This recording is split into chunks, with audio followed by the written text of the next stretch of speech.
Lore dump.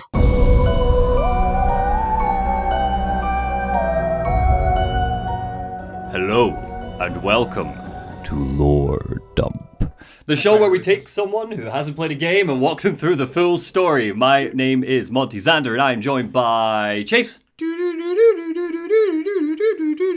In Night Springs. And Neil. Neil. Hello. Is that your job? Just say your name today. And we're covering Alan Wake 2 after a very, very long break.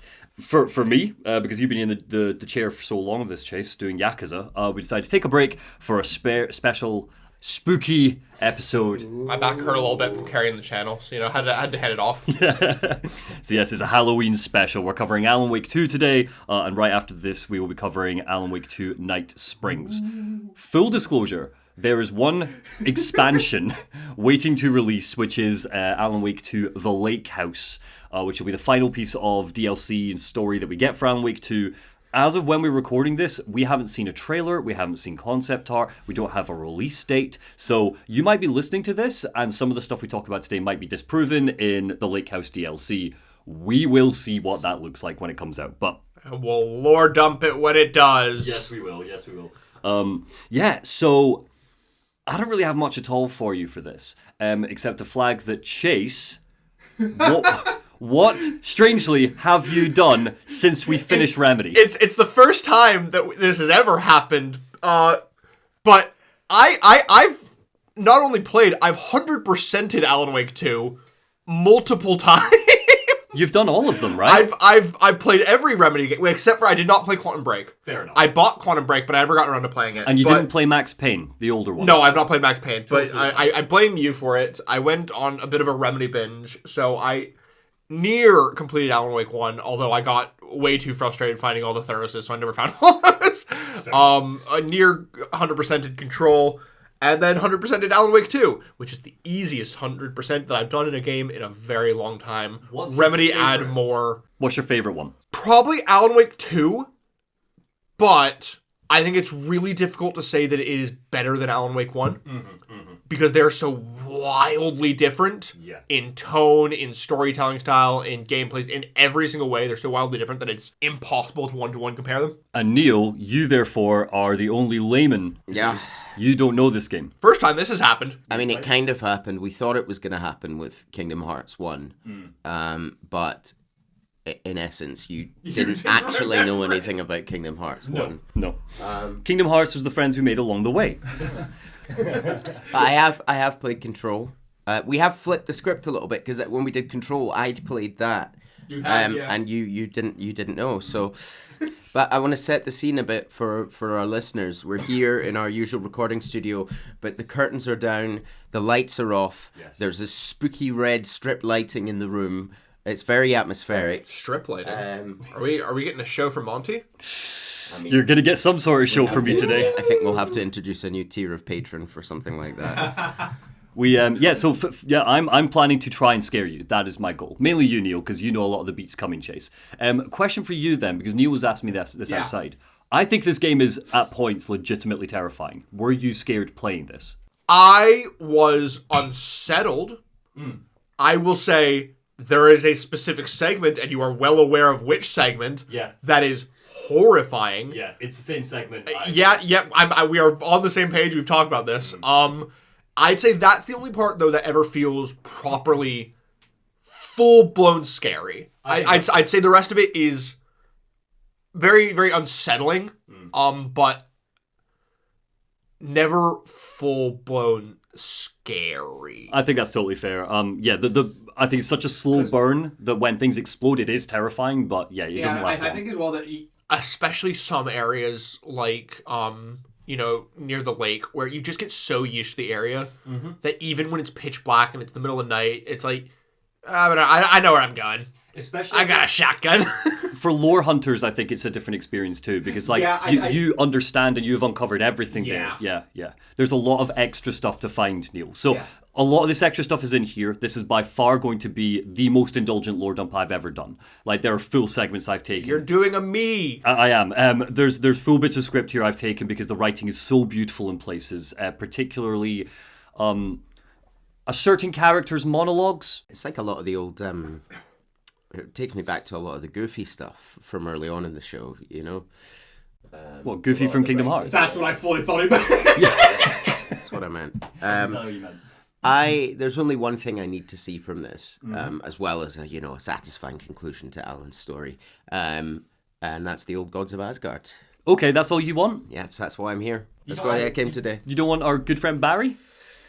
Barry Wheeler, does it mean I get an accent? Barry Wheeler. All I'm saying is that anytime Barry appears in any of these games, he's going to get his accent. Absolutely. I mean, we had Barry Dojima last episode. Yeah, for Yakuza. Cool. Okay. Barry Wheeler's currently hanging out in Kamurocho. As long as we don't get an appearance from any of Barry's Russian or Irish colleagues, cousins. Before we actually kick off, a couple of things I want to show you. The first is I just want to put this tweet on screen, and I want one of you to read it out. Okay.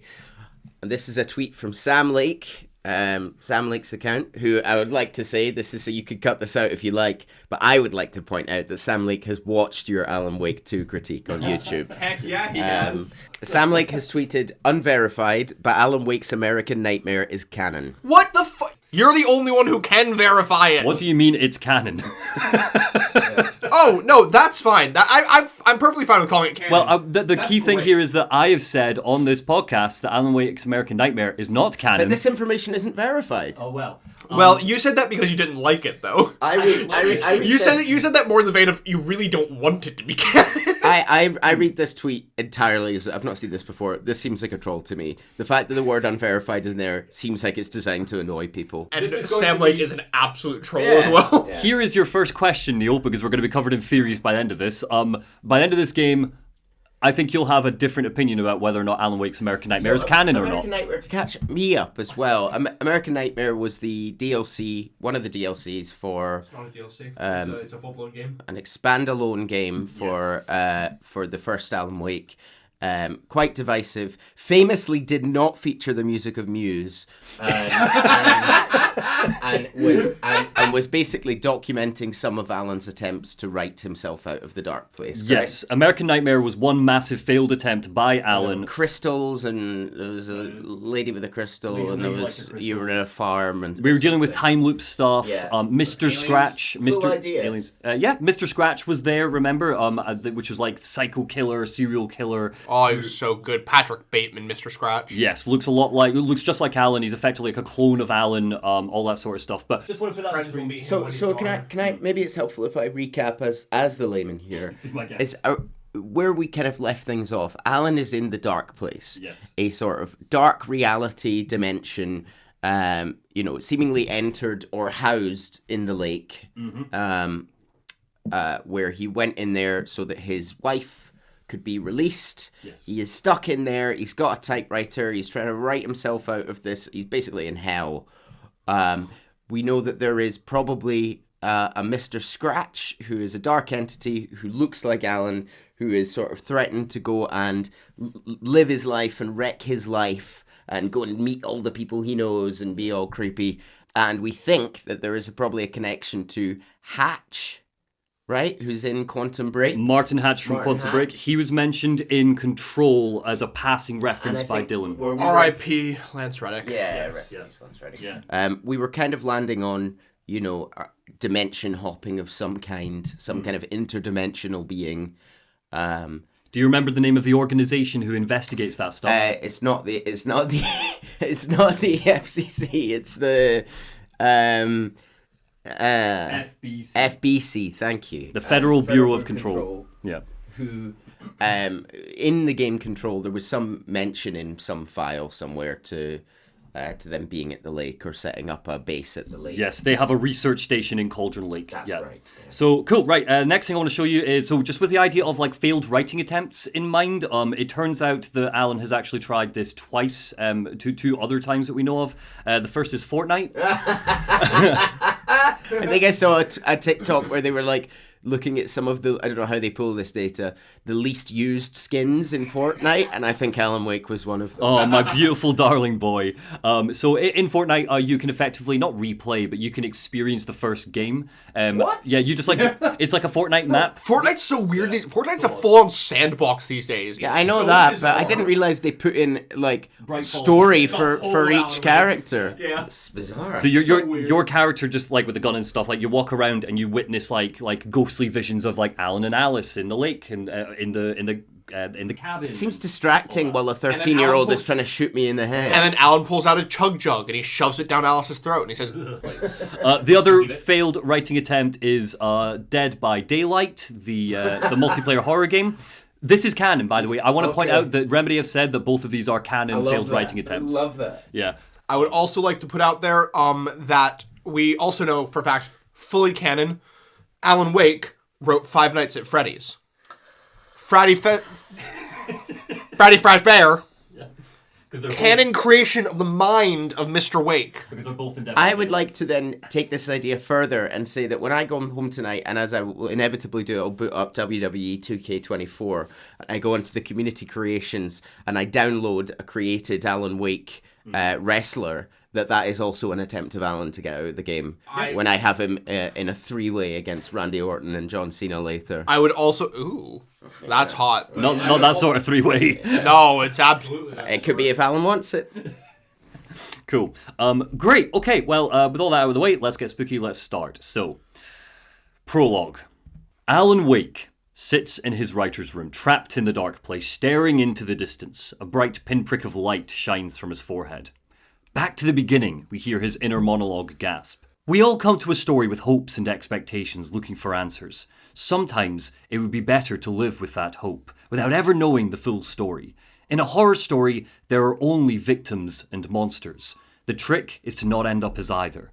But trapped by the genre, we are all ripped to pieces along the way. This is not the story I hoped it would be. This is not the ending I wanted. This story will eat us alive. This story is a monster. And monsters wear many faces. He's taken the bedraggled writer look to a whole other level. And anyone listening along who for some reason might not have been aware of this, Alan's got a lovely big beard and shoulder length swept back hair. He's a wilf. A writer I'd like to friend. Ilkavili is a very handsome guy, and he makes Alan look great. Anyway, next. So we bleed out of this room, of the writer's room, and we see Cauldron Lake. The darkness of the night cloaks it as a bloated, rotting, naked man crawls out of the water. And yes, I know you're wondering, you can see this man's dick. But not in your review, you coward. There's putting on the NSFW filter. There's a filter so he wears underwear. It's not like, it's just like a rag basically, but yeah, it's I stuck it on because you would get the money. Do we recognize this man? Lost, he mutters blearily. It's dark, please. Ah! Oh, okay. Is this already a jump scare? Yeah, so up on screen flashes a black inky void. There was no response from Neil, by the way. I think it's just not finding you scary. That's fair. Okay, so all I'm going to say is that is the only time I'm doing that. But just know Do you that... want to do it again and I'll do it? This does not scream. It just makes some like spooky whooshing noises. Well, there is a scream kind of buried under all that sound, and it's like It looks a bit like Alan in this screenshot. Potentially, yeah. That is Ilkavili, yeah. Whoever this is needs to go to the dentist. Up on screen flashes a black inky void, and in the center of that void, we see a man who looks like Alan Wake, screaming and gnashing. His beard is clotted with blood and dirt and oily darkness. As quickly as it appears, it's gone. And then they appear. Figures in long raincoats brandishing machetes, axes, and knives. They're wearing deer masks. The rain pours, faster, thicker, heavier as they approach the naked man. Their voices are warped and gritty. We can't make out what they're saying. They grab the man, stab him again and again, and throw him onto a park bench. As they tie him down, the man, weak and fading, continues to mumble. The cult of the word, Hemingway. One of the masked men raises a knife. We are the cult of the tree. We watch in the night, he screams, and plunges the knife into the man's chest, gouging out his heart. A sizzle of light appears as the cultist rips the man's heart from his chest. 2 flashlights illuminate the scene. What the hell? A woman's voice shouts. The cultist turns, the heart clenched in his fist, beating and drawing blood, and through swirling darkness and blinking lights, we watch as the cult of the tree chase these two strangers away from the scene, leaving the man sprawled and dead on the park bench. Chase, behave. I've had to censor the image, everyone, with just putting a black circle over his... I'm a child. We pull away, and as the camera looks dispassionately over the cold, still water of Cauldron Lake, our title booms on screen. Alan Wake 2. I do love the way that it comes with like the brrrr. It's like Nice. so good. It's such it's a statement of an opening. It's very good. Any thoughts on what you've just witnessed here, Neil? So a bloated corpse came out of the lake, presumably has been underwater in the dark place. You didn't answer me when I said, do we recognise who this is? So I'm assuming it's someone from the first game. I gave you a hint, but I'm not going to give you any more information. He said, what was he saying? Hemingway... What else was he saying? That was it, just lost in the dark. He said the cult of the word, notably. Yeah. But these guys claim they're the cult of the tree. Okay, excellent. So... Yes, shit's not gotten any better in Night Springs, it seems, in the decade or so since we've been there. I like that it's been about 30 seconds before we've had another writer reference, because that was a highlight from the last game. I can't remember who it was, if it was a Barry Wheeler with us doing some kind of... What are you, some kind of Hemingway? Oh no, it was the doctor, was it? It was the cop, the FBI agent. Yeah. Nightingale. Yeah. Yeah. One of my favorite characters, Nightingale. He was great. I just really enjoyed I'm gonna get you. You hear me? I hated him. Dan, you remember Dan Brown? You went on a 30-minute rant. I hated him playing it as well. Worst character. He's a good villain. Return 1, Invitation. Later that day, a black car drives through the countryside of the Pacific Northwest, and we hear an unfamiliar voice. Hey kiddo, Saga Anderson says. This trip might take a little longer than I thought. I'm sorry I've been gone so much lately. She's on the phone to her daughter, Logan. Oh my god, Mom, it's not your fault people get all murdery, Logan says. How was your day, Saga asks, trying to change the topic. Well, Dad and I are just watching the latest episode of Night Springs. Mom, it's so good. No spoilers, Saga says. You were supposed to wait and watch it with me. Yeah, that is poor form. Yeah. That is fucking grounds for divorce as far as I'm concerned. Yeah. Divorce the daughter? Divorce the husband. Daughter, you're going to Sunflower. It's a Yakuza reference. It's approximately 6 minutes in, and there's a Yakuza reference. So Saga kind of laughs, and then she goes, love you both, and Logan goes, love you too. Oh, and say hi to Casey. Tell him to stop brooding so much. So I remember a prediction I made from I think I was allowed to watch the trailer. I wasn't allowed to watch the gameplay trailer, but I was allowed to watch the trailer months ago because I've been kind of kept in the dark. And I knew that one of the playable characters was Saga Anderson. Mm-hmm. And I think my call at the time, it may seem pretty obvious, was that she's related to Thor and Odin. Yeah, because she has the same surname as them. Absolutely. Something to bear in mind there, yes. Her name is purposeful. It's supposed to be... As we're driving through these kind of very rainy forest scene, very dark and leafy, I just get Twilight 1. The first film, and as they're driving along, I just had in my head that Logan said something there is kind of key, which is not that we know now that Night Springs is being aired. Who owns the rights to Night Springs? The FBC. Remember, they bought the rights to Night Springs, remember. I forgot about we learned that in Control, so they now are in charge of that. The plan with Night Springs was that they were going to use it to effectively make people understand supernatural stuff and get them ready.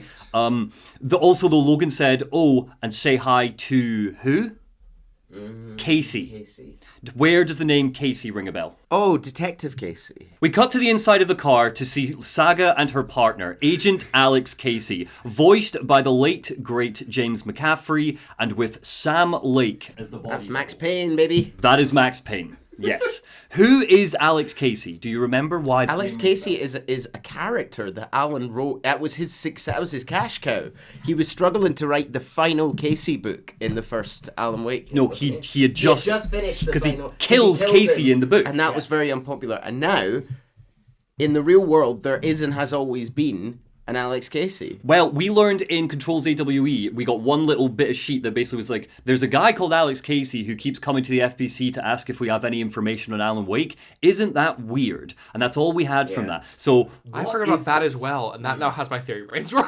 So what does that mean? Has Alan maybe written Casey into existence? Who knows? We'll find out. And they're partners then. These two are FBI partners, yeah. He also is absolutely doing the Max Payne voice. He is, yes, the James McCaffrey Max Payne voice.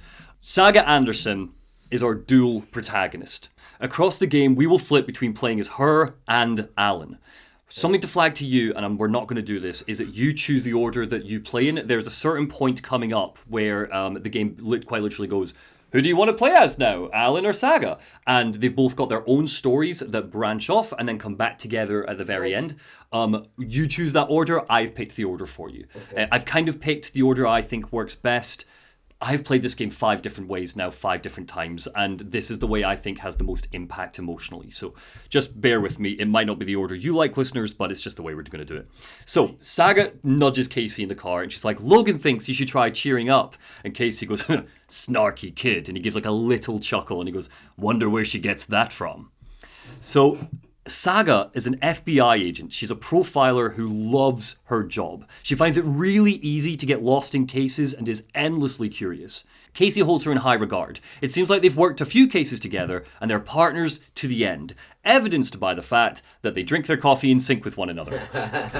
This will happen a few times. And it is also the only thing Sam Lake ever puts on his Twitter. It absolutely is. His entire TikTok is him with famous people or with colleagues in Remedy. There's one with him and Kojima where they're both just like drinking it in yeah, it's very funny. So they drink their coffee in sync with one another. I'm glad you're on this case with me, Anderson. Casey swallows his coffee. You should take lead with this one. Think of me as just the backup. Saga's quite taken aback by that. It seems like this is the first case that she's ever headed up. Okay, any advice? Casey casts his eye out of the window dispassionately. Nothing that would cheer anyone up. He's such a grump. Alex Casey might be my favorite character in this game, though. There's a lot of thirst traps. Like, people, you think Alan is sexy in this game, as Alex Casey is the thirst trap character. The Remedy fan base have just gone to town with him. This dark, brooding, So anyway, the car pulls into Cauldron Lake and we hear voices. Deputies Thornton and Mulligan are waiting to greet us, bickering over the walkie-talkie. Ooh, it's not looking good for those two Me, deputies. your Thornton voice. I never said that, Mulligan. Thornton wheezes. I said we should both be down here watching this dead guy for safety. That's how you do a southern accent, Chase. Not enough Calamity Jane. So that's Thornton, Deputy Thornton. Thing to flag here, Thornton and Mulligan were actually in Alan Wake 1. I did not bring them up. Yeah. They are on the radios, but they've been in Bright Falls for decades. They were kind of there just like when Alan was on the run from the cops. They were just like, we can't find him. There are ones to be like, FBI? What is this? Kinda, yeah. That's almost certainly exactly what they're here for. So yeah, Thornton's like, he's like, we should both be down here. And Mulligan's like, quit your belly aching, Thornton. The feds will be here any minute. It's like a little enlarged sort of thing, like a Bert and Ernie sort of style, Back when we transferred here in the 1980s from Tennessee, I swear I didn't know what we were doing. Yeah. So, Mulligan, Deputy Mulligan, is the first to greet them. So he spots Saga and Casey and gives them a wave. And he's like, hey there, Agent Casey, right? Sheriff Baker said you'd be coming by to take over the case. And Casey grumbles and is like, well, you're half right. And then he eyes Saga and he goes, Anderson, as if like it's your turn to take over. And Saga steps forward, puts out her hand and is like, Saga Anderson, I'm leading this case. And Mulligan's face turns red with embarrassment. Old-fashioned mountain cop that he is, he thought that Casey was the man in charge. And he's like, shoot, sorry about that, ma'am. I just figured, that, and he gestures to Casey as if to say, I thought the bloke would be in charge. He's rescued by Thornton's voice bursting out of the walkie-talkie. When are those damn feds gonna show up, Mulligan? And Mulligan pulls up his walkie-talkie and he's like, the federal agents are right here, Thornton. And then there's a beat and Thornton goes, shit. They didn't hear me, did they? I love these two. Saga gets down to business, questioning Mulligan, and we get the case laid out for us. So here's everything we learn. Here's the setup for the game. Saga and Casey have come to Bright Falls to examine a series of missing persons reports. 3 people have gone missing near Bright Falls: Ted Lane, Wendy Davis, and Percy Wolfe. The man with the missing heart is just the latest victim. So the guy from the beginning, he's our 4th victim. The only commonality between the victims is that their bodies were bloated. Cauldron Lake was fenced off a few years ago by a mysterious government organization called the Federal Bureau of Control. Apparently, it was to examine volcanic gas or something, which seems legit. That's probably all it is. Probably it. A couple of city folk, the Bookers, found the dead man and reported it to the cops. So those 2 people who interrupted the ritual and got chased away by the cult, they're the Bookers. They were the ones... You don't mean that as some kind of job title. They are Mr. and Mrs. Booker. Mr. and Mrs. Booker. Right, okay. Yeah. They were the ones we saw interrupting the ritual. They're in Bright Falls waiting to be questioned later. Thornton and Mulligan are convinced that the Bookers are the killers. Thornton crackles on the walkie-talkie and he's like, Hey, Mulligan, mention the city folk. They looked pretty suspicious. not that we have anything against city folk, right, Thornton? Mulligan is like all nervous energy, and Thornton's just like, yeah, fucking fans. So Saga and Casey head through to the murder site where Thornton is waiting for them, and Casey looks up at the towering trees and is like, God, it looks so good. This forest looks so fucking good. It's beautiful. Yeah. And Casey's like, fucking nature. Saga asks Casey why he put her in charge of the case, and he's like, look, Anderson, you're a better detective than I am. Your hunches, you've cracked cases that had the rest of us baffled.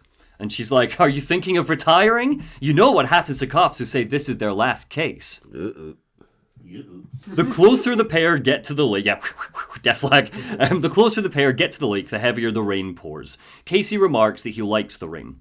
Only thing around here that feels like home. And I've just written, okay, Max Payne.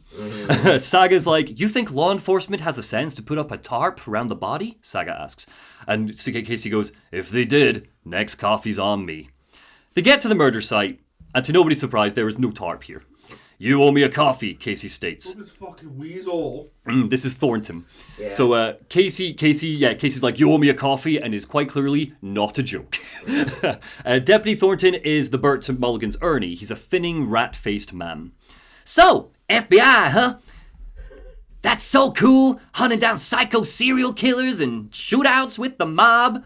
Casey's like, you forgot about the UFO cover-ups. And Thor's like, what? And his jaw hits the floor, and he's like, those are real? Are you guys hiring? That would be funnier in a world where that probably wasn't true. Bear in mind, FBI, different organization to the FBC. Correct. That's really important to note as we go on. So, here's the thing. Part of Saga's gameplay is that she jumps into the mind place, a recreation of the FBI field office in her mind. It's the method of Loki. So we can review collectibles, manuscript pages, all sorts, but the key thing in here is the case board. As more and more cases, whether that's side quest or main plot stuff, comes up, Saga can lay out all the facts on the board. Sometimes this helps us solve puzzles, but most of the time, it's a way for the game to keep the story organized. There's just a lot of information you get in this game, it's to lay it all out. I am going to skip over all of that deduction stuff. Yeah, it doesn't really work for it really doesn't. It's just going to bog us down. Can I ask you a question instead? Yeah.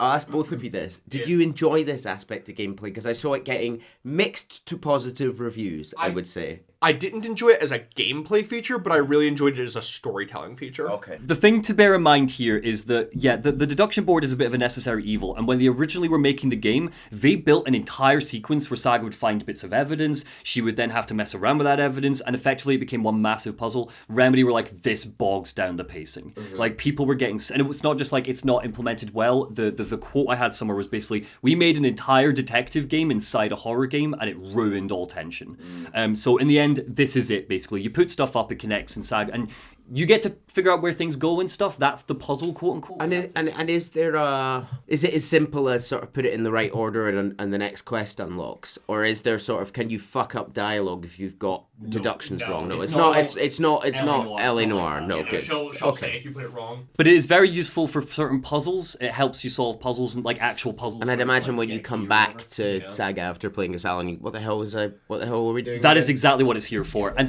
Alan has something similar as his plot board. And you also get ones that are like, there are certain cases for collectibles where it's like, this is a case, and it's really just a list of all the collectibles you bought. All the briefcases you're looking for in the world or whatever. Do you have all the coffee thermos? Oh, I forgot to bring my coffee thermos! Oh yeah, you got one. So, yeah, I'm just going to lay out kind of like the conclusions the saga comes to when they're important so that we can stay up to date. So, for example, in the case of the dead man on the park bench, we learn the killer left the heart right next to the body. There were bottles of adult juice littered all around the crime scene. Film cameras were set up as if the killers were making a snuff film. And we also learn the man's identity. His name is Nightingale, Thornton says. So do you remember what Nightingale was doing last time we saw him? So Nightingale was suspicious of Alan from the get-go about his wife's disappearance, correct? Yes.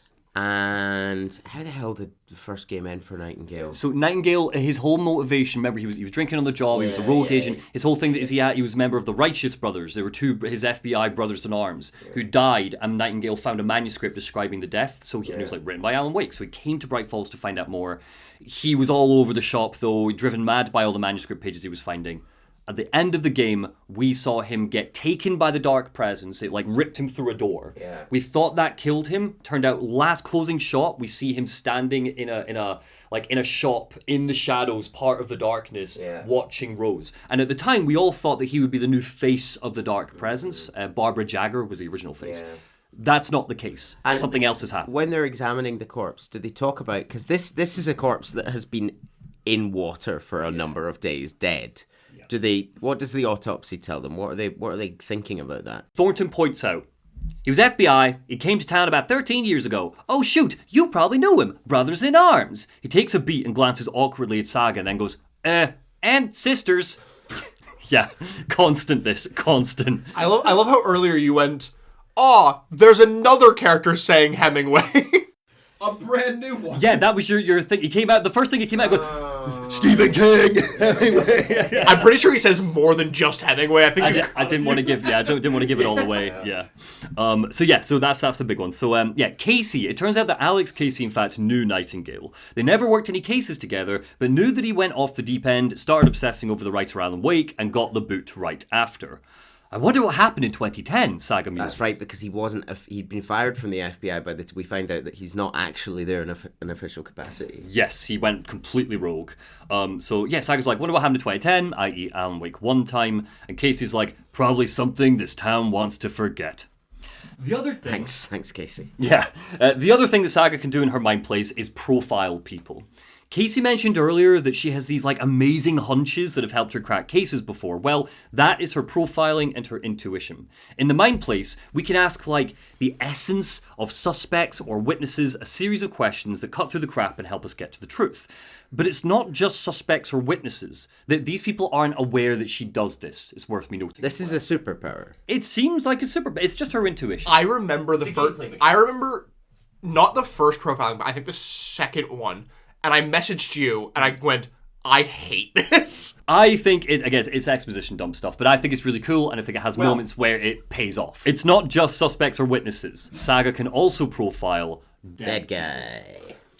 She talks to ghosts. Oh, cool. In this case, she profiles Nightingale. So we've got a sort of image, listeners, of Saga sitting in kind of casual clothes in a dark space. The camera's focused on her, and there's this sort of flickering vision, transparent vision of Nightingale, his horrible dead body sort of flickering behind her. So it's it's very cool. It's like an audio visualizer. So when the suspect or the dead person or whoever it is speaking, their ghostly vision kind of flickers in time with their words. It's very, very cool. It's very effective. I really like this. I understand the criticisms. There is no gameplay mechanic here. This is just more cutscenes, but you push a button. But it's very cool. So Saga wonders to herself in her mind place, and she thinks, how did Nightingale end up in Bright Falls? And she tunes into his essence. Oh, look, can I point out one more thing just before, because I think it's really fucking cool, is that's a live action Nightingale. Yeah. Yes. As was when I didn't point out at the time, but back when spooky Alan jump scare at the start. That was like live action. Yeah, there's. That's like a real cool. We've blend. talked a lot about how the Remedy games play with different forms and, between live action, between in-game engine. Because a lot of the time it is blurring the reality. That's sort of what we got a lot of from Control and Alan Wake.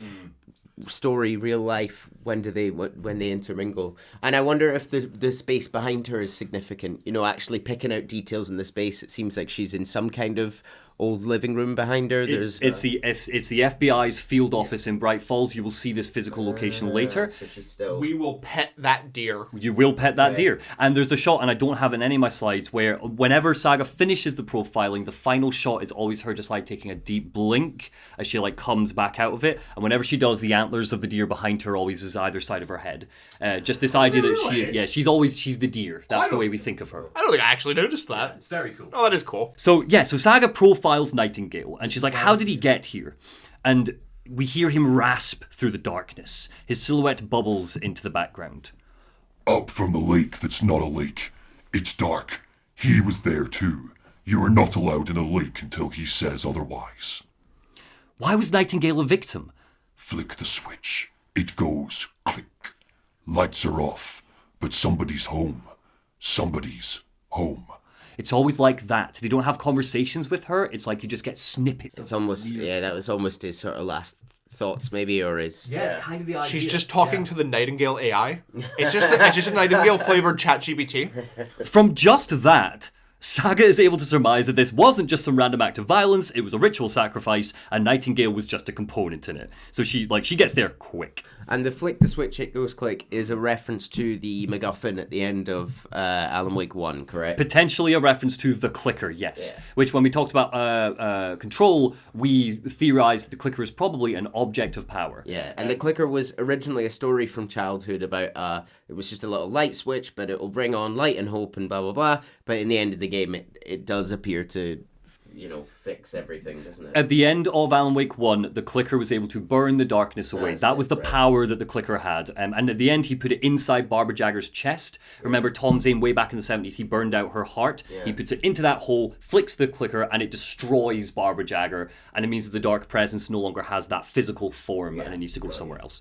The duo decide to head down to Cauldron Lake to see what they can learn, and they find their way blocked by a gigantic tree that stretches off into the mist and fog. A womb of branches are tangled over each other in the base.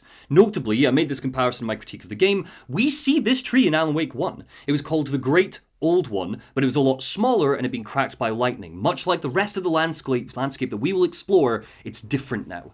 More different than it should be, considering only 13 years have passed. The top of this tree was missing. It goes right to the top. It is humongous. Casey and Saga both comment. They're like, that tree is impossible. Well, what a ridiculous tree. And both of them are immediately tree getting his feelings hurt up there. So the head just stop growing then. At the base of the tree, we find a manuscript page. TypeScript is on the page, but parts of it have been scribbled over, replaced with handwritten edits. It's blotted with inky black smudges and water. The killer left a message, Casey squints. It's about us, Saga frowns. The text is about us. And then she reads. The victim was one of their own, FBI Special Agent Robert Nightingale. And then there was the page they found, the first step down into terrifying depths. Reading the words, these words felt like a message, and as she gets to this point, we hear Alan's voice echo over hers reading the same manuscript. Someone knew they were there, someone playing a game with them. An invitation. How could they not accept, even if they knew it would end up hurting them? I love as well, anytime that these happen, and you start hearing Alan's voice, it's not just Alan's voice, you start seeing like a ghostly image of Alan on his typewriter appear over top. Yeah. Someone's watching us. Saga pockets the manuscript, and she looks at Casey. You were right.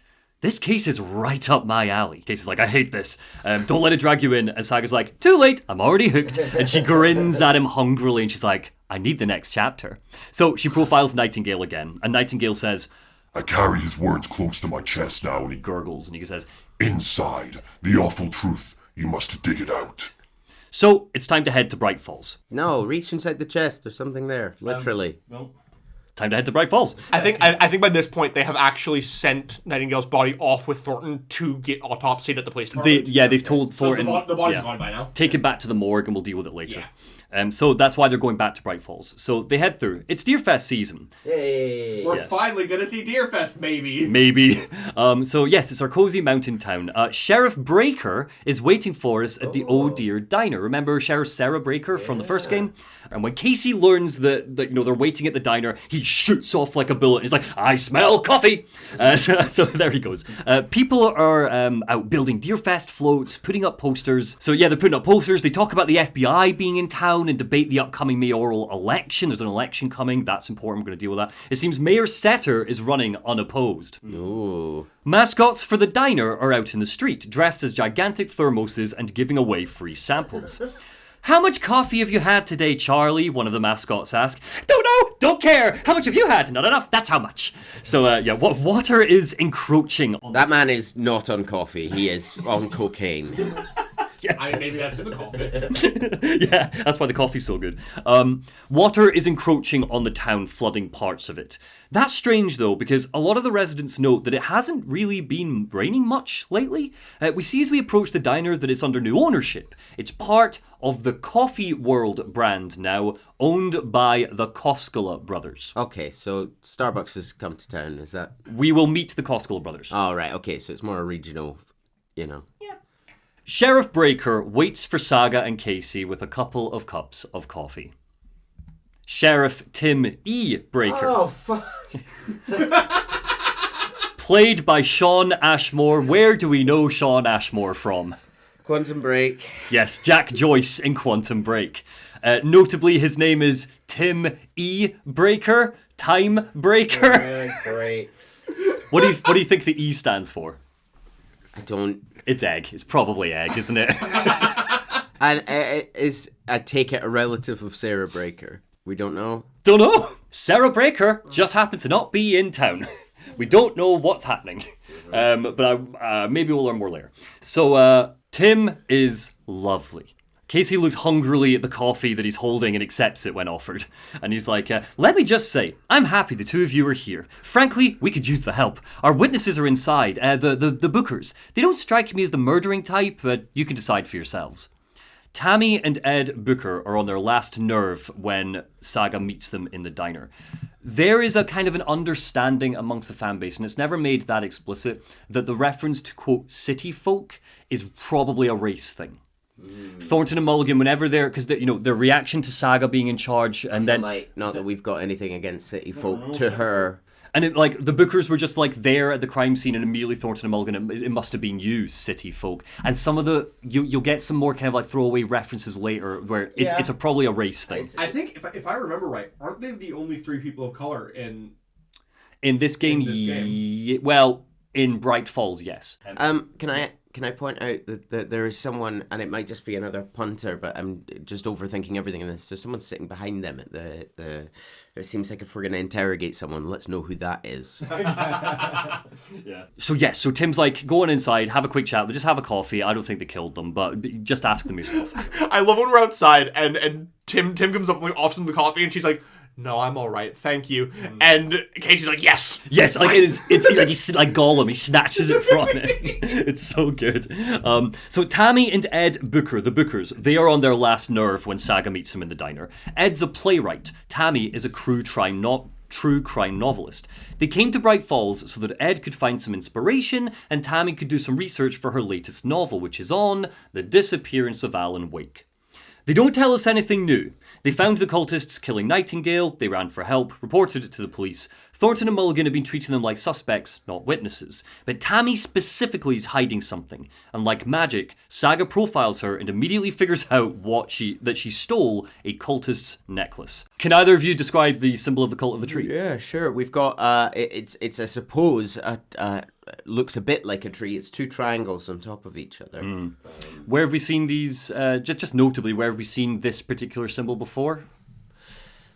That's fair enough. Control AWE, the very, very end. The pyramids, the bloody pyramids. So notably, it seems to be, triangles. Again, triangles keep coming up, but this is the symbol of the cult of the tree. So, like, what do these symbols mean? Why? Fuck Mulligan and the other one. That is awful. Yeah. I'm just... Okay, yeah, we're just going back to that. Fuck Okay. them. Yeah. Mulliganing the movie. Yeah. So... Hope they get eaten by the lake. Two triangles overlapping with each other. The symbol of the cult of the tree. What do these symbols mean? Why triangles? Why... Saga! A familiar voice sounds from behind us. Yes! A woman's voice. A voice belonging to who? Rose! Rose Marigold, yes. Do you remember Rose? Rose was working in the diner when Alan first arrived and was like, oh my god, I've got a cutout of you. She's his number one fan! Number one fan. 13 years, she seems to still be pottering away at the Oh Dear diner. I love Rose. Saga Anderson, she beams. As I live and breathe. I thought we'd never see you back here after that awful, awful thing happened to your baby girl. Jesus. How are you? A polite smile crawls at Saga's lips. I'm sorry, who are you? I don't know what you're talking about. It's me, silly Rose! You know me. I don't think I do. Saga's smile falters and she says, and what horrible thing happened to my baby girl? And Rose frowns for a second and she drowned. Your daughter? That's so weird you don't remember. How do you know I have a daughter? Saga tries to contain her politeness, but it is a forced smile. And her eyes are... Yeah, this is horrifying. This is not nice. And then Rose takes a beat and she drinks in that Saga's like, how do you know I have a daughter? And she goes, oh, I know what this is. And her smile flicks back on like a switch. And she goes, you're blocking out your traumatic memories. Happens on TV all the time. And Saga's just kind of swallows and she says, how do you think we know each other? And Rose is like, oh, we all know each other around here. Saga tries to change tact and asks if Rose has seen anything suspicious lately, people in deer masks. And Rose is like, no one's suspicious, but soon enough, there'll be lots of happy people wearing deer masks for Deer Fest. Deer Fest. Practically everyone is going to be wearing one. Also, before we go... It's like in fucking Scream 2 when everyone starts wearing the masks. Yes, it is. Yes. Very, very cool. Before we leave the diner, I want to show you this. Do you have something, Chase, or do you know what I'm about to show you? I just assume I know what you're about to show. The diner jukebox. 13 years later, it has finally given up the ghost. After having Coconut played on it over and over and over, it is conked out. You'll remember Alan Wake 1, the Anderson brothers. Coconut! Yeah, so that's still going. I would also like to put that Saga has a separate superpower, that she magnets herself to a closet in the back of the Oh Dear Diner so she can pet a deer that she finds in the wall. If you pet all of these deers, you find a bunch of deer heads, and anytime Saga finds one, she's like, oh, beautiful, I can't believe someone killed you. And if you find all of them, eventually what will happen is a spectral vision of a white deer will lead Saga to a room, and in that room is just basically infinite ammunition. It's just, yeah. It's insane. This is what they used to kill us. Go and get revenge. Yeah, it's very cool. So yes, the diner box is conked out. Saga fills in Casey and Tim on what she learned from the Bookers. Bright Falls has a bona fide murder cult. Tim flags that the cult of the tree have been an urban legend for a while now. If you're in the woods at night, the cult will get you, he says. It's a bedtime story. Casey tosses his coffee in the trash. Good night, my sweet child, and don't let the cult of the tree get you while you're asleep. I'll just crack your window a little bit. I know we live next to the woods. Remember, they leave your heart next to your corpse. Sweet dreams. And remember, they get all the bad little boys and girls who try and leave bed to go to the potty in the middle of the night. So no leaving your bed. Casey downs his coffee, tosses it in the trash, and he's like, we're not going to find out you're the Grand Wizard or something, are we? To Tim. I think that's Mulligan more likely by the sounds of it. Tim laughs and he's like, well, I played some D&D back in the day. And he winks at Casey and he goes, Wizard was always my favorite class. Which I think is quite, it's quite good. I love Tim. Saga's like, what do you know about the waitress from the diner? And Tim goes, oh, Rose, she's harmless. Bit of a space case. Always has been. And then he goes serious and he goes, why? What does she do? Sorry, no, what he says is, what does she do now? And Saga tells him that... She's got a whole room in the back filled with life-size cutouts of everyone in town. It's really creepy.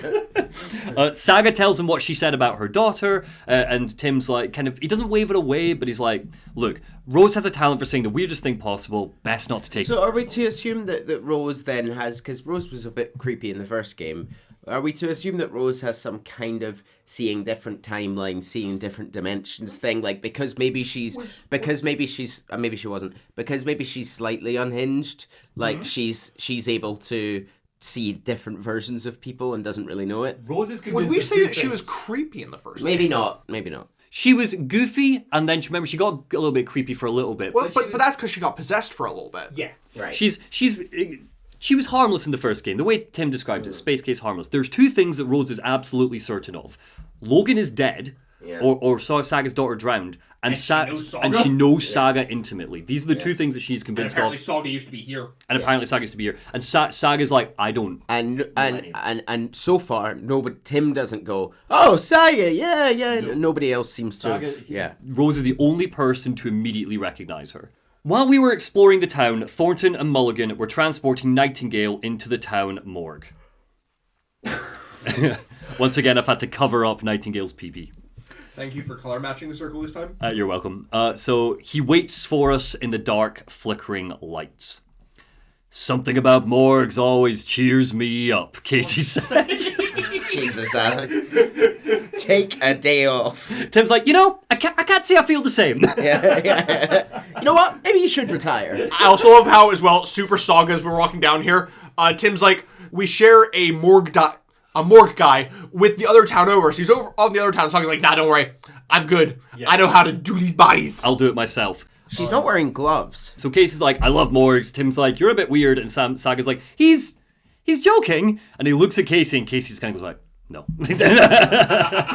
So she pushes past into the room of the corpse. She gets to work, and as the fan base have all noted, and as you two just noted there, starts digging around in Nightingale's chest without gloves. His body is, and even Remedy have noted this. They've joked about it themselves. They're like, yeah, whoops. Basically, it came down to animating the gloves or something, and they didn't want it to look fake. It's all that sort of thing. So Nightingale's body is covered in text, as if words were tattooed to his body, but it's all too faded to read. Inside his chest is another manuscript page. Nightingale hunted Saga, it reads. Didn't see her. The Taken could not see into bright light. He had no heart, but he was here, killing. Tim moves to a nearby bookshelf, and he's like, we found these kinds of pages. I have them right here. And he pulls out a folder. But as he turns, the lights flicker. He looks up at something that we can't see, and he goes, no, wait, boom! A dark man in a dark suit flashes in front of the camera for, I shit you not, half a second. It took me hours to get this.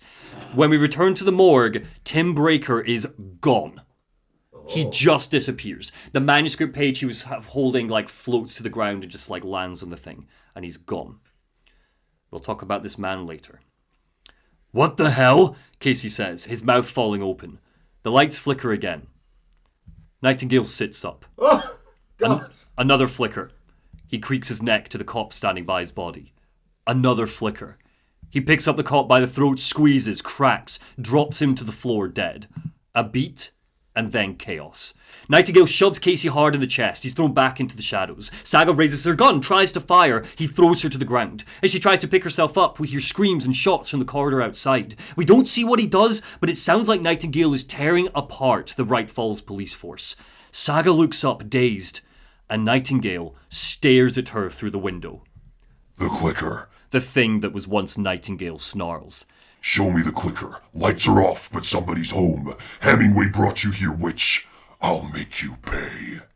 Saga grabs her gun and unleashes bullets onto Nightingale. He stumbles towards her, barely registering the shots. He reaches out to Saga and then, boom, he vanishes. Nothing but wispy darkness where he once was. End of chapter. Okay, right. First things first. Call the FBI. That's it. Okay, something's going on here. Let's get an army in. Let's go. Yep. Let's get some backup in.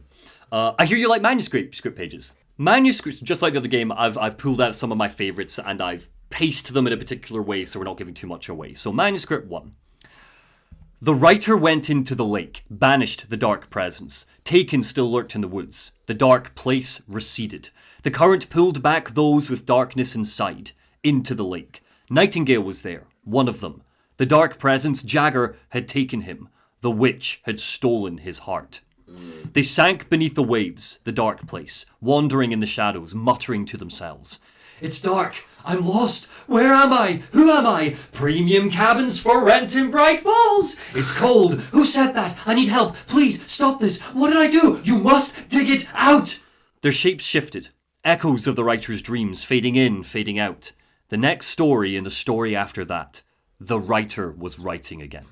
One thing that jumped out to me there, it's a kind of nice postscript to the first game, because, we learned that, it did help for a bit, what he did. But interesting description of Barbara Jagger as the witch, because we've just heard Saga be referred to as a witch by Nightingale. Yes. Keep an eye on the things that they take and say in this. It's not like they're different in this. It's not like Alan Wake 1 where it's like premium cabins for rent in Bright Falls or Carl Stuckey. They're saying something else. And I won't tell you more right now and see if you can pick up on it. Manuscript 2, the second page number, is going to jump straight into the next chapter. Children in Bright Falls all grew up hearing stories about the cult of the tree. Feral maniacs living in the woods. Satanists chanting, "We watch in the night," as they performed blood sacrifices in the forest. Or things not quite human, lurking in the dark. There were many versions of the story, but they all shared one important element. Danger in the dark, in the woods. Somewhere among all the urban legends lay a secret truth. The real identity of the cultists prowling in the woods. Real faces hid behind the masks. Real hands held real knives. Real people fulfilling a grim purpose. The forest was not safe. People were right to keep their children away from the trees. What do you notice about this picture on screen? I've got a picture of a manuscript on screen. The first paragraph that you read out is there typed. There is a second paragraph which has been entirely scratched out and replaced with a handwritten paragraph. Almost all of the manuscript pages look like this. Or edited. Yeah. So again, we're going back. If Alan writes something, it is and always has been, was something that we theorized about ages ago. This is a long-standing cult, but has he written them into existence, from his perspective, kind of recently? But they've been a decades-long rumour in... Who's to say it's Alan writing these? Mm-hmm. Notably, there seem to be edits. Is it Alan doing the edits? Maybe. Maybe it's someone else. Maybe it's Mr. Scratch. We don't know another writer. We don't know another writer at this point, we don't because remember Tom Zane, which we're going to get to Tom Zane. Remember Control, we learned that apparently Tom Zane is now a filmmaker, where once he was a poet. But we're going to get into all of that soon. Return to the heart. Saga and Casey don't know what just happened, but thankfully the manuscript that fell out of Nightingale's chest has their next stop. Nightingale has gone back to Cauldron Lake. It's time to follow. And they've called backup, right? Not yet. It is coming. As they start to leave, Thornton and Mulligan arrive. There's the backup. There you go. We heard gunshots, Mulligan yells. Is everyone okay?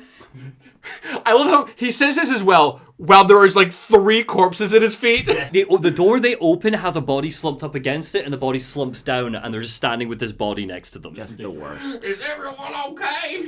Thought they were your faves. Yeah, no, I was very short-sighted of me not to assume that the 2 old-fashioned small-town cops would not be racist. I was about to say, I think they were his favorite until the racism was apparent.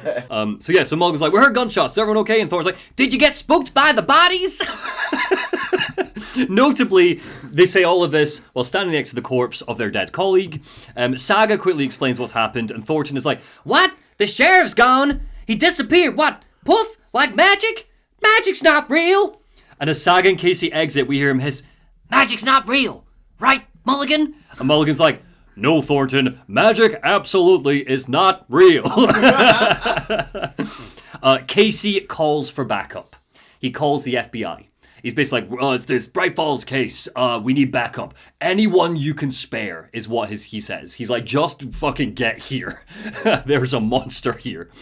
As they travel back to Cauldron Lake, Casey musters his courage and he makes a confession. I need to come clean, Anderson, he sighs. I know why Nightingale was here. He was chasing a writer, Alan Wake. You know, the detective character from his books? His voice twists with disgust. Alex Casey. Which I always find quite funny the way he delivers that, because it is his name. And it'd be like me going like, Monty's Xander. That's how I say it. I think it's how everyone should say it. Yeah. So Saga nods and she goes, I've heard the jokes in the office. Cold case Casey, murder case Casey. She giggles to herself. It's like, sorry. And Casey's like, ha ha. Same name, similar job. It's the first thing anyone thinks. It annoyed me, but that was it. Then, 10 years ago, I started getting strange letters in the mail. Fragments of prose describing murders. You'll have heard the stories about what happened in New York. Some of it, at least. Bodies started to pile up. It was a murder cult. Turns out the fragments sent to me were from the crime books of Alan Wake. The cult was copycatting the murders from those crime books. In their heads, they were performing a ritual to bring Wake back. Their imagined prophet.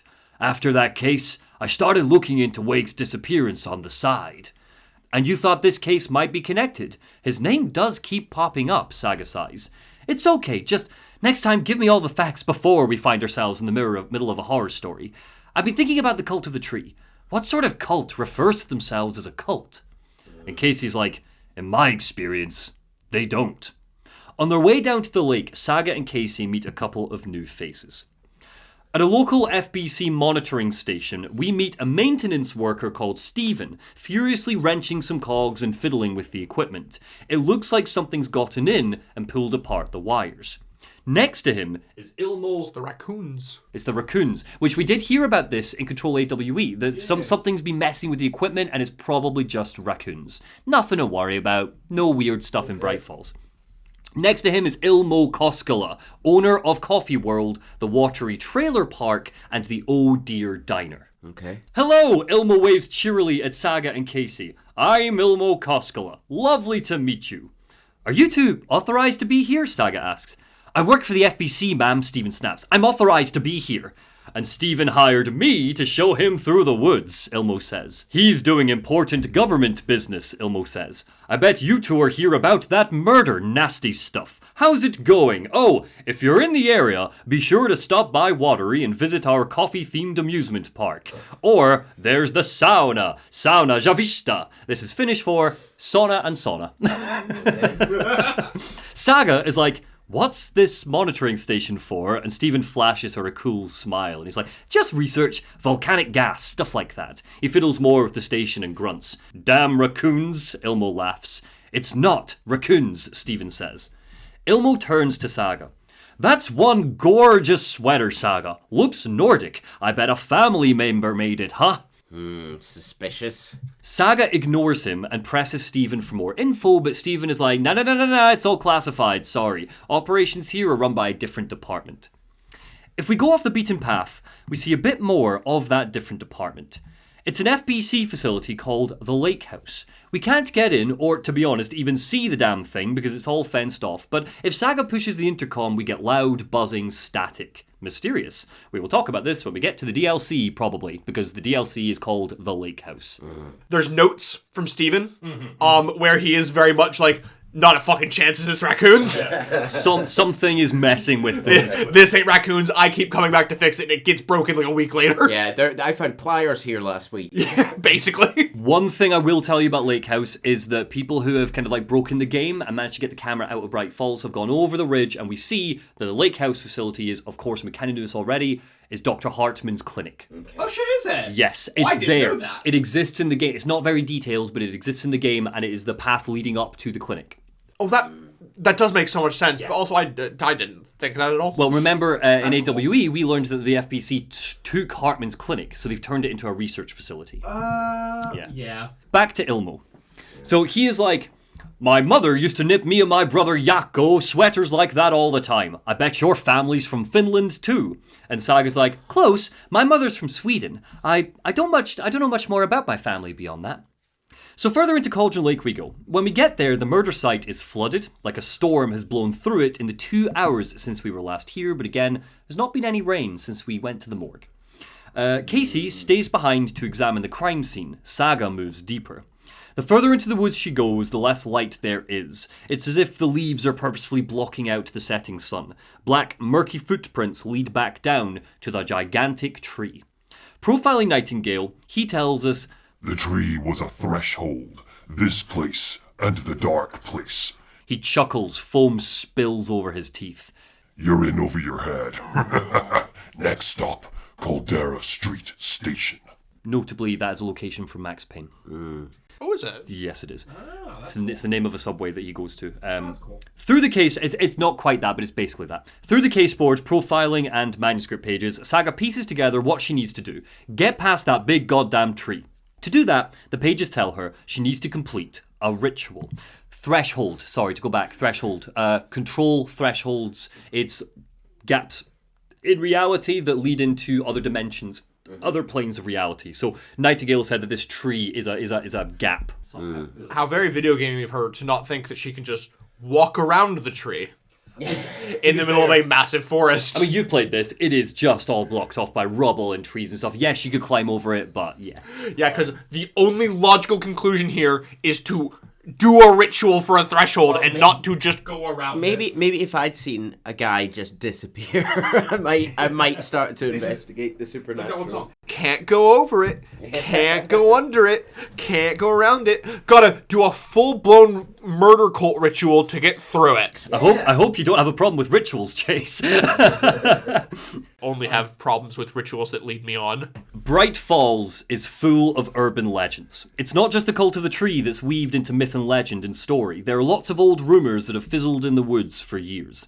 Tourist signs lean heavily into the myth of an old witch who cut out a sheriff's heart. A witch who looks a lot like... who? Thingy from the first game. Barbara Jagger. Thomas Zane's girlfriend and the last face of the Dark Presence in Alan Wake 1. Why is she on a tourist board? I also love you can't see very well here in the picture, but there's just a hole in the middle of her chest in the board. Yes. It kind of looks like it's there for like a face cutout. Yeah, cool. Very cool. And we get all text and stuff that comes up. I'm not going to bother telling you the story of the witch. It's not important. But there is a whole legend here that you can learn about, and it's very interesting. Casey, Saga radios in. I've got a plan. I'm off to get Nightingale's heart.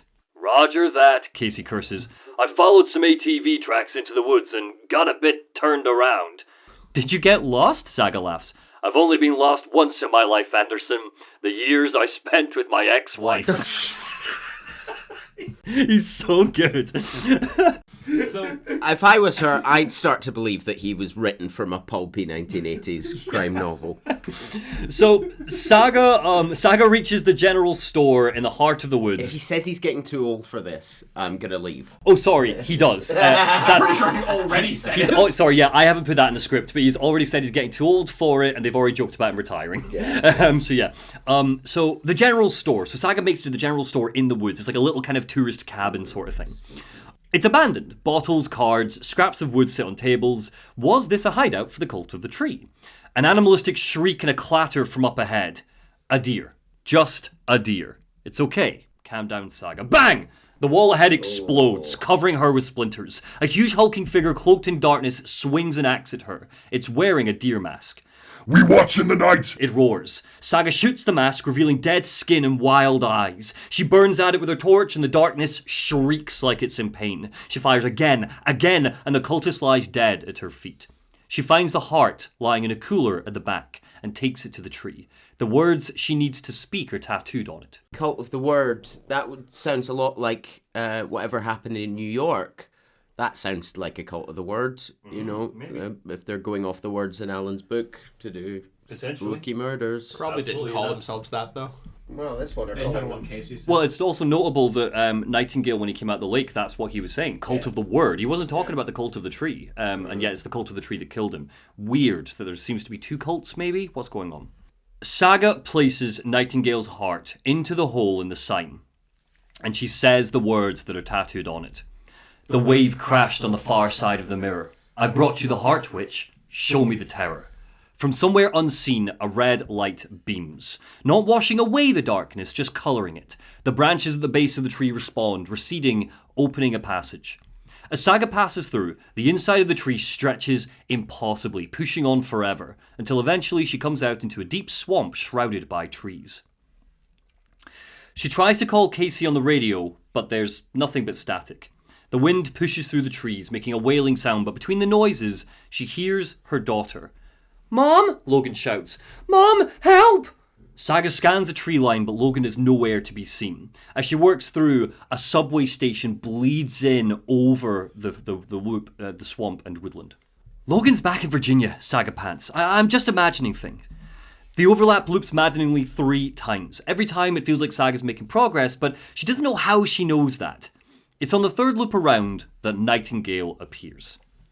Show me the terror! He roars, picking up a humongous log and swinging at her. Where's the clicker? The writer was writing again.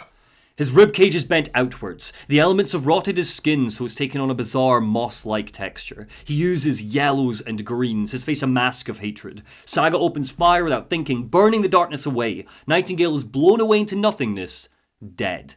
Hey, it's Monty, cutting in during the edit with a quick heads up. Neil's mic died right around this point and didn't get fixed until later in the episode, so if suddenly he sounds very, very quiet, you now know why. He's written a quick statement for me to read out. It's fine, to be honest. I probably didn't say anything that good anyway. On with the episode.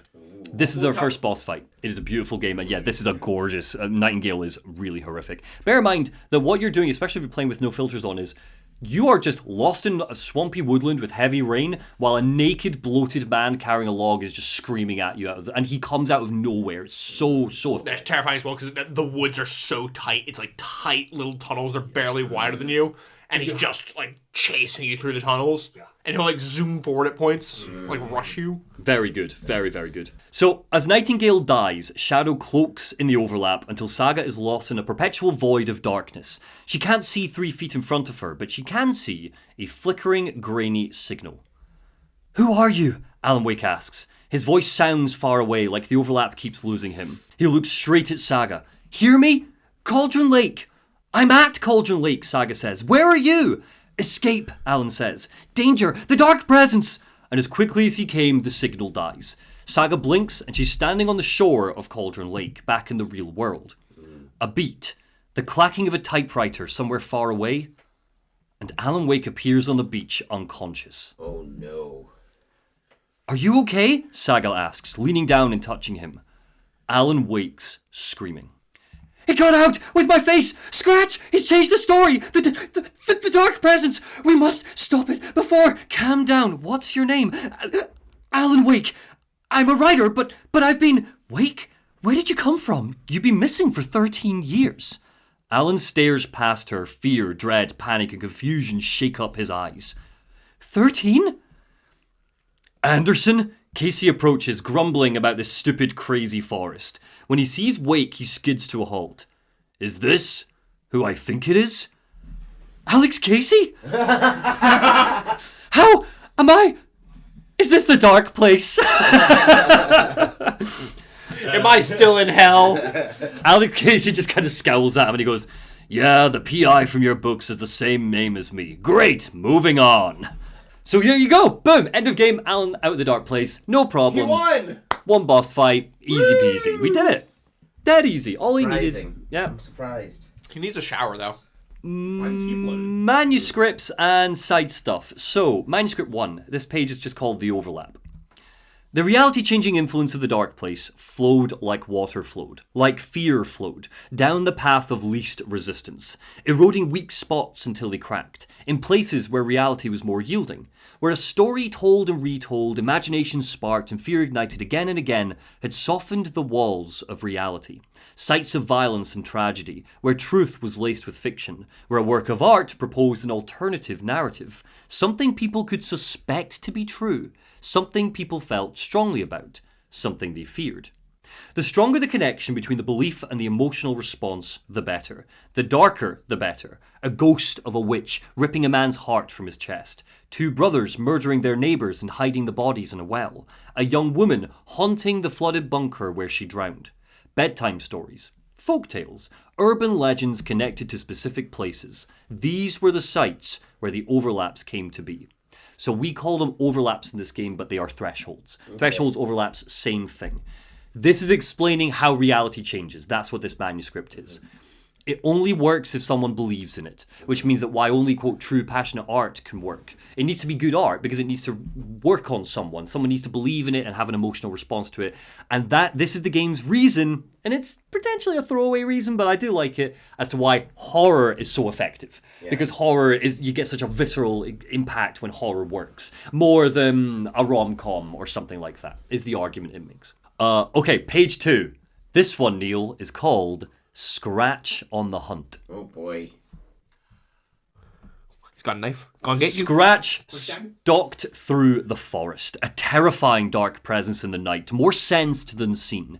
Darkness boiled in his skull, like a storm cloud crammed into a bottle. The woods were alive with those he had taken. They were coming with him, directed by him. His army of darkness. His singular purpose was a sharp, pulsing black hole in his head.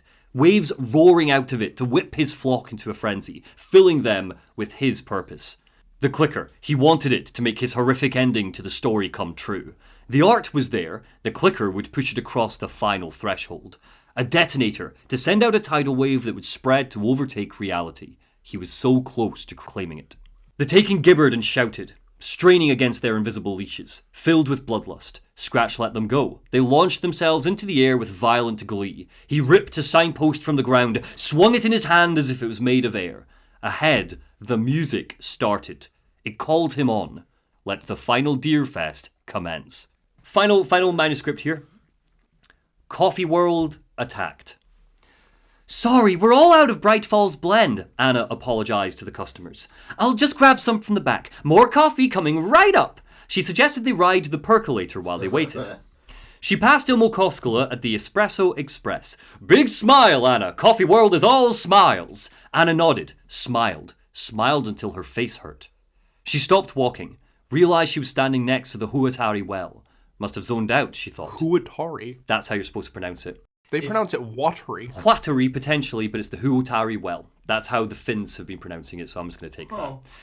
But yeah, we'll come back to that. So the Huatari well, she's standing by it. Must have zoned out, she thought. She was about to go, but something in the well caught her eye. A shadow shifted in the dark. Anna was overcome by vertigo. The world tilted, and then she was falling down, down, down into the shaft. The darkness opened up to swallow her. Okay.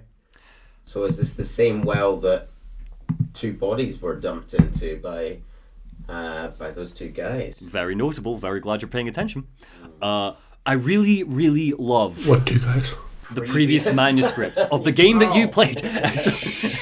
So I really love just a tiny detail here that obviously a section of it has been scratched out and someone has written in, smiled until her face hurt. Like, that is a malicious detail. Yeah, really. You don't need to do that to her before she dies, but someone has added in that, like, in her dying moments, she's walking around with this big plastic, horrible, strange smile. I'm really curious if somewhere Remedy has what the page was originally, and that they've then gone and made like the edits themselves. I would not be surprised. Kind of like just them working their own way through it. Damn, that's something I should have asked. Have they been doing behind the scenes streams? That would have been a great question to ask. But I didn't. But we don't have an answer. Because there's just so much cut out of these manuscripts. I'm like, what they originally say? Yes. Well, we'll get to it, but I think I know what the original manuscripts look like. But we'll talk about it later. It's just a theory, but it's a pretty strong theory. Before we kick into the next chapter, I want to show you these. Local adverts created and starring the twin Koskela brothers, Ilmo and Jaakko. They are both played by the same guy. Oh, there's our 2 brothers there who might have killed someone and thrown them down a well, killed people and thrown them down a well. We're absolutely watching all of these over lunch. They are the greatest things and none of them are spoilers. Saga will find these around Bright Falls. There are 6 in total. I want to just show you 2 of them. Advert 1. Jaakko Koskela stands staring aimlessly at a map. He's the guy with the big, thick beard there. You got Ilmo and Jaakko. Oh dear, he says flatly. I am a tourist, and it appears I am lost in the woods. If only I had a tour guide. Also, it's bear season. A cardboard painted bear appears, held together by duct tape, and it attacks him. Oh no! Brilliant. Can't wait to fight a bear later. No bear fights in this game. Yeah, really feels like there should be one, but there isn't. Ah, a bear. Help, Jaakko says. But have no fear, Yakko. Ilmo Koskela is here to save the day. He leaps into shot and punches the fuck out of that bear. A big swell of Indiana Jones-esque music cuts in as he smiles at the camera. Did somebody ask for a tour guide? I am Ilmo Koskela, voted best coffee roaster / tour guide by Coffee World magazine, and I'm here to give his own magazine, and I'm here to give you the tour of a lifetime. But Ilmo, Yakko says, I heard the government has seized and fenced off many local nature attractions. That's true, Yakko, Ilmo says sadly, and that's why at Koskela Brothers Adventure Tours we say, fuck the government! We have bolt cutters!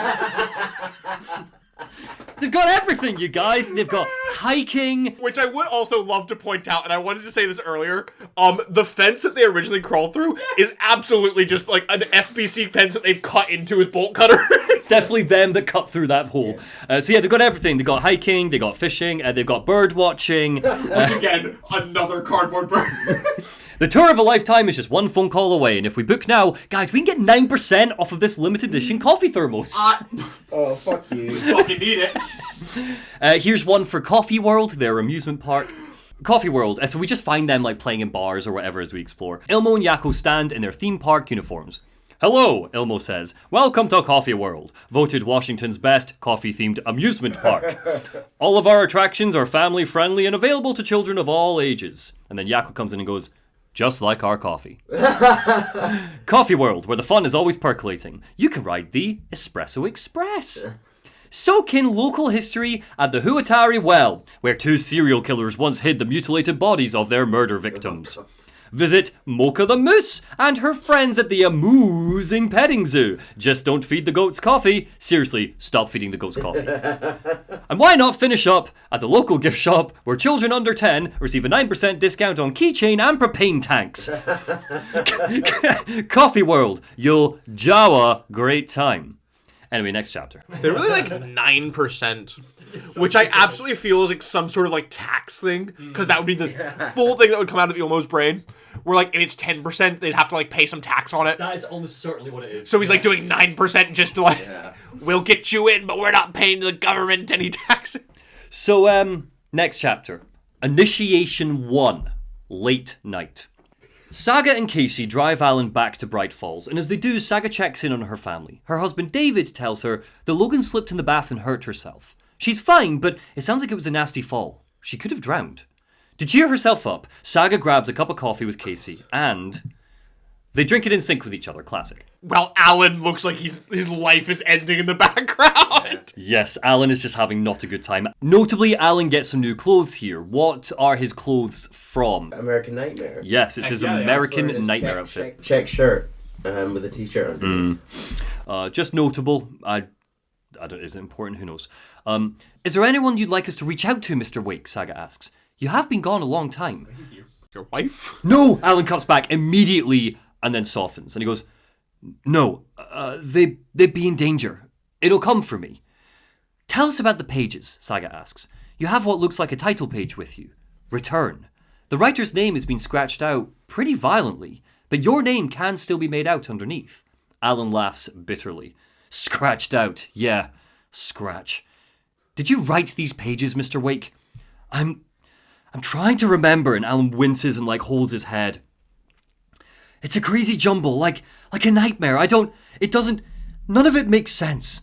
He glances over at the nearby storage closet. A mop bucket sits there with black dirty water spilled. I remember, he mutters. Flash. A whirling tornado of darkness and lightning herald our transition from playing as Saga to finally, after 13 years, playing as Alan Wake. Hey. Applause and cheers crackle from a television screen and they shake him awake. He rubs his forehead and rises to his feet. He's in the green room of a television studio. The show of the TV is called In Between with Mr. Door.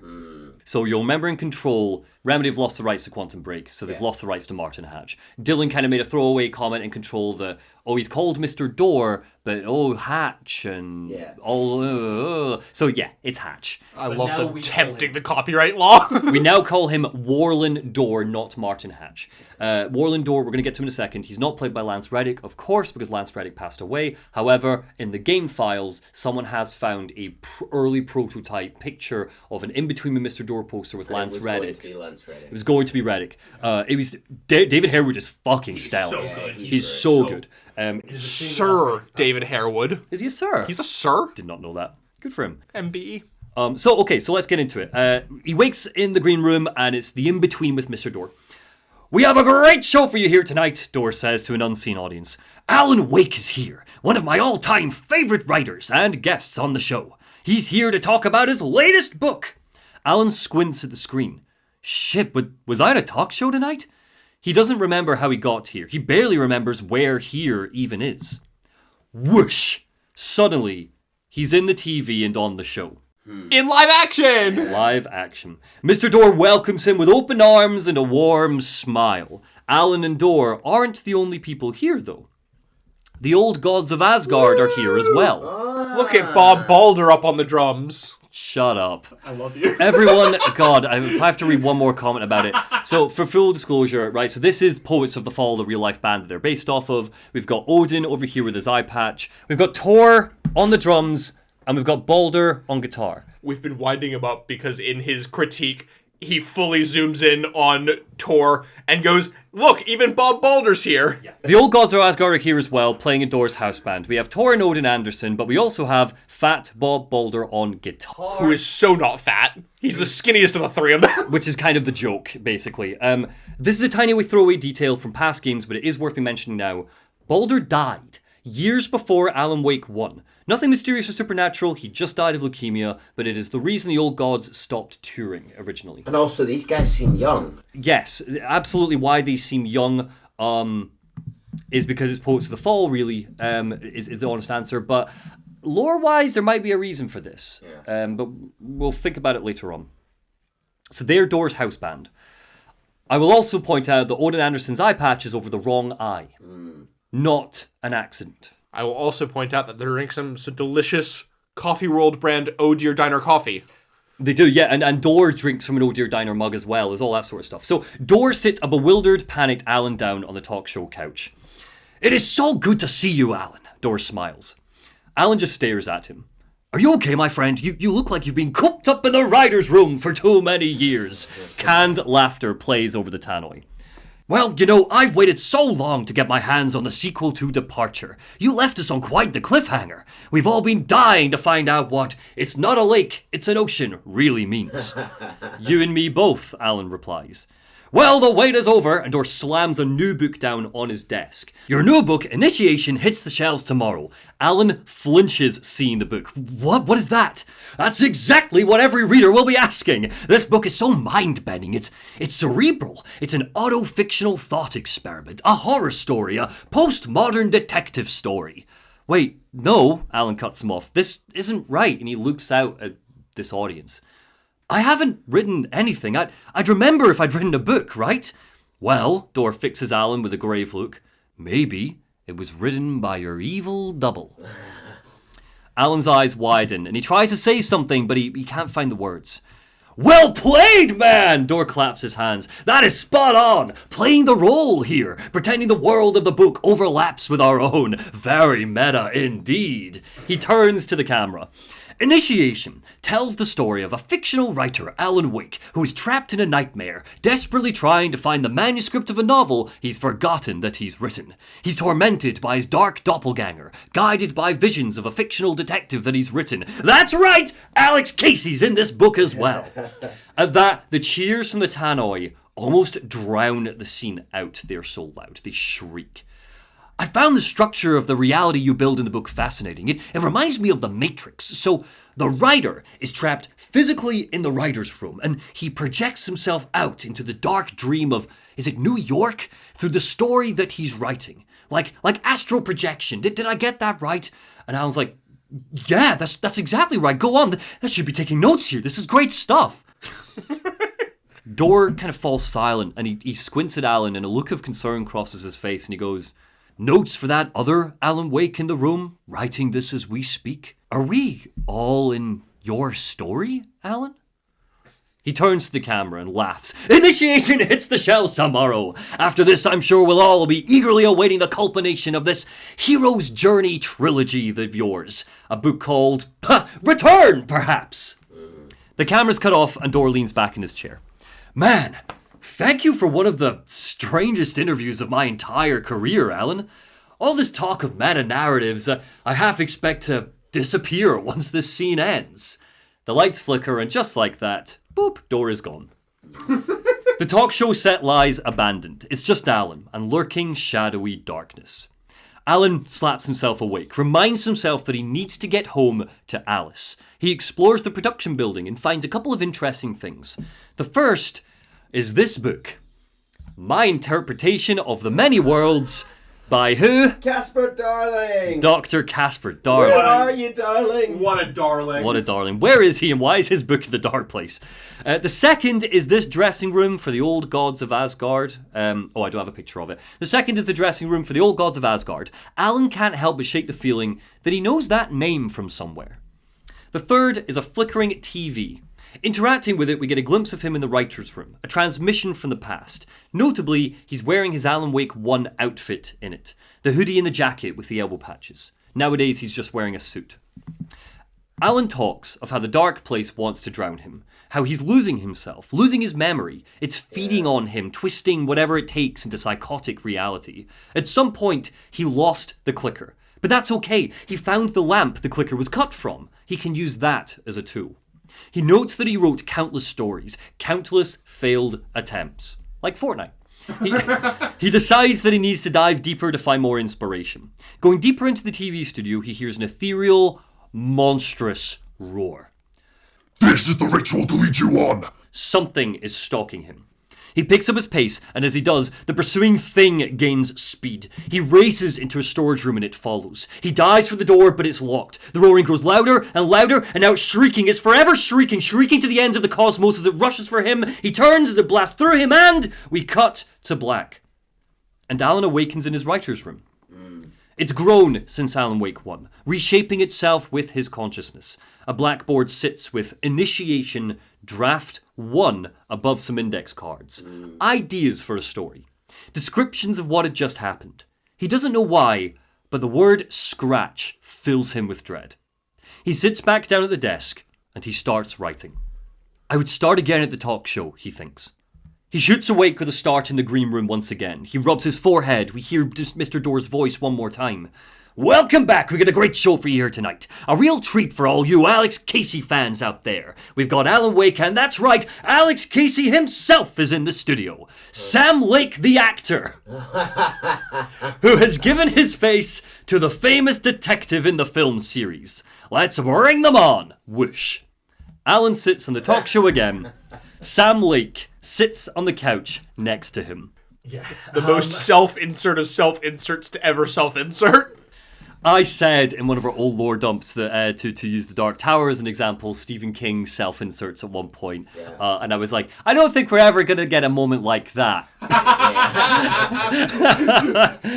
So insert this game, the most self-inserty game of all time. Yeah. So, Alan, Mr. Dor says, as the creator of the character, how do you feel about this? And he gestures to Sam Lake. Does Sam look the part to you? Alan stares fearfully at Sam Lake. Sam Lake does the Max Payne face. He looks exactly like I imagined Casey to be, but it's uncanny. Thank you, Sam says, notably using his actual voice. Yeah. That means so much to me. I'm a huge fan of your books. Mr. Dor's like, what's the problem then, Alan? Because on more than one occasion... This entire game feels like that meme of Obama giving himself the medal. I begrudge the game none of this. Oh, because, no, neither do I. Yeah, neither do I. I think it's hilarious. 13 years in the making. How many failed attempts to make Alan Wake 2? This is the game they wanted to make. So much of it feels like Sam Lake going, yeah, I am a really good writer. Yeah. I also think that it is, and I don't think I've got enough of it in here, but it is also counterbalanced with how many characters in this game will say that Alan Wake is a shit writer. Yeah. So much of it is people criticizing They him. spend a lot of the first episode trying to work out whether or not he's supposed to be good or shit in the universe. Door's like, what's the problem, Alan? Because on more than one occasion, you've voiced your reservations about film adaptations. Alan explains that he's just protective of his stories. The Casey filmmakers went in directions he wasn't expecting, and he wished he could have been more involved with making them. Something, Max Payne movie, something, Mark Wahlberg. Yeah. Was there a Max Payne movie? Yeah. There is one Max Payne movie starring Mark Wahlberg as Max Payne, and it is awful, Chase. I highly recommend you watch it for a almost giggle. Every Mark Wahlberg movie. So I should go watch it. It's a great drinking game sort of movie. Fantastic. Notably, the Max Payne movies have been made since Alan went in the lake. So Alan has become aware of it, presumably from the dark place, getting these visions and stuff. And can you imagine you're down here and you're watching your work get ripped up and torn to shreds, and you're like, stop it! I can barely remember my name. Yeah. So Door rolls a clip from the new Casey movie, and it drips with the sort of dark, dramatic monologues that wash around in metaphors that any fans of Max Payne would know all too well. There are a bunch of these that Alan can find as optional collectibles in Alan's story, but we've got so much other stuff to get through, I'm simply not going to bog us down with them. The beauty of this is because they're all so dark. It gives a bit of insight into Alan and the sort of stories he was writing, and the writing comes from him. So, Casey talks about how, he doesn't, the reasons why he doesn't believe in God. It's all the darkness inside, all that sort of stuff. It's very, very good. If you're a Max Payne fan, you're going, yeah, this is fun. Hearing Max Payne do the monologues again. The one thing I do like, at least, is the way they appear is you see a movie poster for the movie, and then Sam Lake pops up and he's like, "I'm a ghostly vision. I hate God." Pretty much. That none of them have anything to do with anything else that we're going to talk about. They are very self-contained. In this clip that we play on the talk show, Casey's monologue tells us that he was trying, this is the only one that matters, was trying to track down a missing writer. A table lamp shaped like an angel is his only clue. Door is like, woo, Alan's Casey, yeah, and the credits start to roll on the talk show. Alan is like, wait, what was that about a writer and a lamp? Well, the applause drowns him out. In a frantic, last-ditch attempt to have it all make sense, he fixes us with a longing, desperate stare before we cut to black and gameplay resumes. So back through the TV studio we go, and thankfully, there's a friendly face waiting for us. Ah, Nonine! There you are, Tom, Atty the janitor says. Mopping the carpet, I guess. Not so much evil, that not a bit of good as well. Not one without the other. Good to see you. Alan is like, can you help me? I'm looking for a way out. He doesn't recognize Atty. Atty chuckles and is like, of course, Tom. The work will instruct its maker. I was going to get something from the basement for you, but you can get it yourself now. Alan corrects him and he's like, my name is Alan, not Tom. And Atty shakes his head and he goes, Tom Zane is probably what he's referring to. You remember in the first game, the Anderson brothers called Alan Tom quite a lot as well. Atty shakes his head at that and he goes, a man's a man, and a man with a tool makes two, Tom. And a man with a tool can make his own exit. Have we met before? Alan asks. Are you trapped in the dark place too? You remember Atty, the janitor. You can't be lost if you don't worry about where you're headed. So don't worry, Tom. The sun will shine even into a heap of twigs. Just remember to turn on the lights. It's not easy to get out, but the home is still there, where the heart is. Which, it's warm, isn't it? There's a warmth to it. I'm noticing your refusal to try any of the finish lines. Yeah, I'm not. Please read them all perfect finish. I think I have a couple later, but what you have is, Nonine! There you are, Tom. So you get Nonine. I really like that line, the work informs the creator. So, Alan thinks of the janitor as a bit out there, but still a friendly face. Atty, why the fuck are you here? Why is he here? Why are you here? So, into the basement we go. You'll remember, Control, where did Atty say he was going on his holiday? Yeah, he was going to Watery. Watery, yes, bang on. So why is he in the dark place? Christ, where did that come from? Where in the canon does this take place? So into the basement Alan goes. An old lamp, shaped like an angel, sits in a shoebox in the basement. Alan picks it up, and with a flick of the switch, he's able to change reality around him. This is a gameplay mechanic for puzzles. Alan can suck lights soon out. It will be sitting on your shelf. Soon it will be, because I'm getting one with the limited edition. Nice. Can't wait. Alan can suck lights out and shoot it back into specific sources like streetlights or lamps, and when he does that, it changes the surroundings. Notably, one thing that's said about this lamp this is the lamp that the clicker was cut off of? Yeah. We don't know where the clicker is. Scratch's manuscript said that he was looking for the clicker. So where is the clicker? So is Nightingale. Nightingale was like, where's the clicker? Yeah. So using the lamp, Alan makes it to the exit of the talk show. He musters what little is left of his courage, and he pushes on. End of chapter. Alan doesn't find manuscript pages, so you're getting a clip of Alan in the writer's room instead, and these are quite important. I love how it's in a shoebox again. Yes, it's in a notably it's in a shoebox. He finds the lamp in a shoebox. Shoeboxes seem to be able to contain stuff. The blog online kept talking about. She found a shoebox full of Tom Zane's poems in them. Yeah. And he found the clicker in a shoebox. Shoeboxes are important. We'll come back to shoeboxes later. That's going to come back. Is the Dark Place sort of manipulating and using Alan's writing then?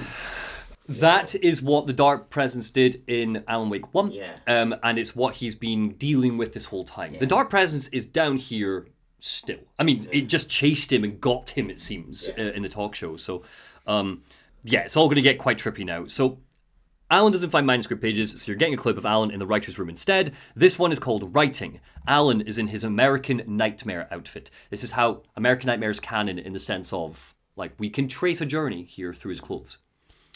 So it's called Writing. I can't forget this, he thinks. Don't you fucking forget this. I'm outside time and space. Remember, its dark energy can make things come true. Hungry, monstrous things out there plotting to stop me, to devour me, to become me. His eyes widen as if he's had an idea at that line. A horrible, dark idea. Oh no, he whispers, and the screen cuts to black. So something there, he's during American Nightmare, he got an idea. Initiation to Casey. Alan, we're going to stick with Alan. Alan steps out into New York City, or at least a dark, twisted idea of New York City. We call this Noir York.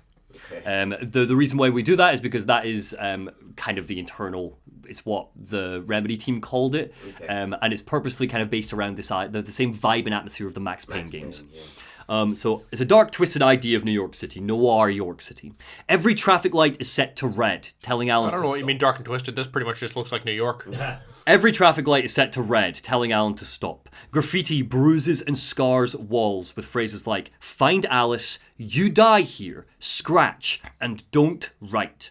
Newspapers billow down the street with headlines saying things like, Zane's new movie premiering soon, and murderer stalks streets. Posters for Alex Casey movies sit on billboards, a dark scowl monitoring Alan's footsteps. Mr. Door's wide smile sits next to posters for his talk show. Poets Cinema is advertised. So is Night Springs, new season coming soon in the DLC. A payphone rings. New season coming soon, written by Alan Wake. He's been here for 13 years. All of this is drawn from his mind. That graffiti, is it a conscientious choice to leave messages for himself? Or is it the Dark Place fucking with him? Is it... Surely the Dark Place wants him to write. Good point. A payphone rings and Alan presses the receiver to his face. Alan Wake, a voice says. Do you know who I am? No, who is this? You've forgotten again. We'll get to that later. But don't worry, we're in this together. I've got you now. We've been working on beep, beep, beep. His voice cuts out.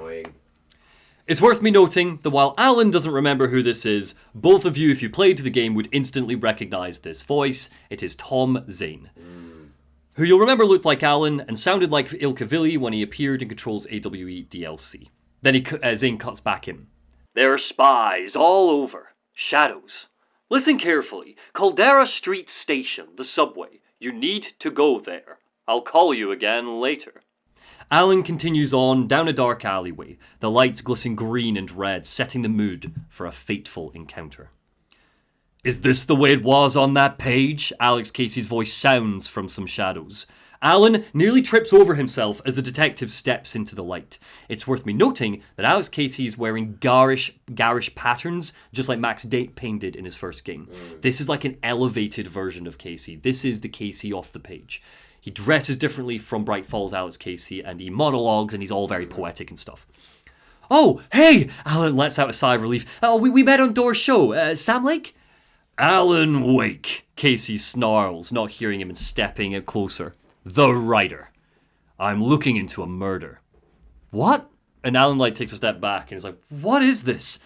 There's a piece of evidence, a manuscript of a novel, Casey continues. His lips don't move, his inner monologue echoing out of his head and around the alleyway. A murder cult was following the story to commit their gruesome acts. Was Wake their leader? Had he written it? How far would he go to create a perfect work of art? Or would he be their next victim? Suddenly, a bang. The flickering light at the end of the alleyway goes out. Casey pulls a revolver from his holster and starts to march to where the noise was. Stay here! No, wait, I need a gun! Alan calls after him. No chance, Casey leers. The rain pours thick and fast as Casey charges in with his gun outstretched. We don't see what happens next, but we hear the gunshots and the screams. When Alan turns the corner, Alex Casey lies dying in the alleyway. Whatever hurt him is gone. I remembered dying in this alleyway in a dream I had, Casey's monologue sounds from far away. He was just gonna keep killing me, loop by loop. Casey spits blood from his mouth. You're not gonna get what you want, he says to Alan. You think you know? You know shit. You don't really want to know. You're gonna get what's coming to you. And with that, Alex Casey fucking dies. Alan takes his gun and a flashlight, and he assumes the role of detective. The journey into the subway is a quick one, but it's dogged by shadowy figures. Some of them are harmless. They dissipate when Alan casts his light over them, but others do not like the light. They stay dimensionless. We can't tell what they look like, but it does make them corporeal. Wake! They scream as they lash out at Alan. Lost! Drowned! Eat the words! I know the words! No escape! Alan pushes past them and descends into the subway, following in Casey's footsteps. And this is where things get weird. So, for the sake of time... Now. Gets weird. For the sake of time, I am going to condense this. Alan works through the subway hunting for a murder site. He hopes it'll lead him deeper through the dark place and give him inspiration for his story. As he does, he gets echoes of Alex Casey's investigation into the cult of the word. Sometimes, Casey interviews people that echo characters that Saga meets in her campaign. For example, he speaks to a professor who looks and sounds just like the true crime writer Tammy Booker. These echoes come through as silhouettes. It's a really cool puzzle mechanic where Alan catches a glimpse and then uses the plot board in his writer's room to change reality so he can progress. For example, he finds a crashed subway car that blocks his way. He clacks out a paragraph about a horrible tragedy that causes the crash so it moves. What are you thinking, Chase? That this is horrifying. It is horrifying. This is potentially the worst part of the game. As in a scary way, or... As in like a... This is fucking dark way. Oh, I have the picture. Yeah. Yeah, we'll get to it. So this is... I'm not going to give you every Casey monologue down here and every conversation that he has. I'm just going to give you, here's what we learn. Because there's so much in here. It's fascinating to have a character like Alan whose power set, if you like, is basically God level. He can rewrite reality, but he's so useless, forgetful, has no idea how to do it. Yep. You know, that he's basically ineffectual. It's so cool with these as well, because the way it like does in gameplay is on his writer's board, he'll have like a scene, like the subway car, and then he'll get a bunch of scenarios, and you'll get more scenarios as you go through, and you in real time are like, I want this scene to have this current scenario, and you can like change the scenario in the scene, and it will change real time. Cool. You hear a little click. So here is Alex Casey's investigation. Here's what we learn in the subway. An FBI agent went missing in New York. Casey tracked him to Caldera Street subway station. The cult of the word has been leaving him secret messages to lead him here. As he explores, he learns that before the cult took over the subway, a group called the Torchbearers lived down here. A mystical group made up of outcasts and homeless people who were protecting what they believed to be a place of power. The Torchbearers notably paint symbols on the walls in yellow UV paint that bear a striking resemblance to the sort of symbology that Cynthia Weaver painted for Alan in Alan Wake 1. This is Yggdrasil that they've painted. The World Tree. To get rid of them, the cult boxed all of the Torchbearers into a subway train, filled it with gasoline, and burned them alive. Jesus. And as a side note, as the inspiration rushes into Alan for this scene, there is a sick sound of satisfaction in the way that his lines are delivered. He doesn't think about the tragedy of the lives lost. He thinks about how good it would be for the story. There's just that like a little smile to Matthew Perretta's delivery. It's really, really cool. It's also when you're going through the subway car, you can hear the sound of crackling skin as it burns. You can hear the screams. This is like the darkest part of the game. It's fucking grim. This group of torchbearers, who are kind of like a less obviously malicious cult, are leaving paintings in Cynthia Weaver's kind of style and were murdered by the Cult of the Word, who appear to be acting based on how they interpret Alan or Scratch's writing. Yeah, and you'll remember what Casey told Saga in Bright Falls, that he got letters from the Cult of the Word, which were snippets of prose, basically like, come and get us, Alex Casey, come and find us. So interesting. So the Cult of the Word worshipped Alan Wake's books. Rumour had it that the cult's leader was the famous writer Alan Wake. They dragged the FBI agent deep into the subway and underwent a ritual sacrifice, cutting out his heart while chanting, "This is the ritual to lead you on." Alex Casey explains, "Whether the summoning ritual had been a bona fide event or the mass psychosis of stark raving lunatics, it didn't change the facts. The cult was messing with things no one should mess with. They had killed the FBI agent and pulled something through. In the aftermath of the murder, 2 NYPD cops, voiced by Thornton and Mulligan, examined the case and were spooked by what they saw. Urban legends about the Cult of the Word had seeped into New York. They were terrified and fascinated by it." I also love, in the classic cult aesthetic, they've just got red lights everywhere, just to light everything up red. It's beautiful, these sort of scenes, and it's very satisfying because it changes in real time and stuff, and it goes, and then the entire set changes, and you're somewhere. It's very cool. So exactly how much of what we see in these visions is real is completely up for debate, and nobody is kind of set on where we lie. I have theories that we'll talk about another time.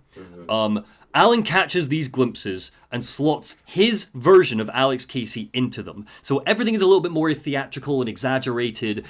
But we're not claiming that the real-life Alex Casey walked around a subway and was like, the treacle on the walls all glistened. He's not doing that. But the idea is that Alex Casey had an investigation that seems to perhaps reflect or mirror what we see here. Haunted by flickers and snapshots of Scratch, screaming and wailing as a jump scare, Alan eventually finds his last plot element, and it opens the way to the final resting place of the FBI agent. The agent looks an awful lot like Robert Nightingale. As he approaches the body, the subway hums and rumbles like the dark place is digesting him. A flicker of Bright Falls woodland overlaps for the briefest of moments as he approaches. Next to the body is a poem. The writer of the first word, not the writer of the last. Yeah, and anyway, if anyone's curious, I will be linking below that I commissioned a song for this, and I'll link it below. It fucking slaps, and it's my gym music. It's a good song, Marina Ryan. Marina for writing it. The writer of the first word, not the writer of the last. With the terror of the light and the shadow cast, the third eye now opens to project the night. This is the moment to write. This is the ritual to lead you on. Your friends will meet him when you're gone. Which is effectively the Scratch catchphrase. Alan notes that he did not write this, and while his memory is hazy, this seems to be one of the few things he's quite confident about. It's not his style, not his words. He reaches out to touch the corpse, and as he does, flash, the heart next to the body vanishes. Darkness closes in, and then a transmission. Saga Anderson flickers in front of him. "Who are you?" Alan asks. "What is this?" Saga replies. "FBI! Hear you!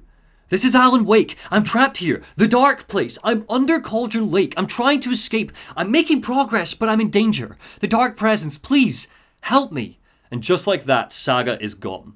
And as she goes, the dark place changes. I could sense it, Alan thinks. I was closer to home. Had the woman in the vision helped me somehow? Outside, where once there was a construction site, now stands Parliament Tower, the apartment building where Alan and Alice Wake once lived together. Can I add one thing in here? Yeah. Is back in the subway, and you left it out, is there's a few sequences where the dark presence appears and just chases Alan through the subway, and it appears as a massive swirling dark cloud with Alan's face screaming in the middle. And it just chases you. Yes. And I think it does right at the end there when you're coming through the thing to try and get out of the subway as well. Yeah. So yeah, Alan thinks to himself, it was out there, waiting for me. End of chapter. Another transmission from the writer's room. The dark presence is out there. It's hunting me. Its spies are always watching. It's trying to get me. I think it did, more than once. It's stealing from me, stealing my identity. It wants to be me, replace me, a twisted version of me. He squints at the words he's typed on the page. Scratch. Mr. Scratch. It's slithering into the story. Once it's in the story, I have to use it to keep the story true. It got in, so I have to make it the story now. I have no choice. It's an arms race. Beat the devil at its own game. Initiation 3. Haunting. We're staying with Alan. The posters that once read Poets Cinema or Night Springs have been replaced with something new. The Dark Place stands in tall letters. An exhibition and documentary by Alice Wake. Outside Parliament Tower is a brass statue of Alan. He looks at it. How long have I been gone, he thinks. Long enough for Alice to think I'm dead. Very curio-coded. Also, there's no obviously this is what's real and what's not, but notable that the statue has a beard and long hair, so it can't be representative of what a statue Alice would have made of him, because... Good point. But the route to the apartment is sidetracked when Alan hears an odd humming, flying through the water of the dark place, reaching out to him.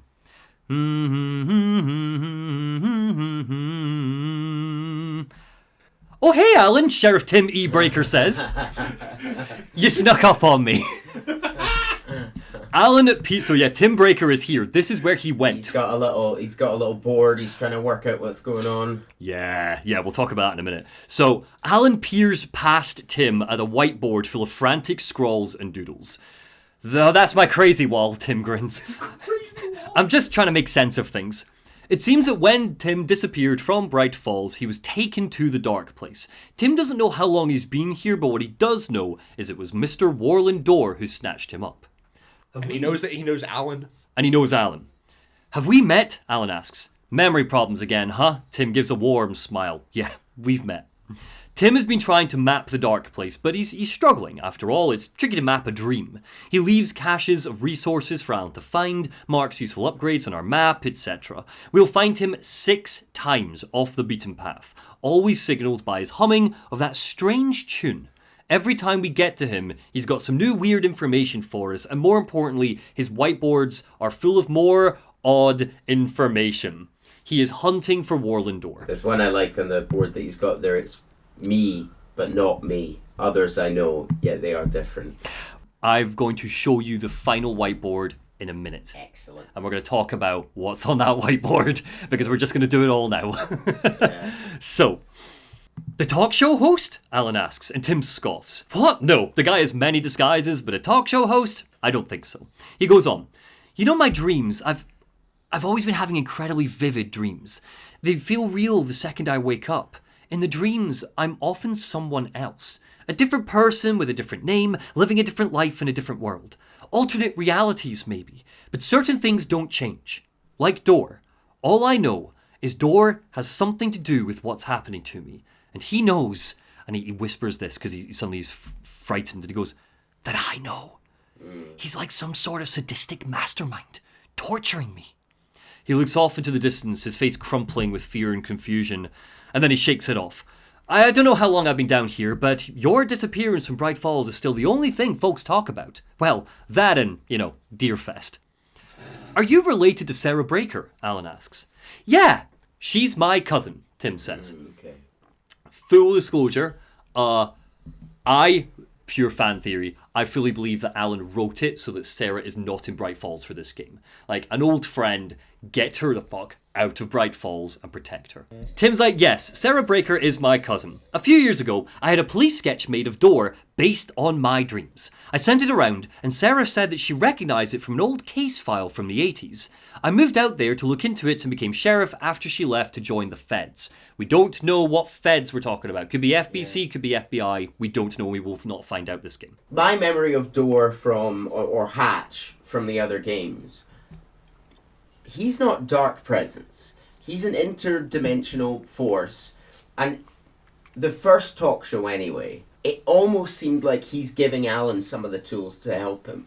You know, this hey, look at this fucking thing you did, where you got out and you wrote the thing, and hey, look, isn't that great? Yeah. It almost seems like, I'm not saying he's not malicious, but maybe he's somewhere on the neutral scale, like, and he does seem to be guiding Alan in a weird way. Right now, across all the games, aside from Quantum Break, we have no evidence to suggest that Warlandor is a baddie, quote-unquote. Yeah. He hasn't done anything wrong. Martin Hatch, was a bit of a prick back in Quantum Break, but again, it's all there. Warlandor hasn't done anything wrong. Even in Control, when Dylan showed up and was like, hey, I want to bring the hiss in. You can walk between realities. Help me out, bro. And Dor was like, no. That's a bad idea. So right now, Warlandor has done nothing but help Alan. And I'm not going to say whether or not that changes, but he is, so far, he's very helpful. Okay. Alan asks what was in the case file. And Tim says, not much. A local man named Warlandor went missing near Cauldron Lake. Eyewitness in the 80s. Eyewitnesses claim he was struck by a bolt of lightning and just vanished. But here's the weird part. There are no records of Warlandor living in town or anywhere. It's probably aliens. But here's my theory. The default answer. Yeah. There's such a standard answer. Notably, as a throwaway thing, I think in Bright Falls, where Tim does kind of say to Saga and Casey that he believes aliens exist. Mm-hmm. And he's like, here's my theory. You have your doubles, and I keep dreaming about other versions of me, right? This makes me think there must be other realities besides ours, but ours is connected to the rest of them. Maybe Dor is the reason why. By the end of the game, Tim's whiteboard is full of thoughts, theories, and notable details, and I'm just going to show them to you. A chunk of it is just wild babbling. For example, in the middle, Tim's just written who, where, why, motive, etc. I appreciate that every time he comes back, he adds it in a new color, so you can distinguish. Yeah. I'm going to draw your attention to some key things that I think are worthy of note. The first is that Frank Breaker, Sarah's dad and Tim's uncle, unfortunately, is dead. Uncle Frank passed away. Frank Breaker, remember, he got called up in the first game. The second is in the top left corner, where Tim has drawn various different polyhedrons. We've got cubes and octahedron and so on, control-style symbols. I can tell you right now, Neil, that I know, and so do you, Chase, we now know what those symbols are for. Ooh. Yeah, we do. You might not remember, it's fine. We'll find out later. Geometry, pure mathematical shapes contain energy. I know that Darling would be loving all of this. And he's written, is it a vessel, a weapon, an object of great power, or are you crazy and have dreams of RPG dice? Yes. Tim also theorizes that the Dark Place is a nexus, a gateway that connects to all other realities. But the big revelation on this board can be found right there. Red-headed woman on the right-hand side. And can you just give me any more information that you're seeing about the red-headed woman on this board? Woman. I know her. Where do I know her from? Her identity changes. Connected to polyhedrons. She will come for me. And this is written by Tim Breaker. Tim. So one of the constants in Tim's dreams are the red-headed woman. Sometimes she's a different person with a different identity, but he keeps seeing her. He wonders if she's connected to Dor, and under all of the babbling about her, he has written, she will come for me, which means that Chase, your theory that Jesse Faden and Beth Wilder were the same person. Bethy's real! It's still completely wrong. No, it's real! Because Bethy! Right. Hey, Chase. it's still wrong. No, it's still wrong. I don't believe it. It's still wrong because Quantum Break isn't part of the canon of the Remedyverse. So Chase. So let's not overthink any of this and get back to the spooky horror stuff. Jeff doesn't exist. Let's move on. Alan, well, will this come back another time? Who knows? Jeff. And notably, Tim seems to be thinking a lot about Night Springs, which is odd. But that seems to be coming back. So yeah. He looks so friendly in his little police sketch. Yeah. He looks so happy. Warlandor is a friendly man. He hasn't done anything to make you think otherwise. So let's get spooky again. Alan dashes into Parliament Tower and takes the elevator, and as he steps out onto the floor, flash, click, click, click. Cameras set up in the hallway are activated by a motion sensor. Alan flinches as they blind him. We see Scratch burst into another jump scare, another vision. And in the AWE DLC, we learned that Alice had set up cameras to capture Scratch when he came to torment her. We are now seeing that plan in action. The lights are on, yet the apartment is still covered in darkness. As Alan creeps in, we hear Alice's voice, an echo of her voice from now or long ago, we don't know. "Get out!" she cries. "Leave me alone!" "Alice!" Alan yells back and rushes into the living room. "Alice!" No reply. Littered around the apartment are photos of shapes in the shadows, pictures of Scratch. He has been stalking her. Here's the proof. You'll remember in Control, we had the picture of the screaming Alan Wake, the horrible picture in the AWE DLC. And when we did it, just because I've listened to those episodes earlier, Neil, you weren't sure if it's Scratch or not. Here's your proof. So we're going to move on. The study where Alan once worked on his Alex Casey novels has a spiral painted on it. This wasn't here before, Alan thinks. Where did it come from? The door is locked. A video camera and a projector are set up. Alan turns it on, and Alice's face flickers on screen. When I was younger, she says, photography was everything to me. I moved to New York thinking I'd make it as an artist, and then I met Alan. We had a good thing. We were both dedicated by our creative ambitions. The only difference was Alan's work made money. He brought me work when he could. I created covers for his books. I'm sure he forced his publishers into it. I was taking photos, just not my photos. That gnawed at me. Then Alan hit a block. I brought out a meaner side of him, one I didn't like. I set up a trip to see a doctor in Washington. I didn't tell him until we got there. We argued. Things went wrong. She looks off into the distance as if trying to find a memory that isn't there. She doesn't remember everything. And then he was just gone. Drowned, allegedly. Easy for people to think it was my fault. Hell, I do too sometimes. About 6 years ago, I started hearing noises in the night. Typewriter keys clacking. Voices. Alan was back, haunting me. And then it got violent. It was Alan, and yet it was a monster. Her voice breaks and there's a long pause, like she's trying to search for a rational explanation. He always did have anger in him. I set up cameras around the apartment with motion sensors. Now, when the monster comes, I turn it into art. My nightmares caught on film, and this is the new focus of my exhibition, to show people the world is so much darker than they ever knew. I'm calling this exhibit The Dark Place.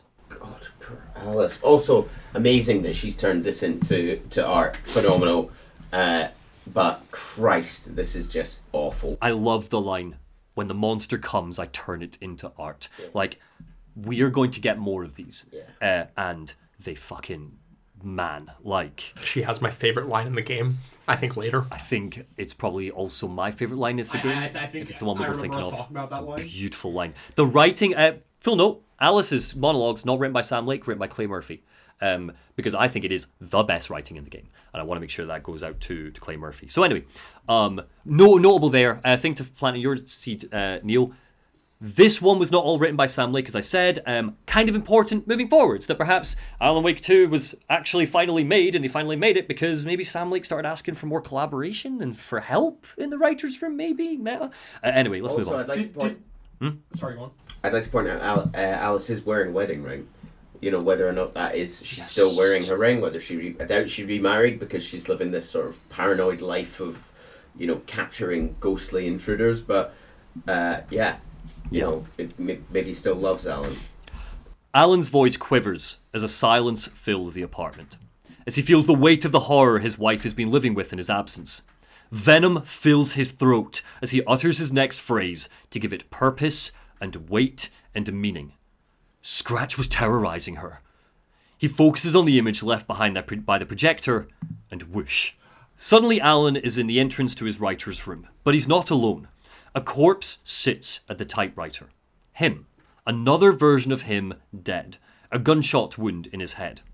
Alan looks down at the manuscript. Return is printed on the front, but his name has been scratched out.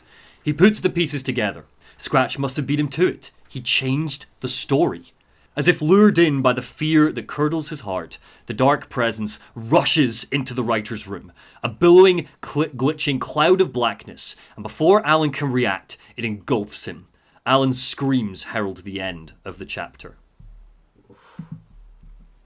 Return 3, Local Girl. So again, notably, Alan's chapters are called Initiation, these chapters are called Return. So, in Bright Falls, Alan finishes his story. So he's just, everything we've just played, he recaps to Saga and Casey. Saga and Casey are stunned, but after everything they've seen, they have no choice but to believe it. Notably, as Saga recaps some of the details, some things are laid out quite clearly. First, you got out, but so did your evil doppelganger, Mr. Scratch. Or is it the Dark Presence? Both, Alan says, growing frustrated. It's interchangeable. He's Scratch when he looks like me, but he can change into this other form, a black billowing cloud of darkness. And Scratch, the Dark Presence, wants to rewrite the world in his own image, Saga follows. But Casey cuts in, which would be in your image, as he looks just like you, grimly. And turn the world into a fucking nightmare, Alan adds. During Deerfest, Saga continues, which is scheduled to take place in just a couple of days. You got out of the dark place by writing a novel, but your double edited it, turned it into a horror story, bringing the dark presence out of the dark place. Alan flags that the story's changes might already be in play. Back in 2010, it didn't all happen at once. It was gradual. It seeped in. For the story to come true, he says, you have to get the little details right. That's how people believe the story, and that's how it all comes true. Which brings us to your magical light switch, Saga says. The clicker! Alan almost throws himself across the table when the topic turns to the clicker. Magical doesn't quite cover it. Scratch wants it to bring about his ending. That can't happen. If I can get the clicker, I can send him back to the dark place and make all of this shit go away. He trembles. I know I sound crazy. My memory is full of holes. It's like a half-forgotten dream. And why are we written into the story? Saga asks. I think I saw you, a vision of you in the dark place. I think you helped me reach out and escape somehow. With that in the story, Scratch would have edited it to get to you, to hurt you. We are all in danger. We have to get the clicker. Saga profiles Alan and realizes that he's hiding something. A manuscript page. A page that tells us that the Cult of the Tree have the clicker in Watery, just a few miles away. Alan, you're so not helpful. Dick. Yeah. What do you know about the cult? Saga asks. Well, they could be working for Scratch, he sighs.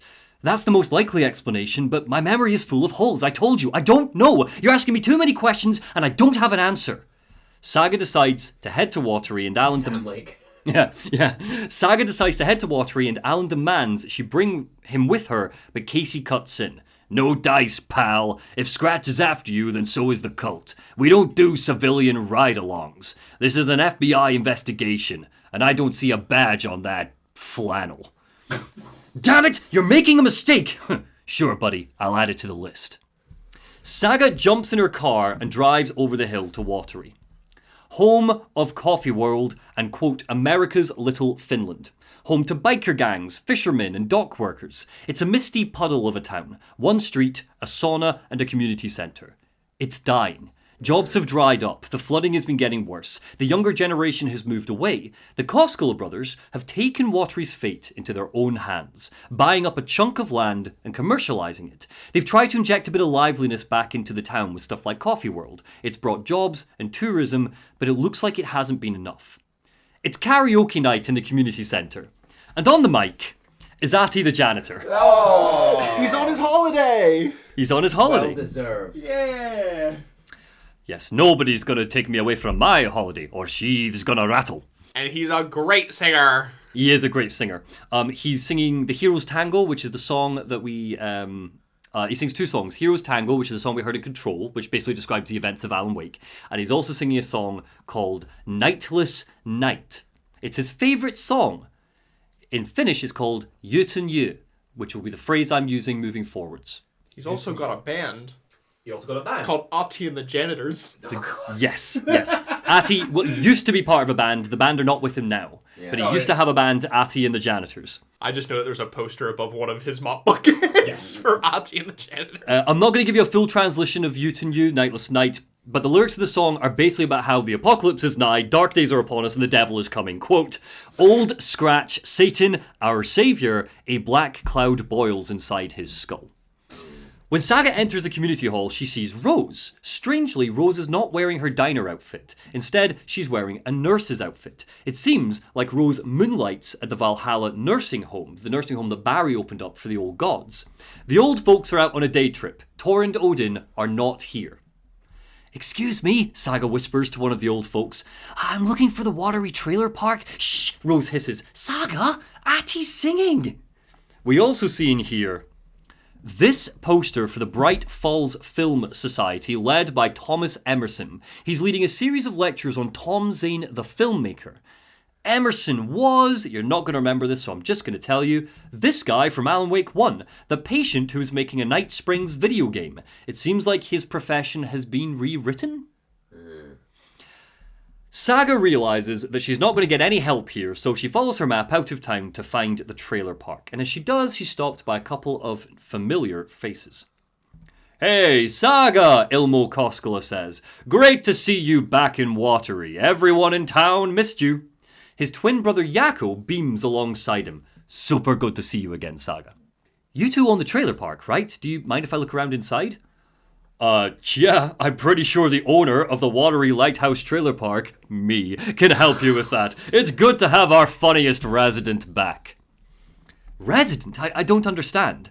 Ilmo leans against the fence, relaxed, and he's like, Saga, if this is your way of getting out of any outstanding bills, don't worry, they've been handled.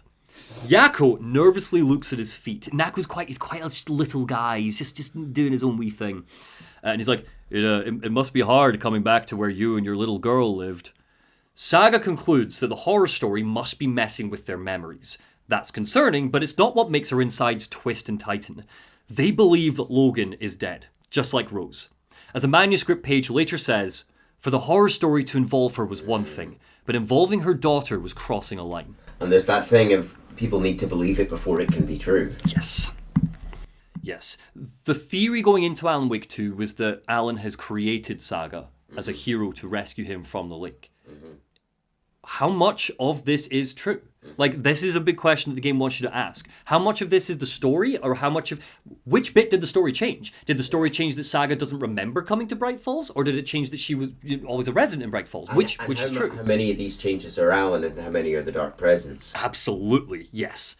So Ilmo is like, you'll need to head through Coffee World to get there, but hey, why don't you check out some of the attractions while you're there? Have you seen our commercials? Yako really comes alive in front of the camera. And Yako's like, I'm just there for the free beer. Yeah. So Saga gets the key to her trailer. Pretty sure they've got a commercial for their free beer. There is Alma beer. Alma beer. Is Alma beer their brand? It's their brand. Yeah. They've also got a beer company. There's a great bit. I don't have it here, but there's a great bit where they're trying. It's the beer commercial, and Ilmo's like at a party or something. No, Yaku's at a party, and he's holding like a glass of prosecco. It's like here I am, standing in the corner with my glass of wine, like an asshole. And then Ilmo appears and is like, I've got some brewskis, my friend. Like, it's great. Man, I hope local access TV never dies. Yeah, 100%. So she heads through the woods to Coffee World. It's abandoned when she arrives. This is a horror game. Of course it is. It's a creepy amusement park. Even though it's midday, darkness has leaked in. Taken shamble around old, rusted attractions. Every portable toilet is out of order. The Ferris wheel shrieks. And when I played this with Anubis, she noted that every portable toilet being out of order at a coffee-themed amusement park... Not great. So a couple of fun things to find here. The first is Mocha the Moose's pen. It turns out the Mocha is dead. Oh no! People kept feeding him coffee! Despite the pleas of the Koskelas, people just kept feeding her coffee. She had a heart attack and she died. Jesus. The second is just a bit of fun. Did you know that Mocha is the only known moose with a caffeine addiction? Thanks, citizens.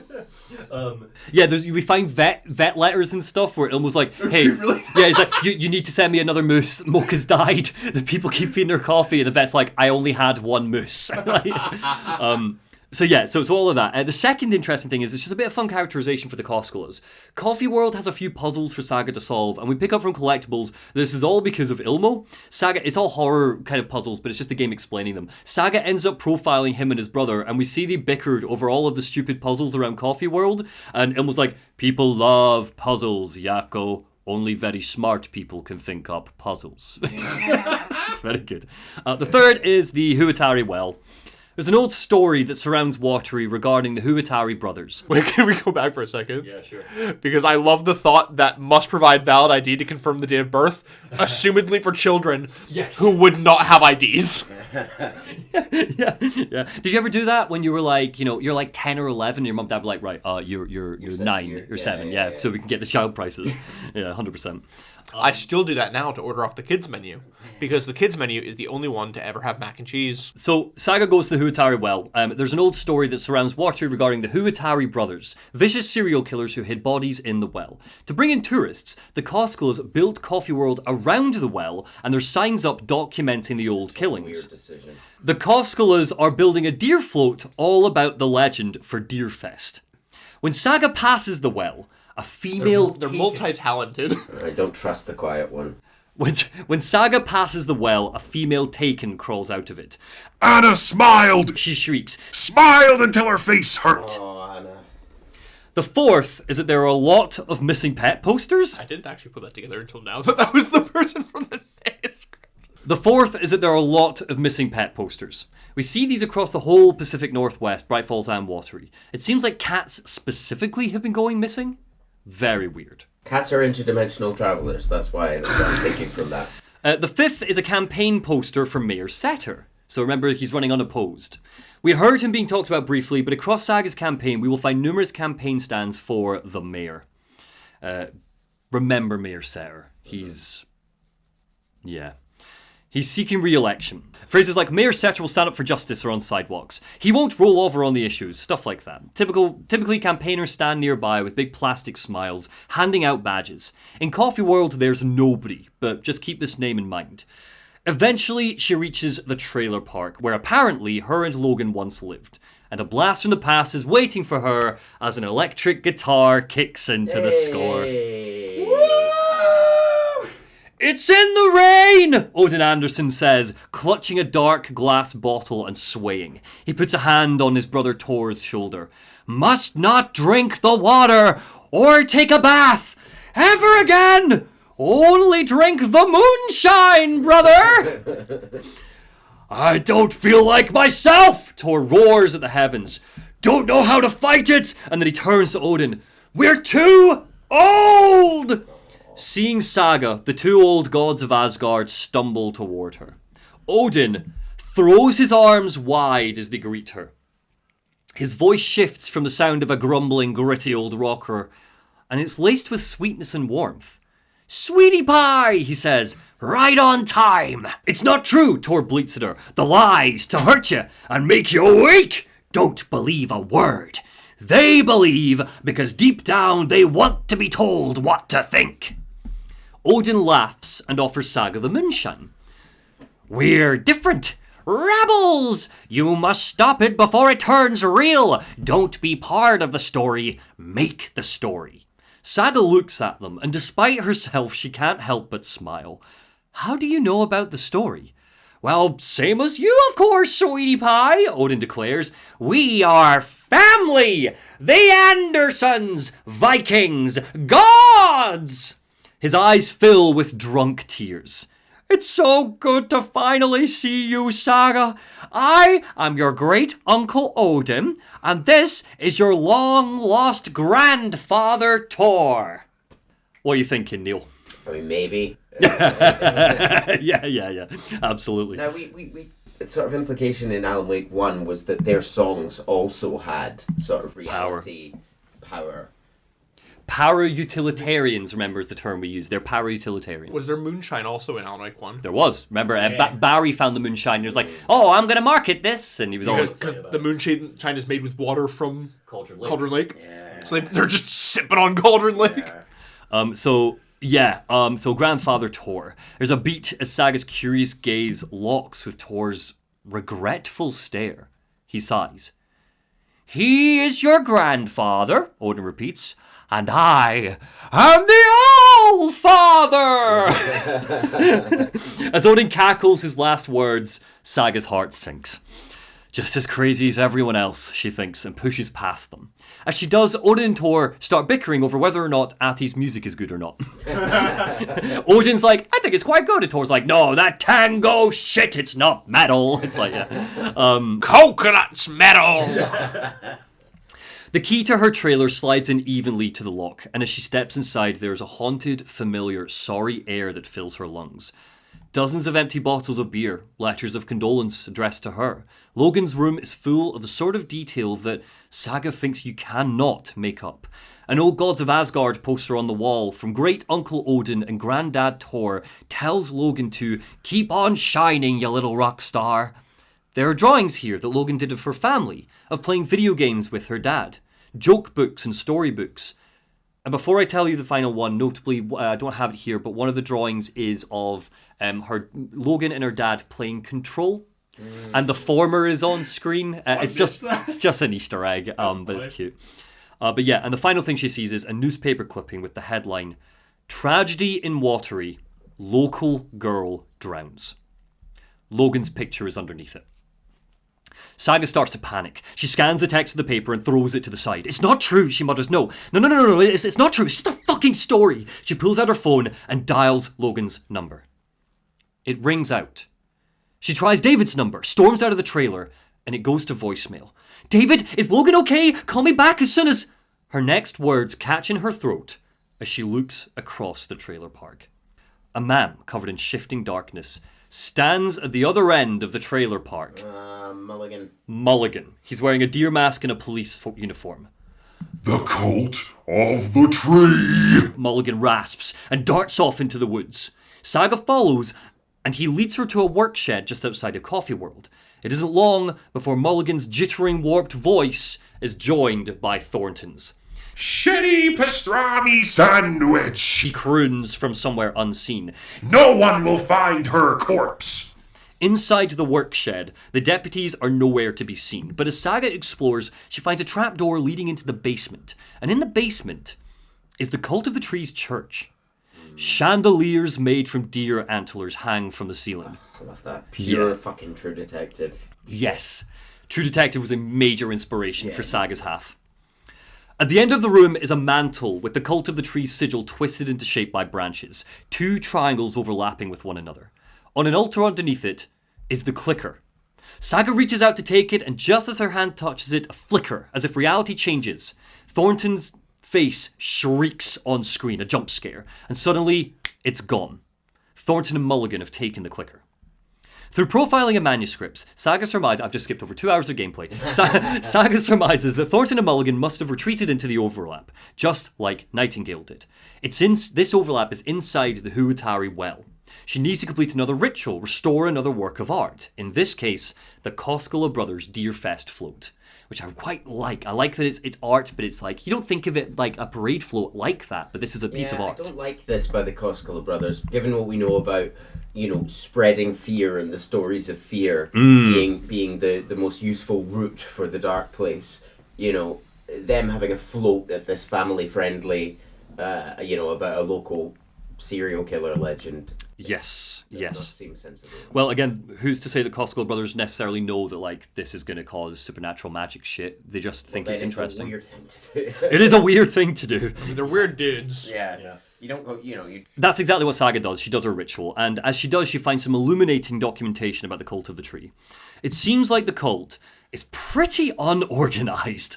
A ramshackle operation.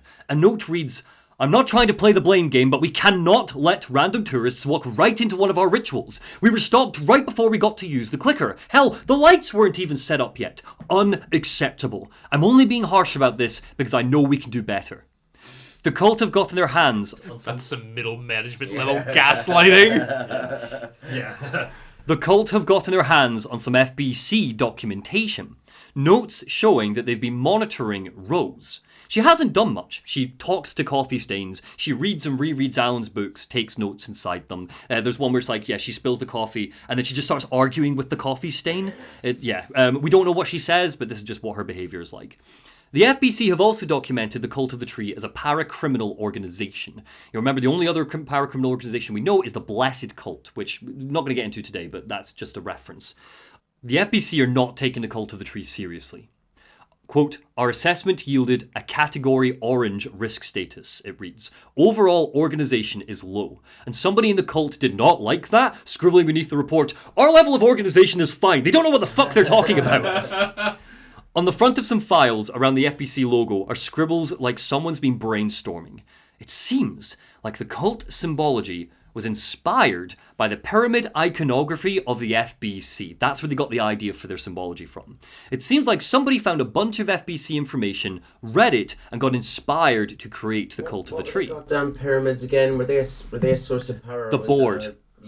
It was the board. It's the board, the big triangle, the pyramid. Yeah, it's the board. So they just got that from the FBC's insignia, and they've taken it. So yeah, someone found the FBC information, read it, got inspired to create the cult of the tree. Make the woods scary again is scrawled on the front. Saga also learns the Mocha the Moose's skull was bleached by Thornton and Mulligan, members of the cult, and has been used as the crown of the cult's Grandmaster. Completing the ritual, Saga descends into the watery overlap, climbing down the Huatari well. I'm bothered that they're using a moose skull when every other iconography is a deer.